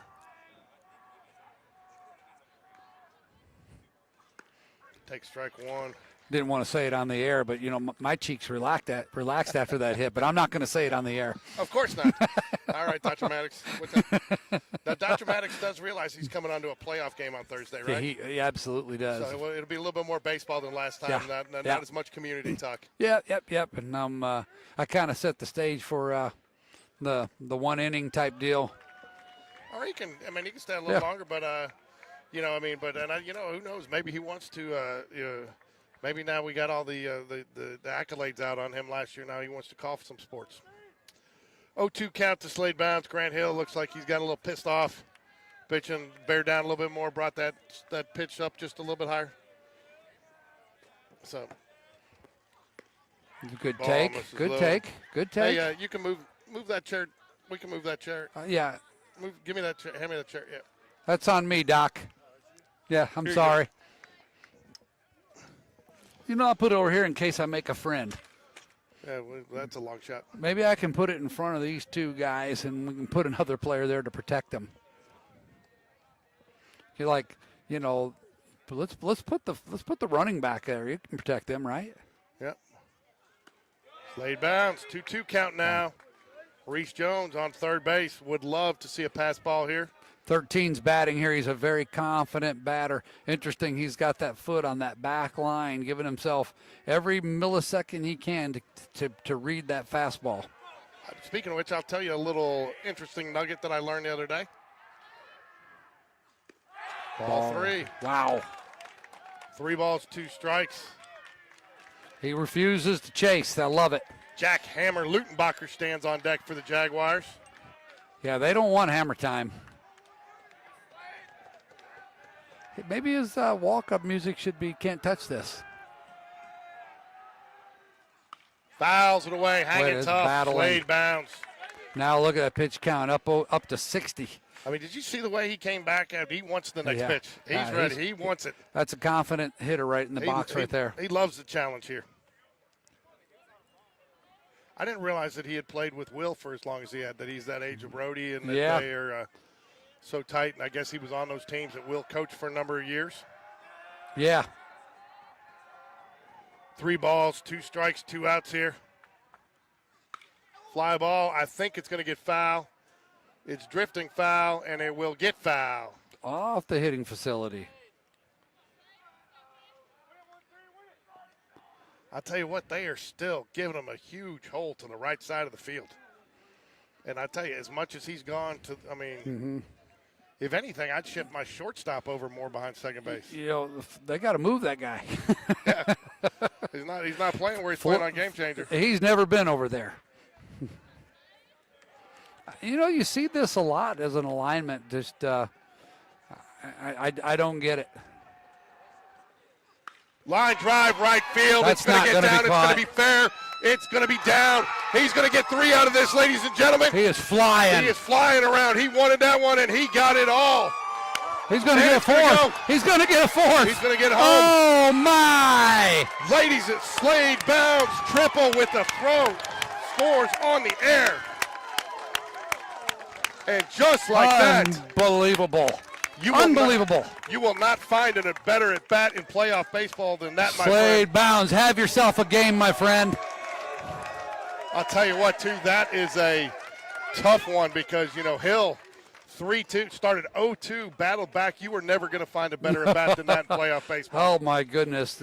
Mark, let's make a note of that. And just like that, the Jags are up 5-0 with Jack Hammer Lutenbacher at the plate. Takes ball one high. Unbelievable. Let's make note of how important that at bat was. Down 0-2, right? Down 0-2, battled back, took a couple of pitches. Unbelievable. Fouled off, I think, 3. I think right now at this point the Chelsea coaching staff may be a little shell-shocked, but maybe not. If they knew we were going to be a force to deal with. I think what you got to be shocked about is 62 pitches, 63 pitches. Now you figure he's a 100-pitch guy, but you got to be careful because if you get over that 100 pitch, you got to have 8 days rest. Yeah. So then he can't go next Tuesday. So yeah. Called strike, bottom of the zone. Yeah. At some point they may go, okay, it's time to get the bullpen. Let's not wear him out here so he can go again on Tuesday. That's right. He kept it in bounds, ladies and gentlemen. Good ball low. 3 balls and a strike to the jackhammer. It's another pitch. Man, they're just giving. They've moved over a little bit for Jack, but for all the right-handed hitters, that 4-3 hole is amazingly open.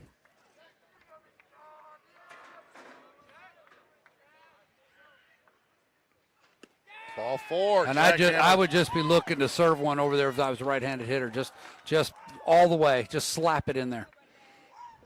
Brody Bragg steps to the plate now for the Jaguars. Ryan Paquette stands on deck. So who's 23 for? Is that for Jordan? Yeah. No, Robin Ventura. Yeah.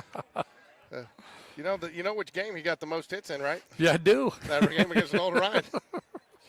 Nobody got more hits off Nolan Ryan in their career than Robin Ventura did in one game. What a great hit by Slade Bounds. That's amazing. He kept it in bounds, ladies and gentlemen. Pops it up. I'll tell you what, he's got to come Look, a long second way. baseman gave up on that. Okay. Wow. I didn't realize it was that deep. All of a sudden, it looked like second baseman gave up on it and realized he needed to re-engage. Jack Strand won, but get 2 to take a 5-0 lead as we head into the bottom of the third. And you know what? 68 pitches for their starting pitcher. Compared to 23 for Houston Holmes. Okay. Efficient 16 strikes out of 23 pitches. Yep. Very good. It's all because of the Dutch boys, Alan. Yeah, the Dutch boys, they're engaged, The wind's not bothering them. They're enjoying a really nice spring Tuesday evening.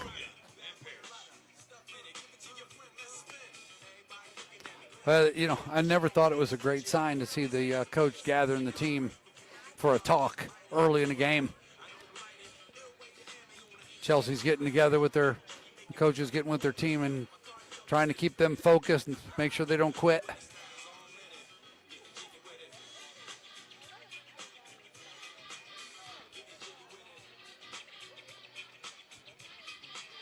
Hey, Alan.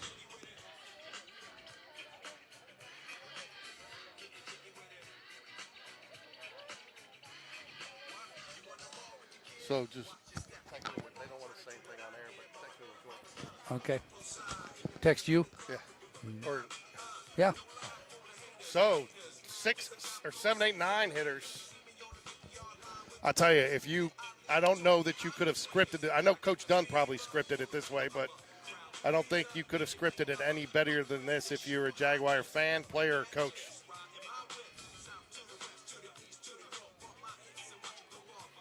There we go. We got our Abigail Neal setting. Getting worried about you, Abigail. What do you think if you're Coach Stallings into the Hornets? You just are a little shell-shocked right now? Maybe a little bit, but again, this is what they were probably afraid might happen. Their worst concern, their worst nightmare has come true. But again, we know from experience we can't let up right here. We've blown a couple 6-0s. Yeah, that's why we need to jump from 5 to 7 next 5 inning. to 7. Let's get the first man on, and full price hit a home run. We'll be at 7. Yeah, and we need to, and we got to get, and Houston Holmes has to keep dealing like he's been dealing. Yes. Thank you to the fan who told me that Allen's mic was a little low. Didn't pick up on that, Ah. and got you up. Now people can hear you. Thank you. Thank you.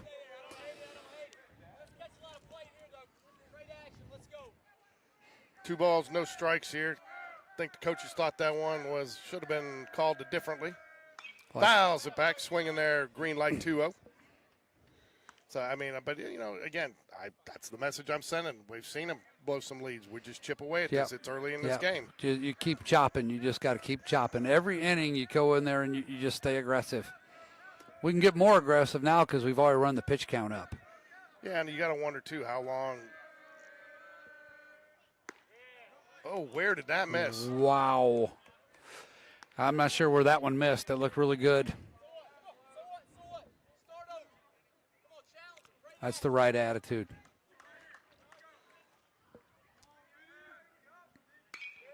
Fouls it away, 3-2 count. We need one of those weak foul balls to be in play. We'll do. Or we'll take one right past the batter right here. Yeah. What do you think? Fastball? Yeah, I think he's going fastball. I'd challenge him. You got a 5-0 lead. Don't play around. 3-2 payoff pitch coming from Houston Holmes to Finney. Fouls it away. Nice way to battle back.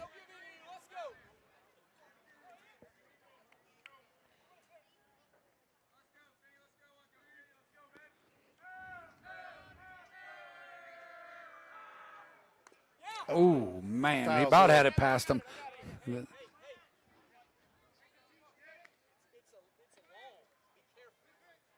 So I asked the coach about this Saturday. We heard him talking about position. Evan does have a tendency every once in a while to jump a little bit early, and that's where you got the catcher's interference call the other day. So that's what they're telling me here. He does. He likes to catch up close, which a lot of catchers do, and it helps your pitcher when you can do that. But you just got to be careful not to move forward. Fouls it away. What a battle we got going here.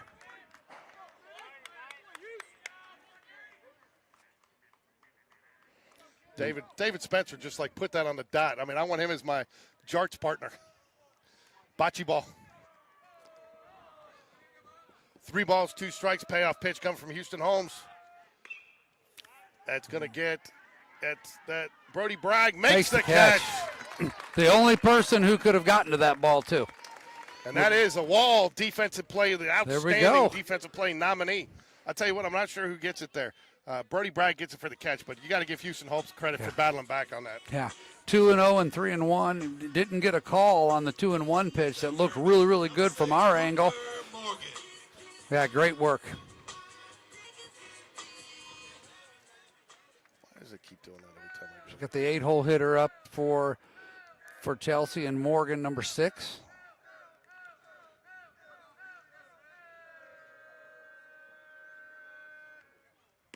This is just low. 1 ball, no strikes. A little off speed, a little something different there. Positive reinforcement coming from the pitching coach. Yeah, rare to hear from him. There you go. Nice strike pitch right there. 1 ball, 1 strike. I'm starting to think that his command is at such a point right now that he's putting his fastball wherever he wants it. I'm glad I'm not a catcher. I don't know what all those signs are. I don't know how they do it these days. It's just low. Seemed like you overcooked that one just a little bit. I like Dunn's philosophy tonight. So what, so what? Mm-hmm. Number 8-hole hitter Morgan for Chelsea. 2-1 count. Brody Bragg having a nice defensive night over at first base for the Jaguars. Ooh, 3 balls and a strike. Just a little in. 3 balls, 1 strike to Morgan. Yeah, coaches would rather throw a pitch to contact here than get a walk. All day. Fouls it back. 3 balls, 2 strikes. All right, like we got him in swing mode maybe here.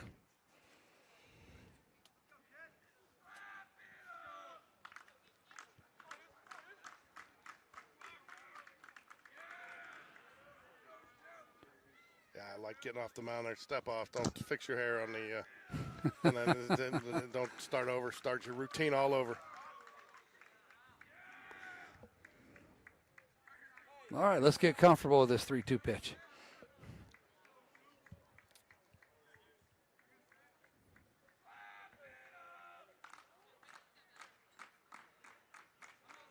Three-two delivery.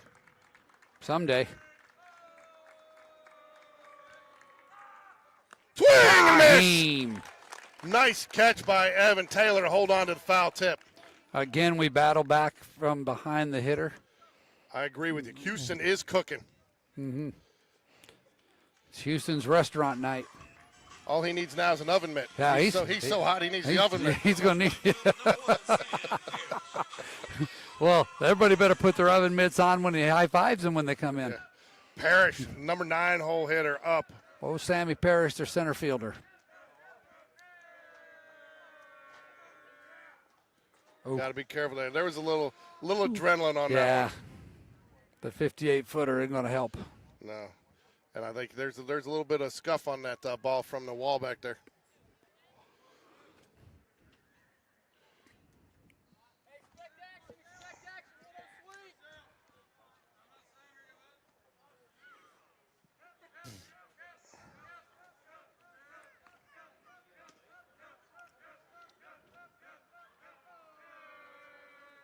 Oh, okay.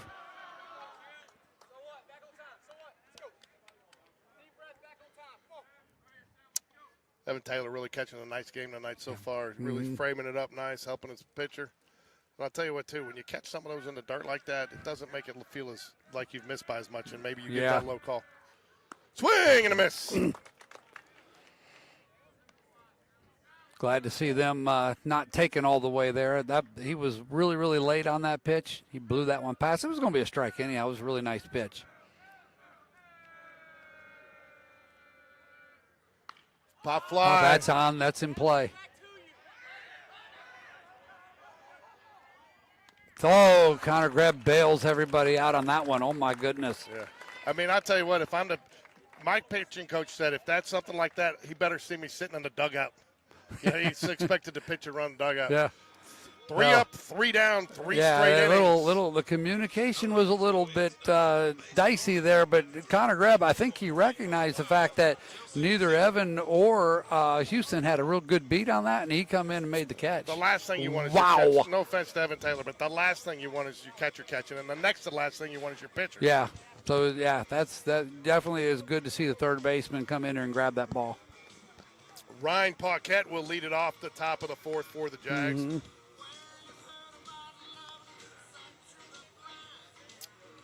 42 pitches so far for Houston Holmes compared to 68 for Grant Hill for the Hornets.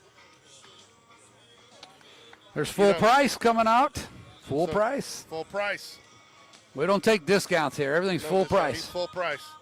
Hey, and I'll tell you what, 2 hits for the Jaguars only, and both of them from Slade Bounds. Slade Bounds. Let's change that number this inning. But the Jags have done it. Well, I'll tell you what, though, even though the Jags some of those guys haven't had some hits, you got Connor Greb 0 for 0 with 2 walks, scored twice. You got Reese Jones 0 for 0, 2 scored twice, 1 walk and a hit by pitch. Yep. You know, but this is where we talk about, Alan, series are going to be won or lost 6 through 10, or 6 through 9. Well, and I'll tell you this, too. Looking at the stats, double-digit strikeouts for Hill in most of his outings. He's not on pace for that tonight. No.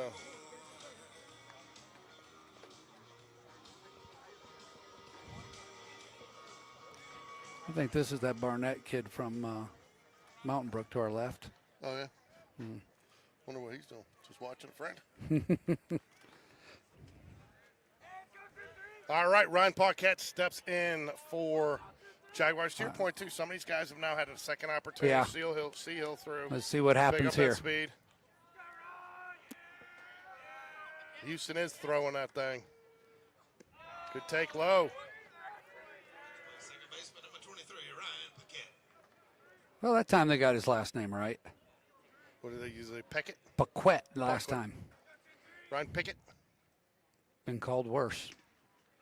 Thought about the bunt. Pulls it back 2-0. Yeah. I mean, how many people call him Ryan? He hates that too. A lot of them call him Ryan. Nice. One syllable. Nice full moon out here tonight. That's a beautiful night. Couldn't ask for better weather. Baseball.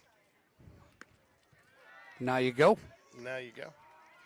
You know how I feel about it. I don't have mixed emotions. I got full emotions on that. Yeah. Not a big fake bunter guy. No.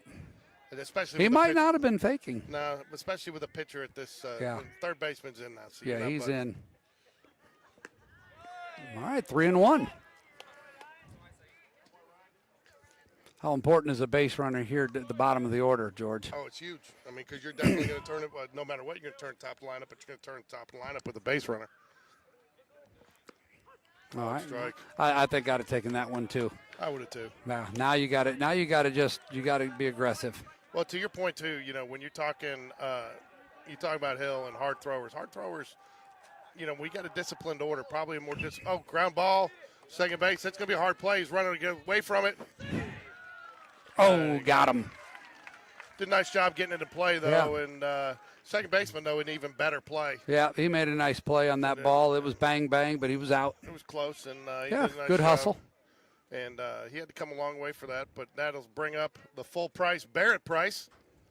Connor Greb-and-Go stands on deck. He may have came up from JV, but we didn't get him at a discount. That's right. I like it, Alan.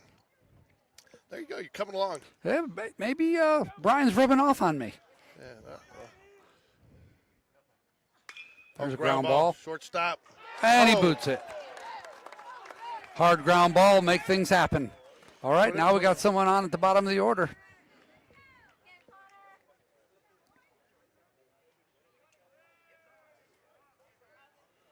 Oh, they are tough, man. We talk about it all the time. Man. He's got those patent leather cleats going.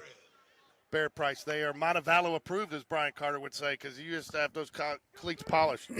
Barrett Price always a threat to steal. And again, I am shocked to see the second baseman playing so far over.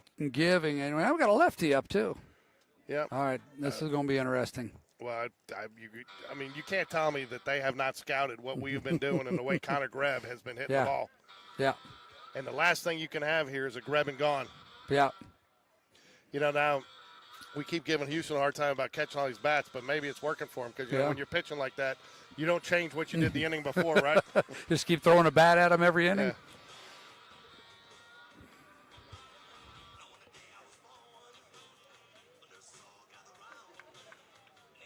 Coach Stallings. Now, that is his second visit. That is his second visit to the mound. Probably more than Grant Hill has seen him all year out there. Probably 2 hits, 3 errors, though, tonight for the Hornets. Yeah, I don't think I saw a game where he's given up more than 3 runs. No, so, but again, I'm not sure I'm not sure anybody's faced a lineup like the Jags have here. No. One down here, but I wouldn't be surprised to see Barrett Price on the move with his speed. Congrats to Barrett Price. Saw he got an offer to Mercer. The Mercer Bears. Not a bad. Macon, Georgia. Not a bad college. No, it's a cool little campus. Been on it many times. I'd expect him to go on this pitch here. I expect him to throw over on this pitch. No, neither of us was right. 2 balls, no strikes. I mean, I think that's what he's telling him. I think you're going to try to keep it around the zone, but you don't touch the plate. Mm-hmm. But again, you really don't want to. Your option in the hole's not much better to pitch to either. Pick your poison. Yeah, and then even after that, Joe Cross, who. You want arsenic or cyanide? Yeah, exactly. So, 77 pitches for Grant Hill, 5 runs for the Jags. Top of 4. This has been a gem, ladies and gentlemen. Glad you've been able to join us for our 700th production on Game Day Sports Radio tonight. There he goes. Barrett Price does go. Pitch is high. And he's And Barrett Price will go to third. Again, careless on the catch. My goodness. And I think, too, that got away from him a little farther than they expected. Right. And there wasn't a ton of hustle there either. No, they just I mean, you kind of wonder, does it feel like they're a little shell-shocked now? Maybe a little bit. And then, Barrett had time to maneuver around the shortstop, move him out of the way, rearrange the furniture, and then head to third on that one. Well, he's smart, too. I think that ball squirted away a little farther than anybody expected on the turf. And yeah. That'll be the 4th Hornet error. Ball 4th. They have not thrown. They have not given him anything to hit at tonight. Now again, here, I mean, dangerous situation. I mean, how big is that for Barrett Price? The full price to get the third. Yeah. Because now you got to wonder too. I mean, this is a steal opportunity. You're getting the pitcher's head a little bit. I know. I mean, what are we doing here? And he's catching it with his throwing hand. I know. We're all right. I think if Coach Doc Bragg was over in that dugout, I think he'd put a stop to that. I think we're about to get a pitching change. I think you have to here now. I think after his third visit. 80 pitches in, they're going to remove Grant Hill from the game. Wow. I think you're right there. I think they are scared of Connor. I don't think there's anybody that's not scared of Connor right now, including myself. Yeah. Yeah. Hey, speaking of Connor, while we have a minute here, for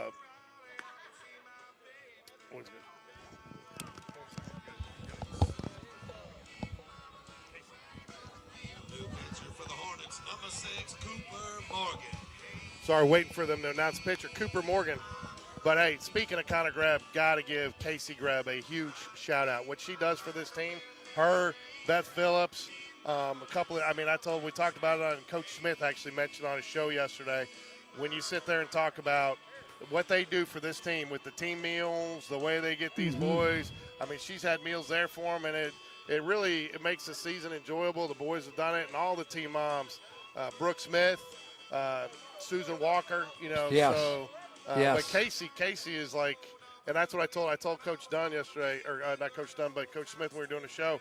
I said, I'm not sure if you got more talent on the field or more talent in your team moms.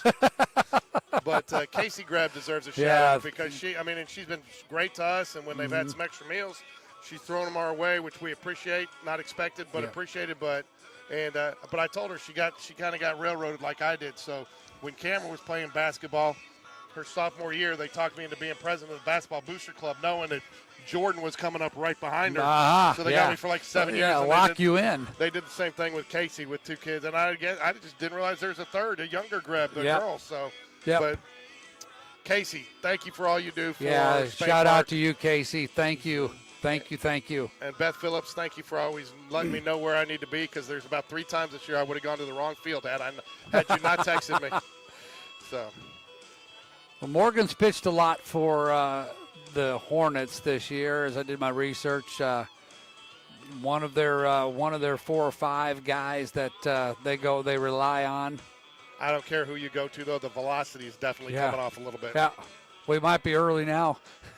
And I think you had to do. I think that was not as much about how Grant Hill had pitched, because they've got 4 errors now. His walks, he's given up 5 walks. But I think that was we have 2 hits. 2 hits, and they're 2 big hits by Slade Bounds. Yeah. But I think that was more about pitch count, because you've got another series against Helena next week. Okay, so you gotta be prepared next week. You can't let it all, because if you let him go too far this week, it could impact next week's series. Indeed.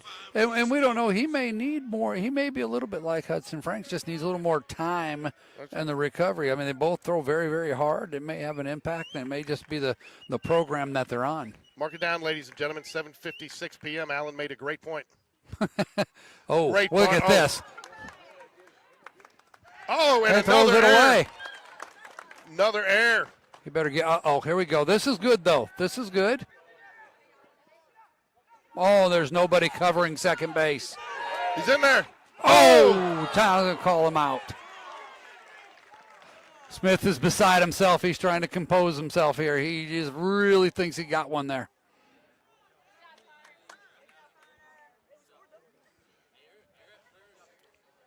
Now the Jags did get one.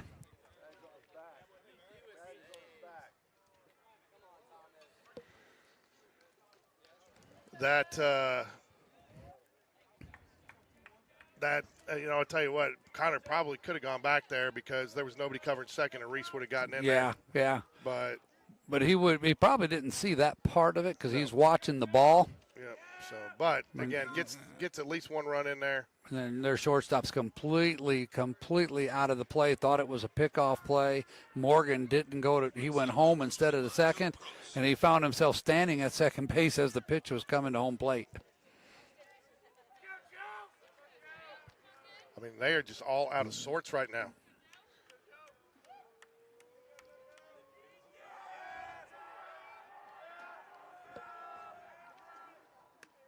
Somehow, Game Changers got it 7 because they didn't record the second out there. Yeah. So we'll get it fixed. There they go. Now they've got it. So 6-0 Jags. They do get another run here, which is important. And Joe Cross, base hit here. 2 balls, no strikes to him.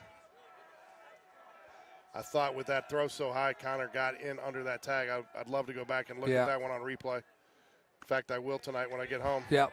I'll be curious to see what you think. Ken, I'll let you know. We'll have it for you on Thursday, the replay. That's a pretty good angle right there. It is. It really is, actually. It is, and I can slow it down, and I can see his hand. Trust me, I'll be cutting that replay out before I go to bed tonight. If he had an oven mitt, he might have been safe. Yeah. That little extra. Almost wonder if that wasn't a he shut down the conversation pretty quick, so that either tells me he was. But Evan, we got? You can't really see it tonight because it's the black screen in the back there, but it is tool time. I'm gonna move the tool man, because you can't see the tool time part. There we go. We can get it back down there. Just make him a little smaller. There we go. It's tool time back there. How's that? Is that all right? Greb or Taylor family. We're just here to please you guys. I mean that sincerely.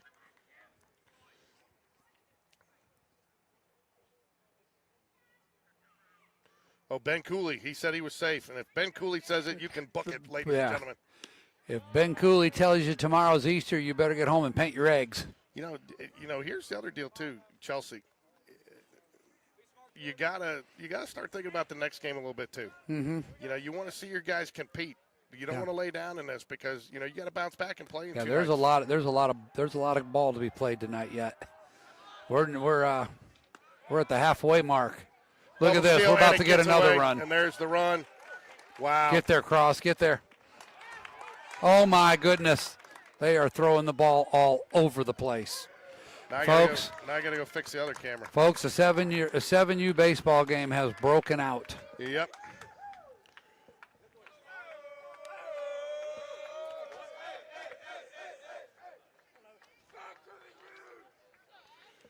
Two balls, no strikes. And again, you knew Coach Smith was going to be aggressive here. Well, I'll tell you what else happens in this situation. The Spain Park hitters now are really relaxed, and they can become even more dangerous. They can.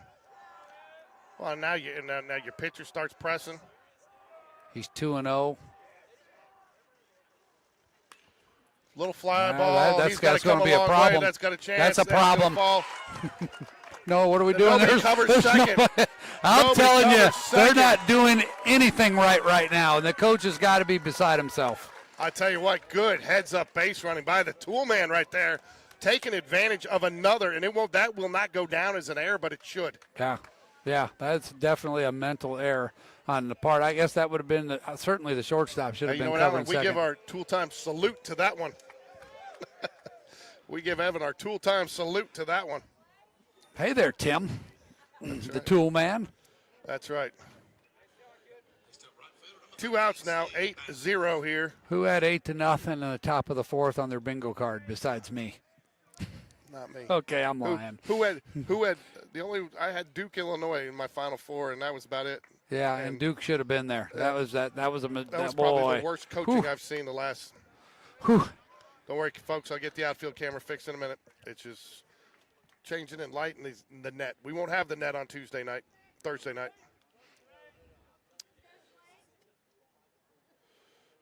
It's all the Dutch boys, Missy.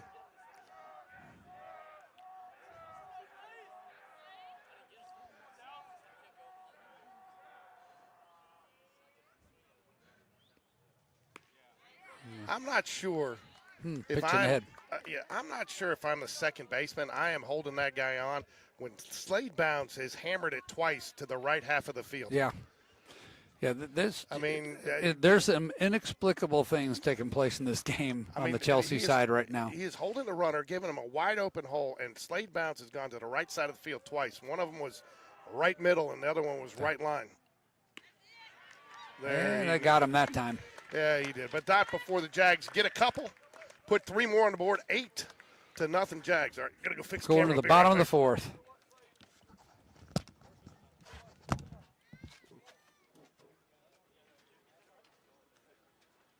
Ooh.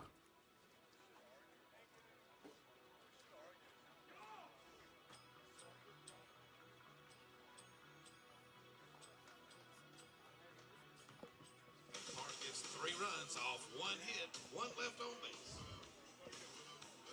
Coming up for the Hornets, Wisdom, Floyd, and Craig.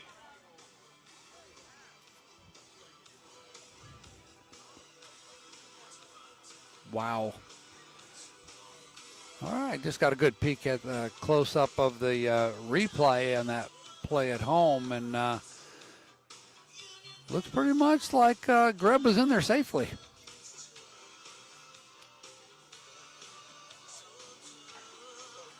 Bang, bang. It's hard to really tell where the glove was, but the glove looked like it was in front of the plate. Casey got it.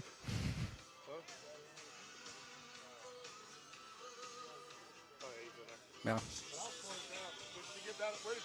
I think she did it herself.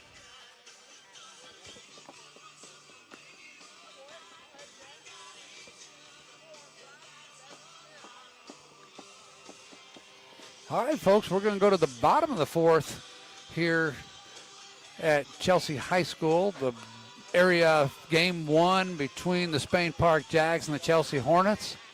Spain Park leads 8-0 as we get ready to start the bottom of the fourth inning. We're back to the top of the order for the Hornets with Wisdom, Floyd, and Craven.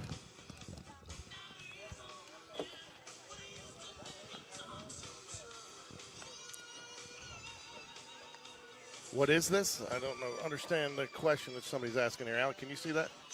Which one am I looking at? The bottom one? What is this? Yeah, I don't know. What's it referring to? Is there anything before it? Is that the bottom? That's the bottom one. It's a high school baseball game. Spain Park versus Chelsea. Well, welcome. Not trying to be a smart ass. Not sure what the question is.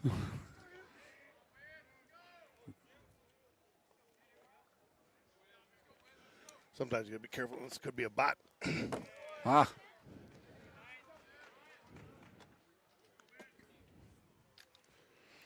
Nothing to take the starch out of your shirt like an 8-0 deficit going in the bottom of the fourth inning. What would you have been more surprised about? The fact that we were 8-0 in the bottom of the fourth, or this would be the second at bat for their leadoff man? You know, actually the 8-0, this doesn't necessarily surprise me. 1-1, Paul misses just a little bit high. Well, transfer rule. He dropped the ball. 1 ball, 1 strike. 8-0. Yeah, no doubt now you absolutely want to be always pitching ahead, making them put it in play.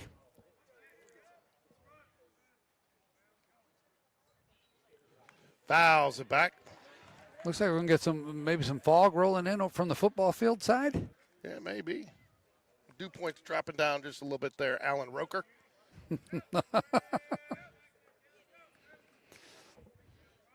On a nice, not quite balmy, but very comfortable spring night. The last day of March. Ooh. Oh, good idea. I think Tom wanted to call it too. Yeah, he just did. That's just too borderline. He couldn't give him that one. I think you needed to get it down. Yeah. You're probably not getting that 8-0 in an area game either. No. 2-2 pitch from Houston Holmes.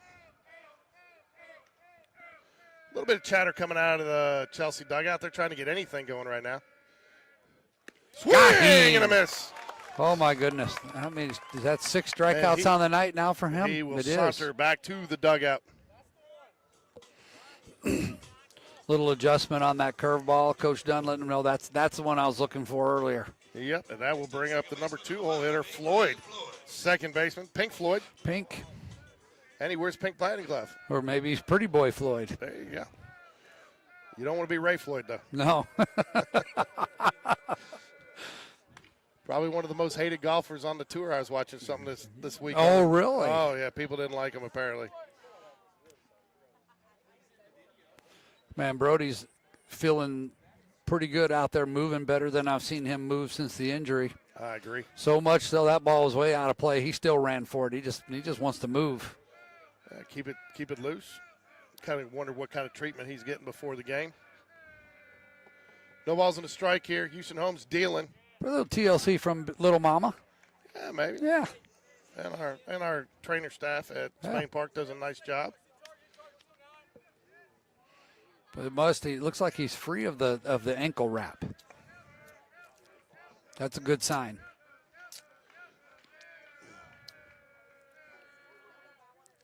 Nice. Called strike. I don't know how you take that one.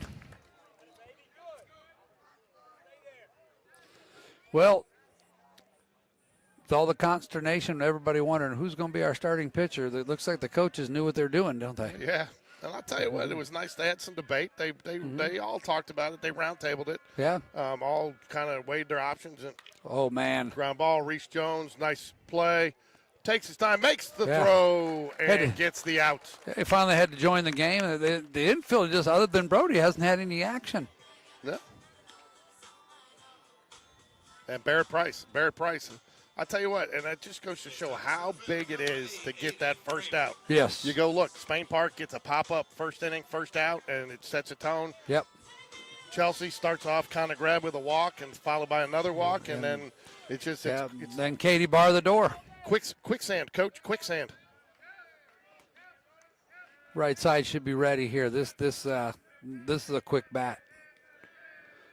I promise you, he was that same size in 8th grade. Ball misses. Craven. Yeah, I had somebody knows him well say he had some opportunities to play some college ball, but has decided that he's going to hang him up at the end of this season, just go down to Auburn and be a student. A lot of kids do that. Yeah. It's a good plan. I mean, he played a lot, you know. I've seen a lot of kids go to play. I've seen a lot of kids go to, play for a year, and it takes a lot of dedication. Yeah. Yeah. Really time consuming. You think it's time consuming in high school. It gets really amped up in college. Misses high. I know preseason Huntington does like 15 inning scrimmages. And they go and they go and they go.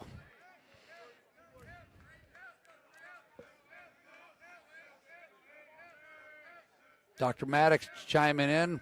Pretty excited about the Jags' 8-0 lead here in the bottom of the 4th.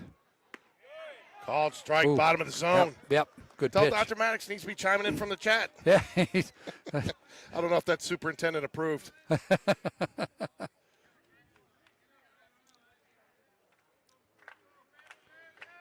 2-2 pitch coming from Houston Holmes. 2 outs. Craven looking for the Hornets' first hit of the game. First base runner. Well, there it is. is. The ball found him. It did. Got him in the tuchus. It's one he wishes he had back. Coach Dunn telling me he tried to do too much with it. Yeah. That's easy to do when you get to this point. Need to be careful with this guy. He's got some power. He's the team leader in home runs. Allen busting out the stats. He's tonight. a big old boy, isn't he? I'm proud of you. Yeah, I checked on this team hard.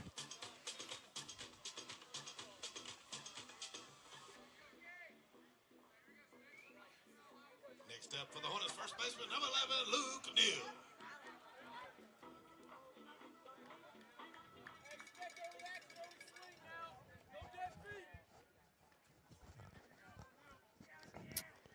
All right, that'll bring up Neal 0 for 1 today.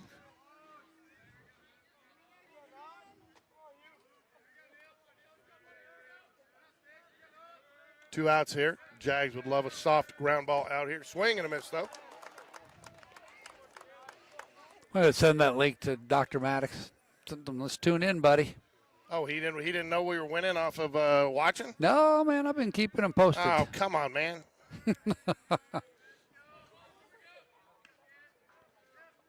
Houston Holmes, first time tonight out of the stretch. Doesn't seem to be bothering him. Fouls it away. Nice little check swing. Got a little help there. Now you got him where you want him here. You can play around with him a little bit.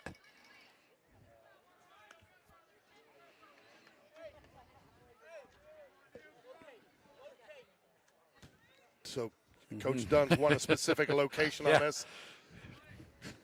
Yeah, me too. My location is across the plate, but in Taylor's glove.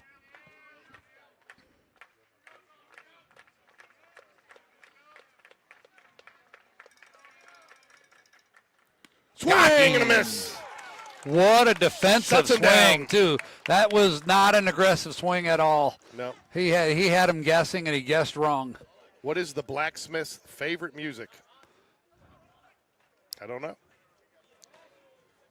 Heavy metal.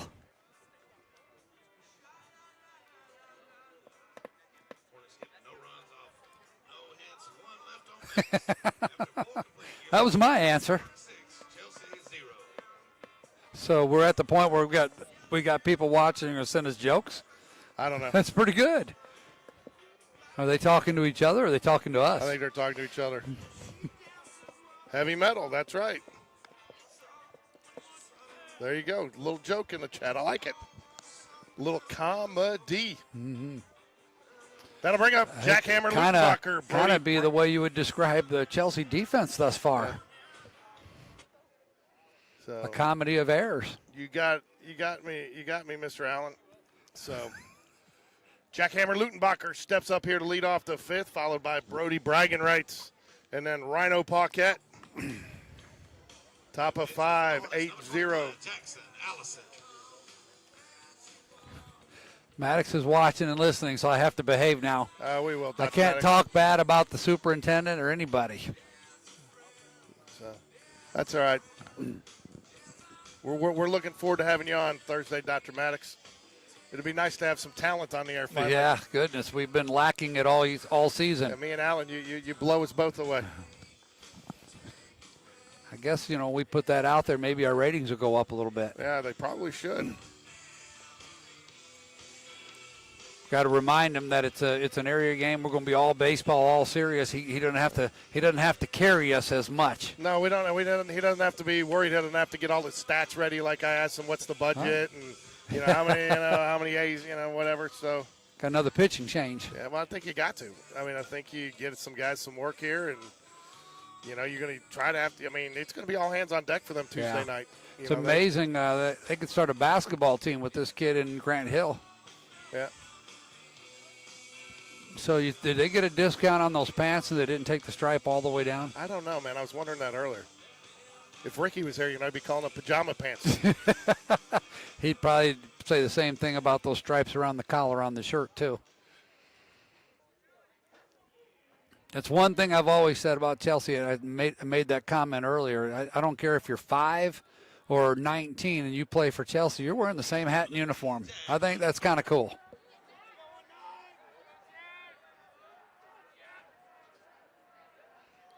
Well, let's see what the fifth inning brings. Jackhammer Lutenbacher takes ball 1. I like the take there right out of the gate. Yeah. You got a new pitcher in. You don't know what he's got.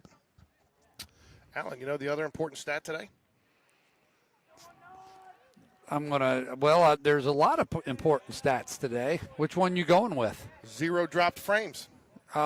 You know what? You set me up for that every time, and all I think about is it errors? Is it this? Is that? No drop frames on the broadcast, but we did have 2 blurry cameras because maybe that'll help our Nielsen ratings. Maddox thinks they're going to drop precipitously on Thursday. Of course not. Of course not. We could walk away from the broadcast and he could carry it by himself, Alan. And that's what you call buttering up your special guest. Oh, fouls it back. 2-2. Well, into the trailers that are set up for classrooms on the backside here. Yeah, they're building a new gym. I'm hoping they're going to get a gym of regulation size. Yeah, a lot of changes in Chelsea. 2 balls, 2 strike, and misses high and outside. Brody Bragg.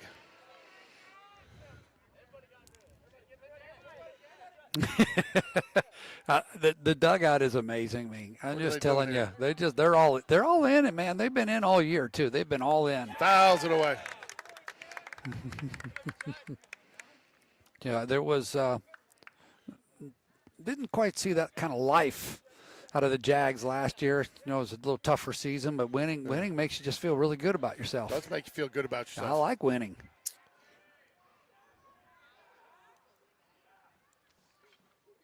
He's Ball gonna take 4. ball 4. Great take. I'm surprised. Someone needs to pick that bat up and throw it at the pitcher. I'm surprised. Our pitcher, that is. He's going to put a pinch runner, which I expect him to do. He's going to go pinch runner for Brody or for Lutenbacher, and I would fully expect a bunt coming in here. I think, to your point. What are we doing? He's putting Someone's trying to find a helmet. Yeah. That's a Hudson Hibbert sighting. Yeah, Hudson Hibbert. So does not get his wristband call, so he might know already what he's doing. Mm-hmm. Going to pull it out of his back pocket. There he goes. So yeah. Hudson Hibbert will run for Jack Lutenbacher. Jack Lutenbacher can return to his original position. And I didn't realize this. You could cycle through a couple. Like Hudson Hibbert could hit for him next time, and he could still come back. But just as long as it goes in one more time. I expected a bunt there, and he squared the bunt. Yeah, that would have been a terrible one to offer at. I tell you what, man, I might bunt steal here. Let him put one out, pull back. Hudson Hibbert's fast, get him there, and then try to bunt him to third and get that sacrifice fly for the run.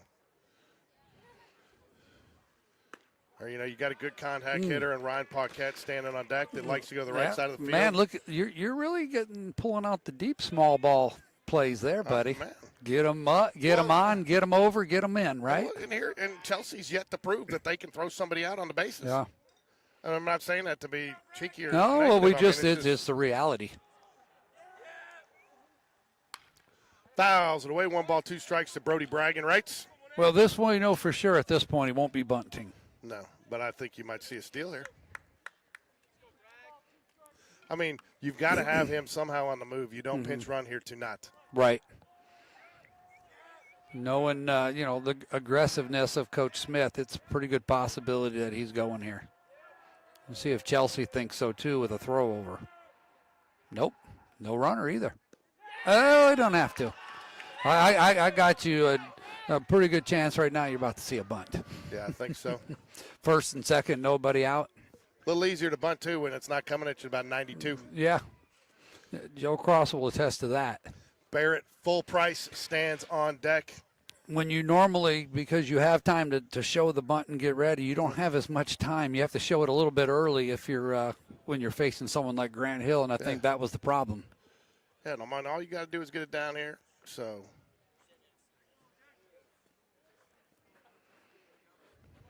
the only thing you can't have happen here is bunt it up in the air. Yeah. Second baseman number 23, Ryan Paquette.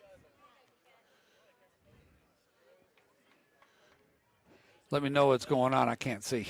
We've got a pitching change, it looks like, coming, or at least a mound visit. mound visit. And I think from this point on, he's got to make a change. Yeah. He's got a I don't even know where they're. Is that their bullpen over there? I think so, yeah. I haven't seen anybody over there. I think he's sticking with him here. He's just talking about how they're gonna play this. But, I mean, hopefully if I can get Tom here one of these innings, I'm going to ask him what the rule, because, I mean, it changes every year, the mound visit rule. Yeah, I don't know the rule. I know the major league rule, and that's it. I just assumed that was the rule everywhere, but it's not.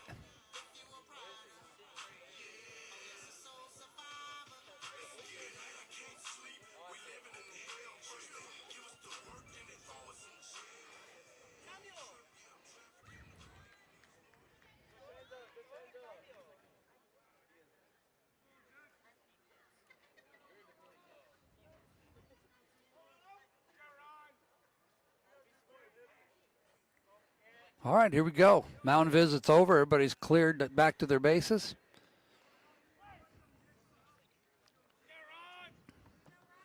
All right, now you probably can't see.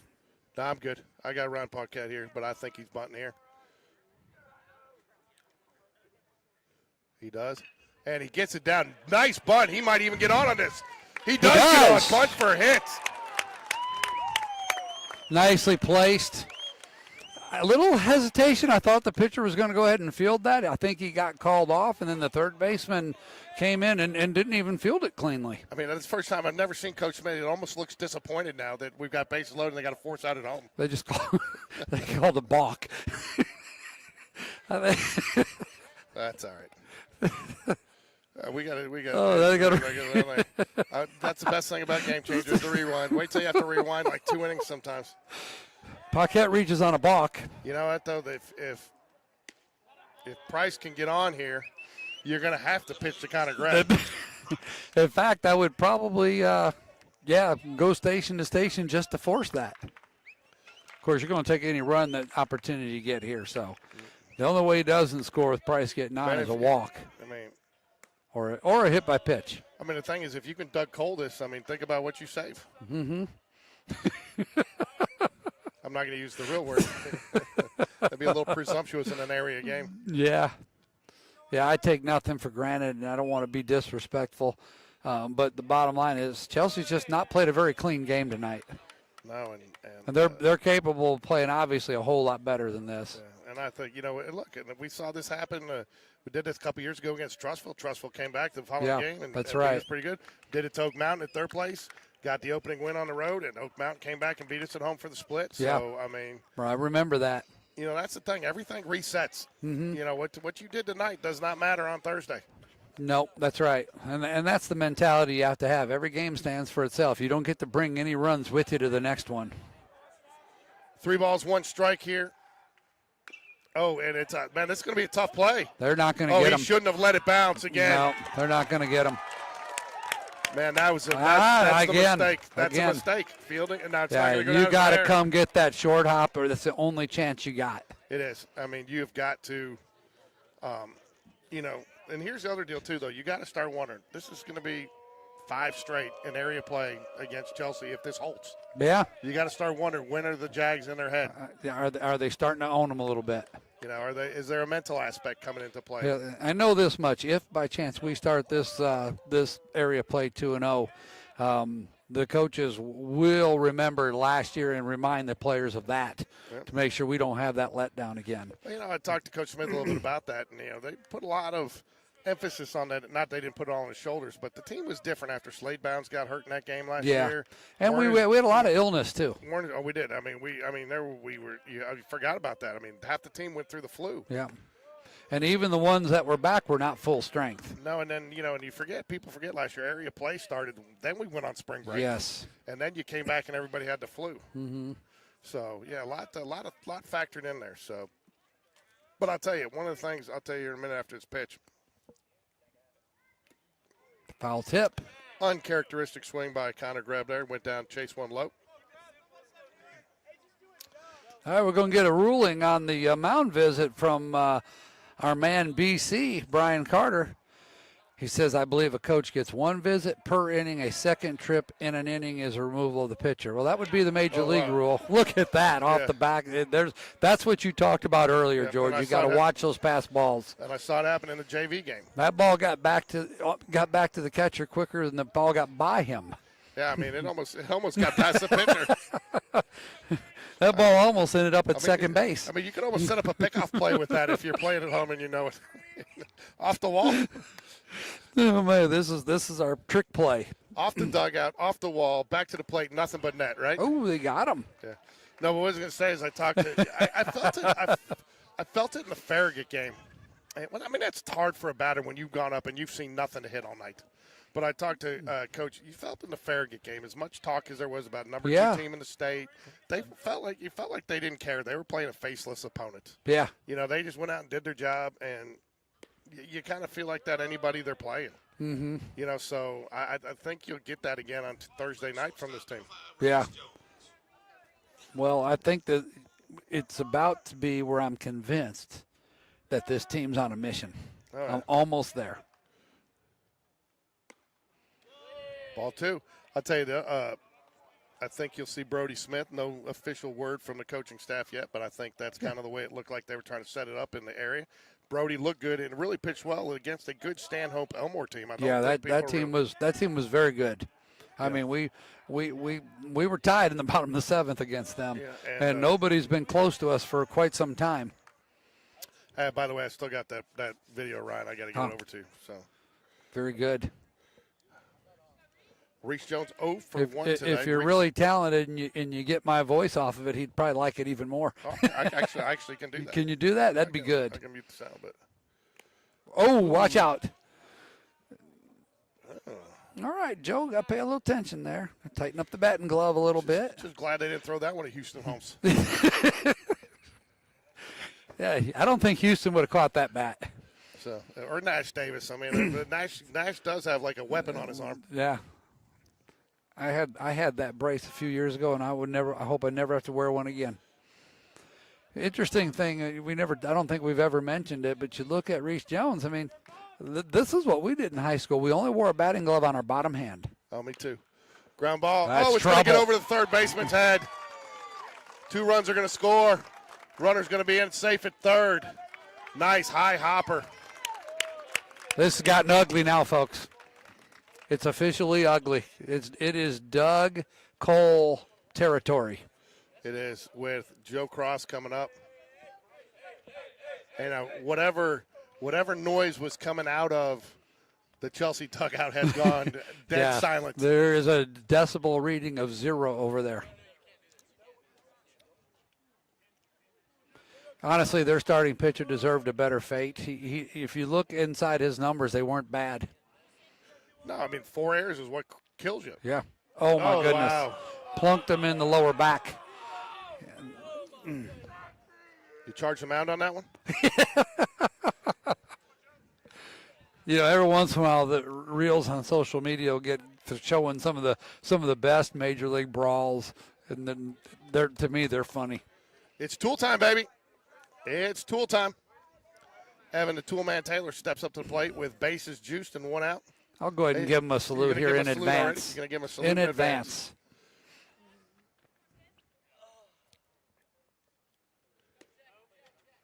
Ball misses low. You got to give the umpire credit. He has called a consistent game, regardless of the score. Some umpires will wind it up, and he realizes this is area play. And I don't necessarily have a problem with him widening it up a little bit, but there's a good example. Yeah. No, I mean, that's been a strike more times than not tonight. Yeah, looked a little down on Taylor there. Looked a little bit low. Slade Bounds stands on deck. Slade's had a great night at the plate tonight. I think we're very fortunate in area play. Looks like we're going to get some pretty good officials. I think more importantly, ground ball. Right back to the pit. Wow. Wow. Jeez. Decided to go to first. Was going to give up a run. Just mentally checked out. Yeah, I just didn't even know the situational baseball. There. Didn't know the situation there, and wow, I'm speechless, Alan. Right now, if you're the Chelsea coaches, you're just wanting something good to happen to take into Thursday night. It's neat to know people are paying attention to our broadcast and they hear the things we're talking about, and they're chiming in and giving us some good feedback. Rule 8.06 covers visits to the mound. 8.0.6, we're getting technical. Yeah, the manager coach may come out twice in 1 inning to visit with the pitcher, but the third time out, the player must be removed as a pitcher. Okay. So that's different in high school ball. I thought, though, there was a total number of mound visits that you got, but I don't know. Called strike there to Slade Bounds. Called strike again, 0-2.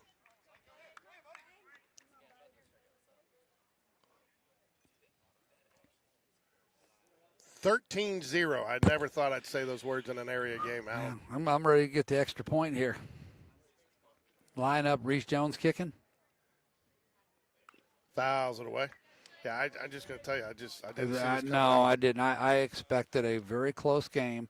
I really did think if Houston Holmes was on, they were going to have a tough time scoring against us. I didn't expect what we got going right here. No, I mean, honestly, I felt we had a very good chance to win this ball game. I did too. I didn't feel like it like this, though. No. And I felt swing and a miss. I felt if we could get to their bullpen, that was our best chance. And I felt like the way we were hitting enough, we could get it into the bullpen 4th or 5th inning. Yeah, looks like Hudson Hibbard's going to stay in for Lutenbacher and bat here. No, I've heard two different things. Because it's area play, it's a little bit different. Some players would say they'd rather get blown out than lose a heartbreaker, right? But this has to be somewhat demoralizing. I mean, they haven't. I mean, what do they got in this game? They got 7 errors. Yeah, that's just unacceptable at this level. Lots of heads hanging in the dugout. Mm-hmm. Guys not even paying attention over there, just looking at each other, talking. Yeah, it's the body language is just. They want this to be over with. This is not what you'd expect out of a Coach Stallings coach team. And I know that's not what Coach Stallings expected out of this team. They may never let us come over and broadcast again. It's a good thing we're moving out of their area next year. Yeah, we got conflicting information on the pitching thing, so we're just going to stick. We're going to stick with the traditional. I'm going to get the ruling. I'm going to get it from the umpire.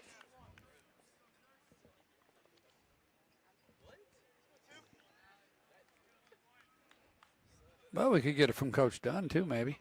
They don't even know.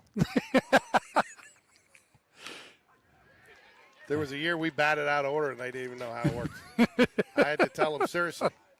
Josh Lewis. I mean, I've never seen anybody. Even Coach Whitaker still gives him a hard time about batting out of order at that level. Yeah. Doc Bragg next to me's falling asleep over here.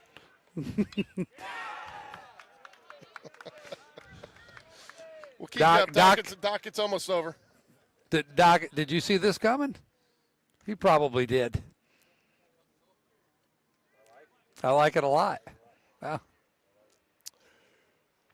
It's all about the what did we call it? The Doughboys, right? The Doughboys. It's all about the Doughboys.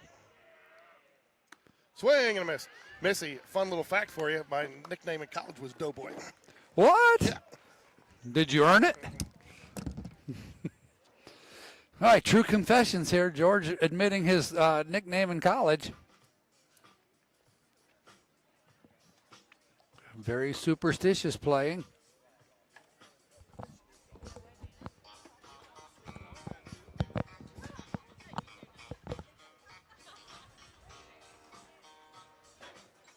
Reminds me of when we were the Force and we beat the Canes 16-0. You remember that? Yeah, absolutely. Who's going to forget that one? You remember that? Yeah, absolutely. They couldn't score on us. Like, our defense was perfect. Oh, gosh. Was that at Hoover High School? Was that game at Hoover High School? Yes. I think it was. It was at Hoover High School. On the old grass field. Yeah. That is right. They had beat us somewhere else like a drum. Yeah. And then we came back and we beat them 16-0. So, is it easier to lose 13-0 or 4-3 in the bottom of the last inning? I think it's easier to lose 13-0. Yeah. Yeah, because then you're like, it's over. Yeah. I mean, like you can go, hey, throw that down the toilet versus we missed it by an inch, right? Like if it starts making you think of every play you did was wrong. They had 7 errors. Yeah. 7 errors.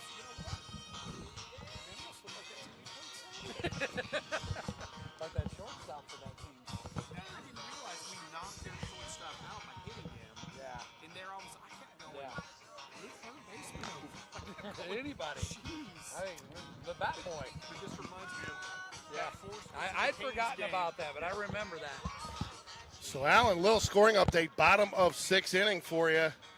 We have got Pelham 5, Helena 2. Oh, my goodness. So that could be an interesting little shakeup there. I have to Okay. see how that series plays out. So after the 3rd visit, you can go to the mound. I got it really from the umpire. Yeah. You can go to the mound 3 times in 1 inning, but on the 4th you got to pull them. And then Really? you go again on the 5th. So once you hit 4 visits, Oh, you I gotta see pull what 'em. you're saying. So from that point on, every visit to pull. Rip. That one's coming to us, George, but it's behind us. They went ahead and updated their lighting here as well when they did the field. That was good to see. Going to follow Helena. team It's not. follower? It's not. I'm fairly certain that is not a Musco product, because All right, you lost me at Musco. yeah, Musco is the top of the line sports lighting. Okay. Only the finest for Hoover, buddy. Only the finest for Hoover. City of Hoover, Hoover City Schools, I should say. The city of Hoover. Bottom of 5. Not They've so got much. To, they've got to get 4 if they want to stay. Quickly though, a 0-2 count to Doman. This is Go! Dorman. Ground ball, Connor grab. That's a fair ball. I think they're going to get rewarded with their first hit of the night. Yeah.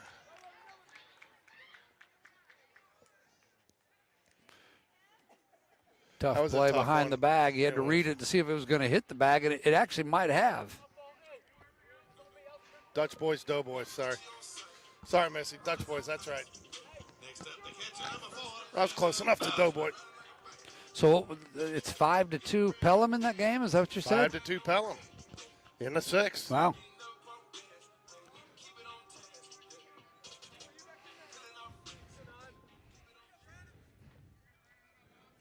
Bottom of 5 here. First runner on base. Second runner. I forgot about the hit by pitch. Uh-oh. Thought about it. Coach done quickly. He Yeah, says when you get a rebound off the glass like that, you just put it back up, right? And, as well as Houston Holmes has pitched, I'm a little surprised that you haven't seen.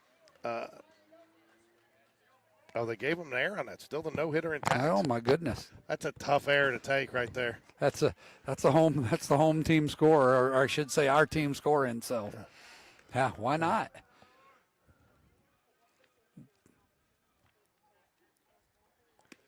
Ball misses low. I wouldn't be surprised if you start to see a little Birdman action coming up. Yeah, and you're not far away, I think, from a visit to the mound by the pitching coach. Yeah, well, he's got to get that NIL deal Yeah, in tonight. he's got to be seen. Those image. There hasn't been an image yet. No, He hadn't been on the camera. use his name a couple times tonight. Yeah, we've been promoting them. All 3. All right. Not liking what I'm seeing here. This is the time that you just need to throw strikes. Well, I mean, he's coming up on 64. And again, we haven't had guys go super deep in games. Yeah. A lot of emotion, a lot of intensity in this one. Mm-hmm. You going to check, see if you got somebody in the bullpen? You can't see it from there. It's behind the dugout. Well, I got a little angle there. Nice called strike there. Brings it back 3-1.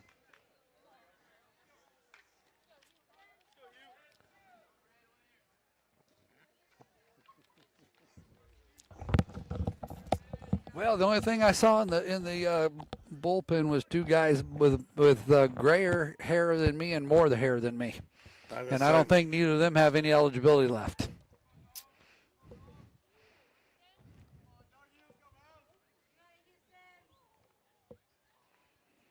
Working his way back here. Yeah, trying to. 3-1. Chipping away at it. Ball 4.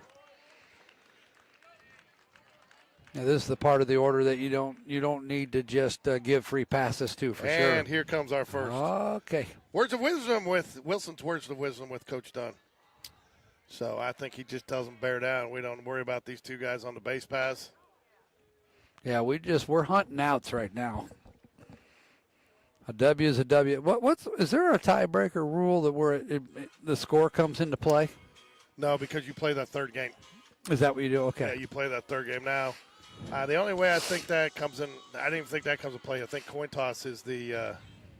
So I think coin toss is the differentiator if you have, because you could have a situation which almost happened a couple years ago where you had to have a 3-way playoff, and so you do a coin toss. Who plays the first game, and then the winner of that one plays the second. Yeah. So by virtue, What a of mess. yeah, so you hope that doesn't happen. Helena threatening right now, though, in the bottom of the 6th. Bases loaded, 1 out, trailing 5-2. Running for the catcher, number 9, Jack Turner.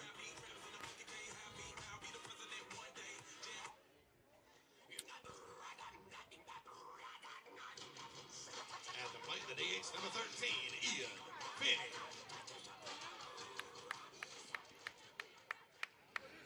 All right, Finney comes to the plate.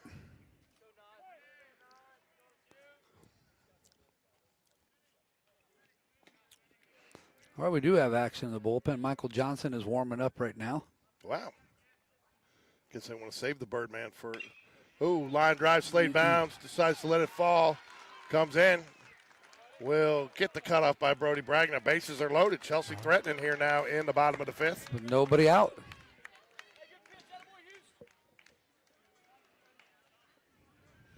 You know what? I'm going to place an order right now, Alan, for a double play. I'll take it. They can have that run. I'll take a 1-2-3 double play. Oh, there you go. Then they don't get a run. I like it. No, 1-2-3 double play. Back to the pitcher. That's what I mean. Then they don't get a run. Oh, that's a yeah. Oh, but there's that's what I mean, George. There's 2 outs. They could still get a run in the inning. It's oh not well, over. okay. I just meant on the play. So stop arguing with me. I'm not your wife. Hey, I tell you what, man. I tell my infield just to get 1 out here, right? Yes, 1 out. That's all we're worried about. Oh no, they're not going to be happy with that.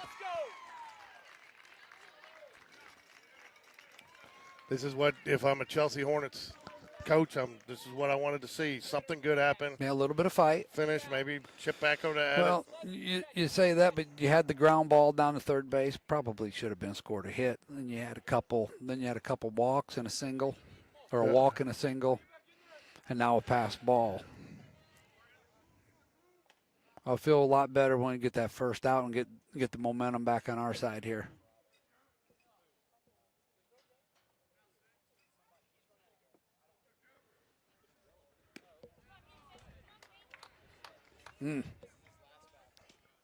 Yeah, this is. I think this will be the last batter that he sees, regardless.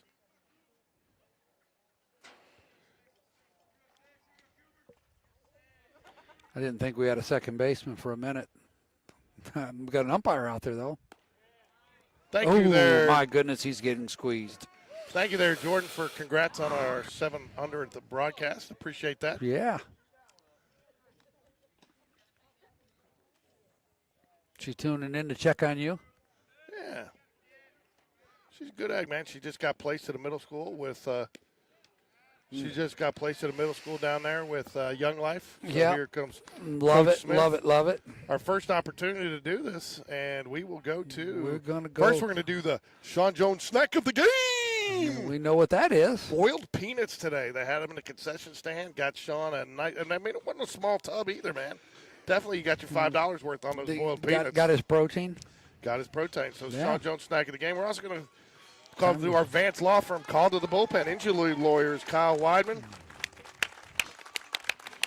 Motorcycles, big truck. Here comes the Jags to greet their teammate on a strong outing.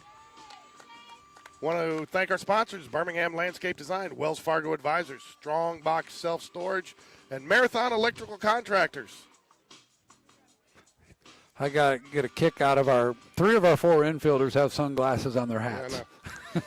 Steven Standridge, America Properties, Milner Farms, Alabama Credit Union, Overnight Parts Alliance, and RFG Advisory Group. Kevin Harper, all Spain Park. K. Harper.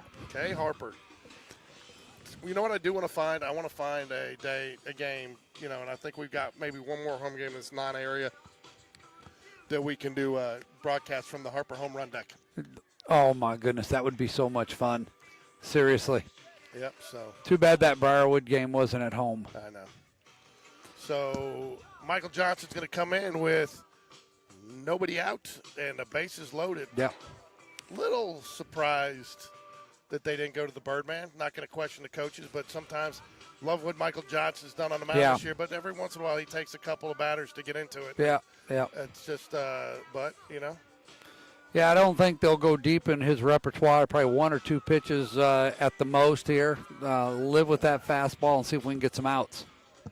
But he is a guy that'll throw strikes for you. Yeah, you got the 9-hole hitter coming up, and then the top. So you really want to get somebody out here before this thing flips over. Yep. It's good to have a 12-run cushion.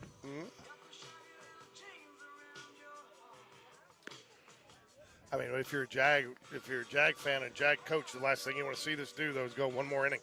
Yeah. You want to get out of here early, get some rest.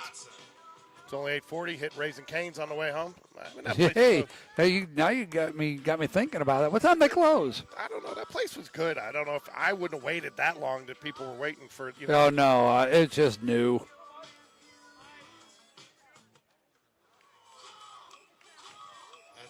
Hornets right fielder, number 1, Sam Parrish.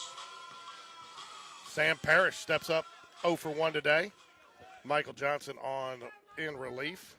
We'll close the book here on Houston Holmes in a minute after the inning because he does have some runs that could potentially be on his. Fouls it back. Johnson firing away with strike 1.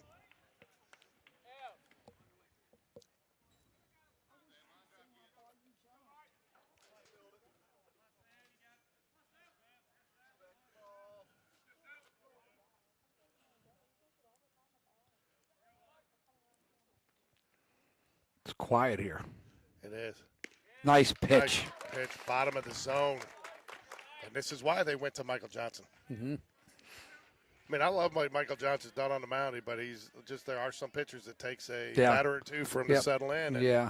But, May not be ideal to come in with the bases loaded with nobody out. Is that what you're thinking? well, but he is a competitor, and Yeah, that's what he you is. want out there right now. He is a competitor, and we talked about it today. At this point, it's as much about talent as it is as much about what's inside your head. Yeah. Yeah, because both teams got plenty of talent. Got him. The ball, it should get It's going to be fouled. tough. Did not get it by the reaction from the dugout. I tell you what, those are 3 words I never hear. You got room. I was playing. You had one off in softball. Oh. I was 23 playing competitive softball, and I had somebody say I got room, and I went for it on third base, and I hit my shoulder into the foul post and dislocated right there, and the game over for George. Oh, we got it. We got one of those stories too that I got ribbed about on regular occasions by a buddy. I told him he had plenty of room. Ribs, they shut down the smoker a little while ago, Alan.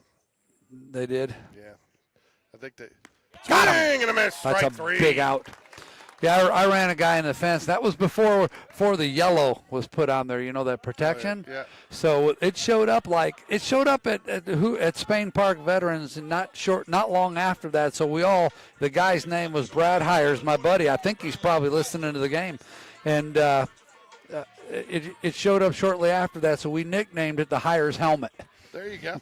His head was bleeding, and his wife was not real happy with me. She jumped on him, and then when he told her it was my fault, she jumped on me. Well, top 7th action. Pelham 5, Helena 3. We'll try to keep it up. All right, so they got out of that mess, only giving up one run. Strike 1.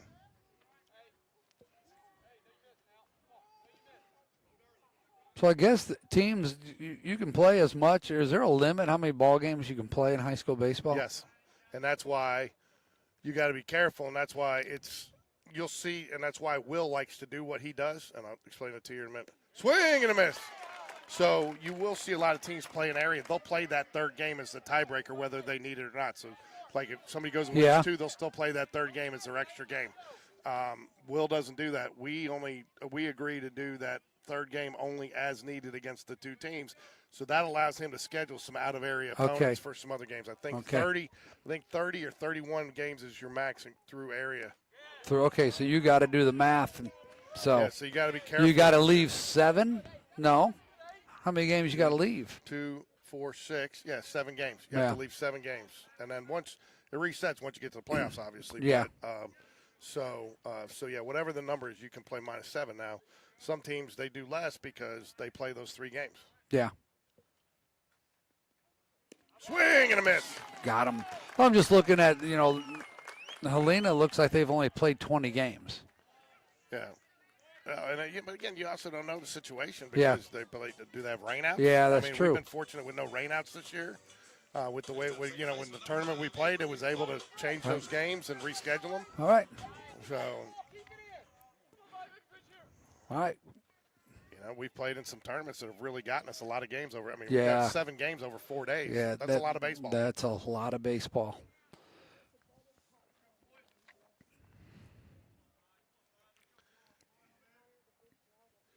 Fouls it off his foot.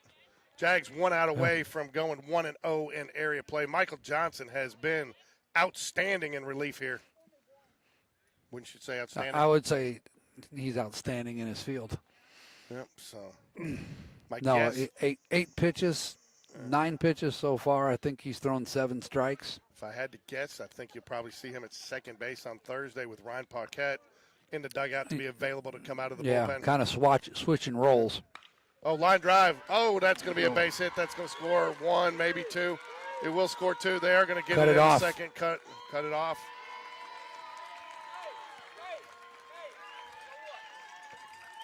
Doug's telling him, so what? I mean, nice little hit there. Yep. Solid hit. Finally getting some production out of, and this, again, I think not that you want to see this. If you want to get it, what are we going here? We got police all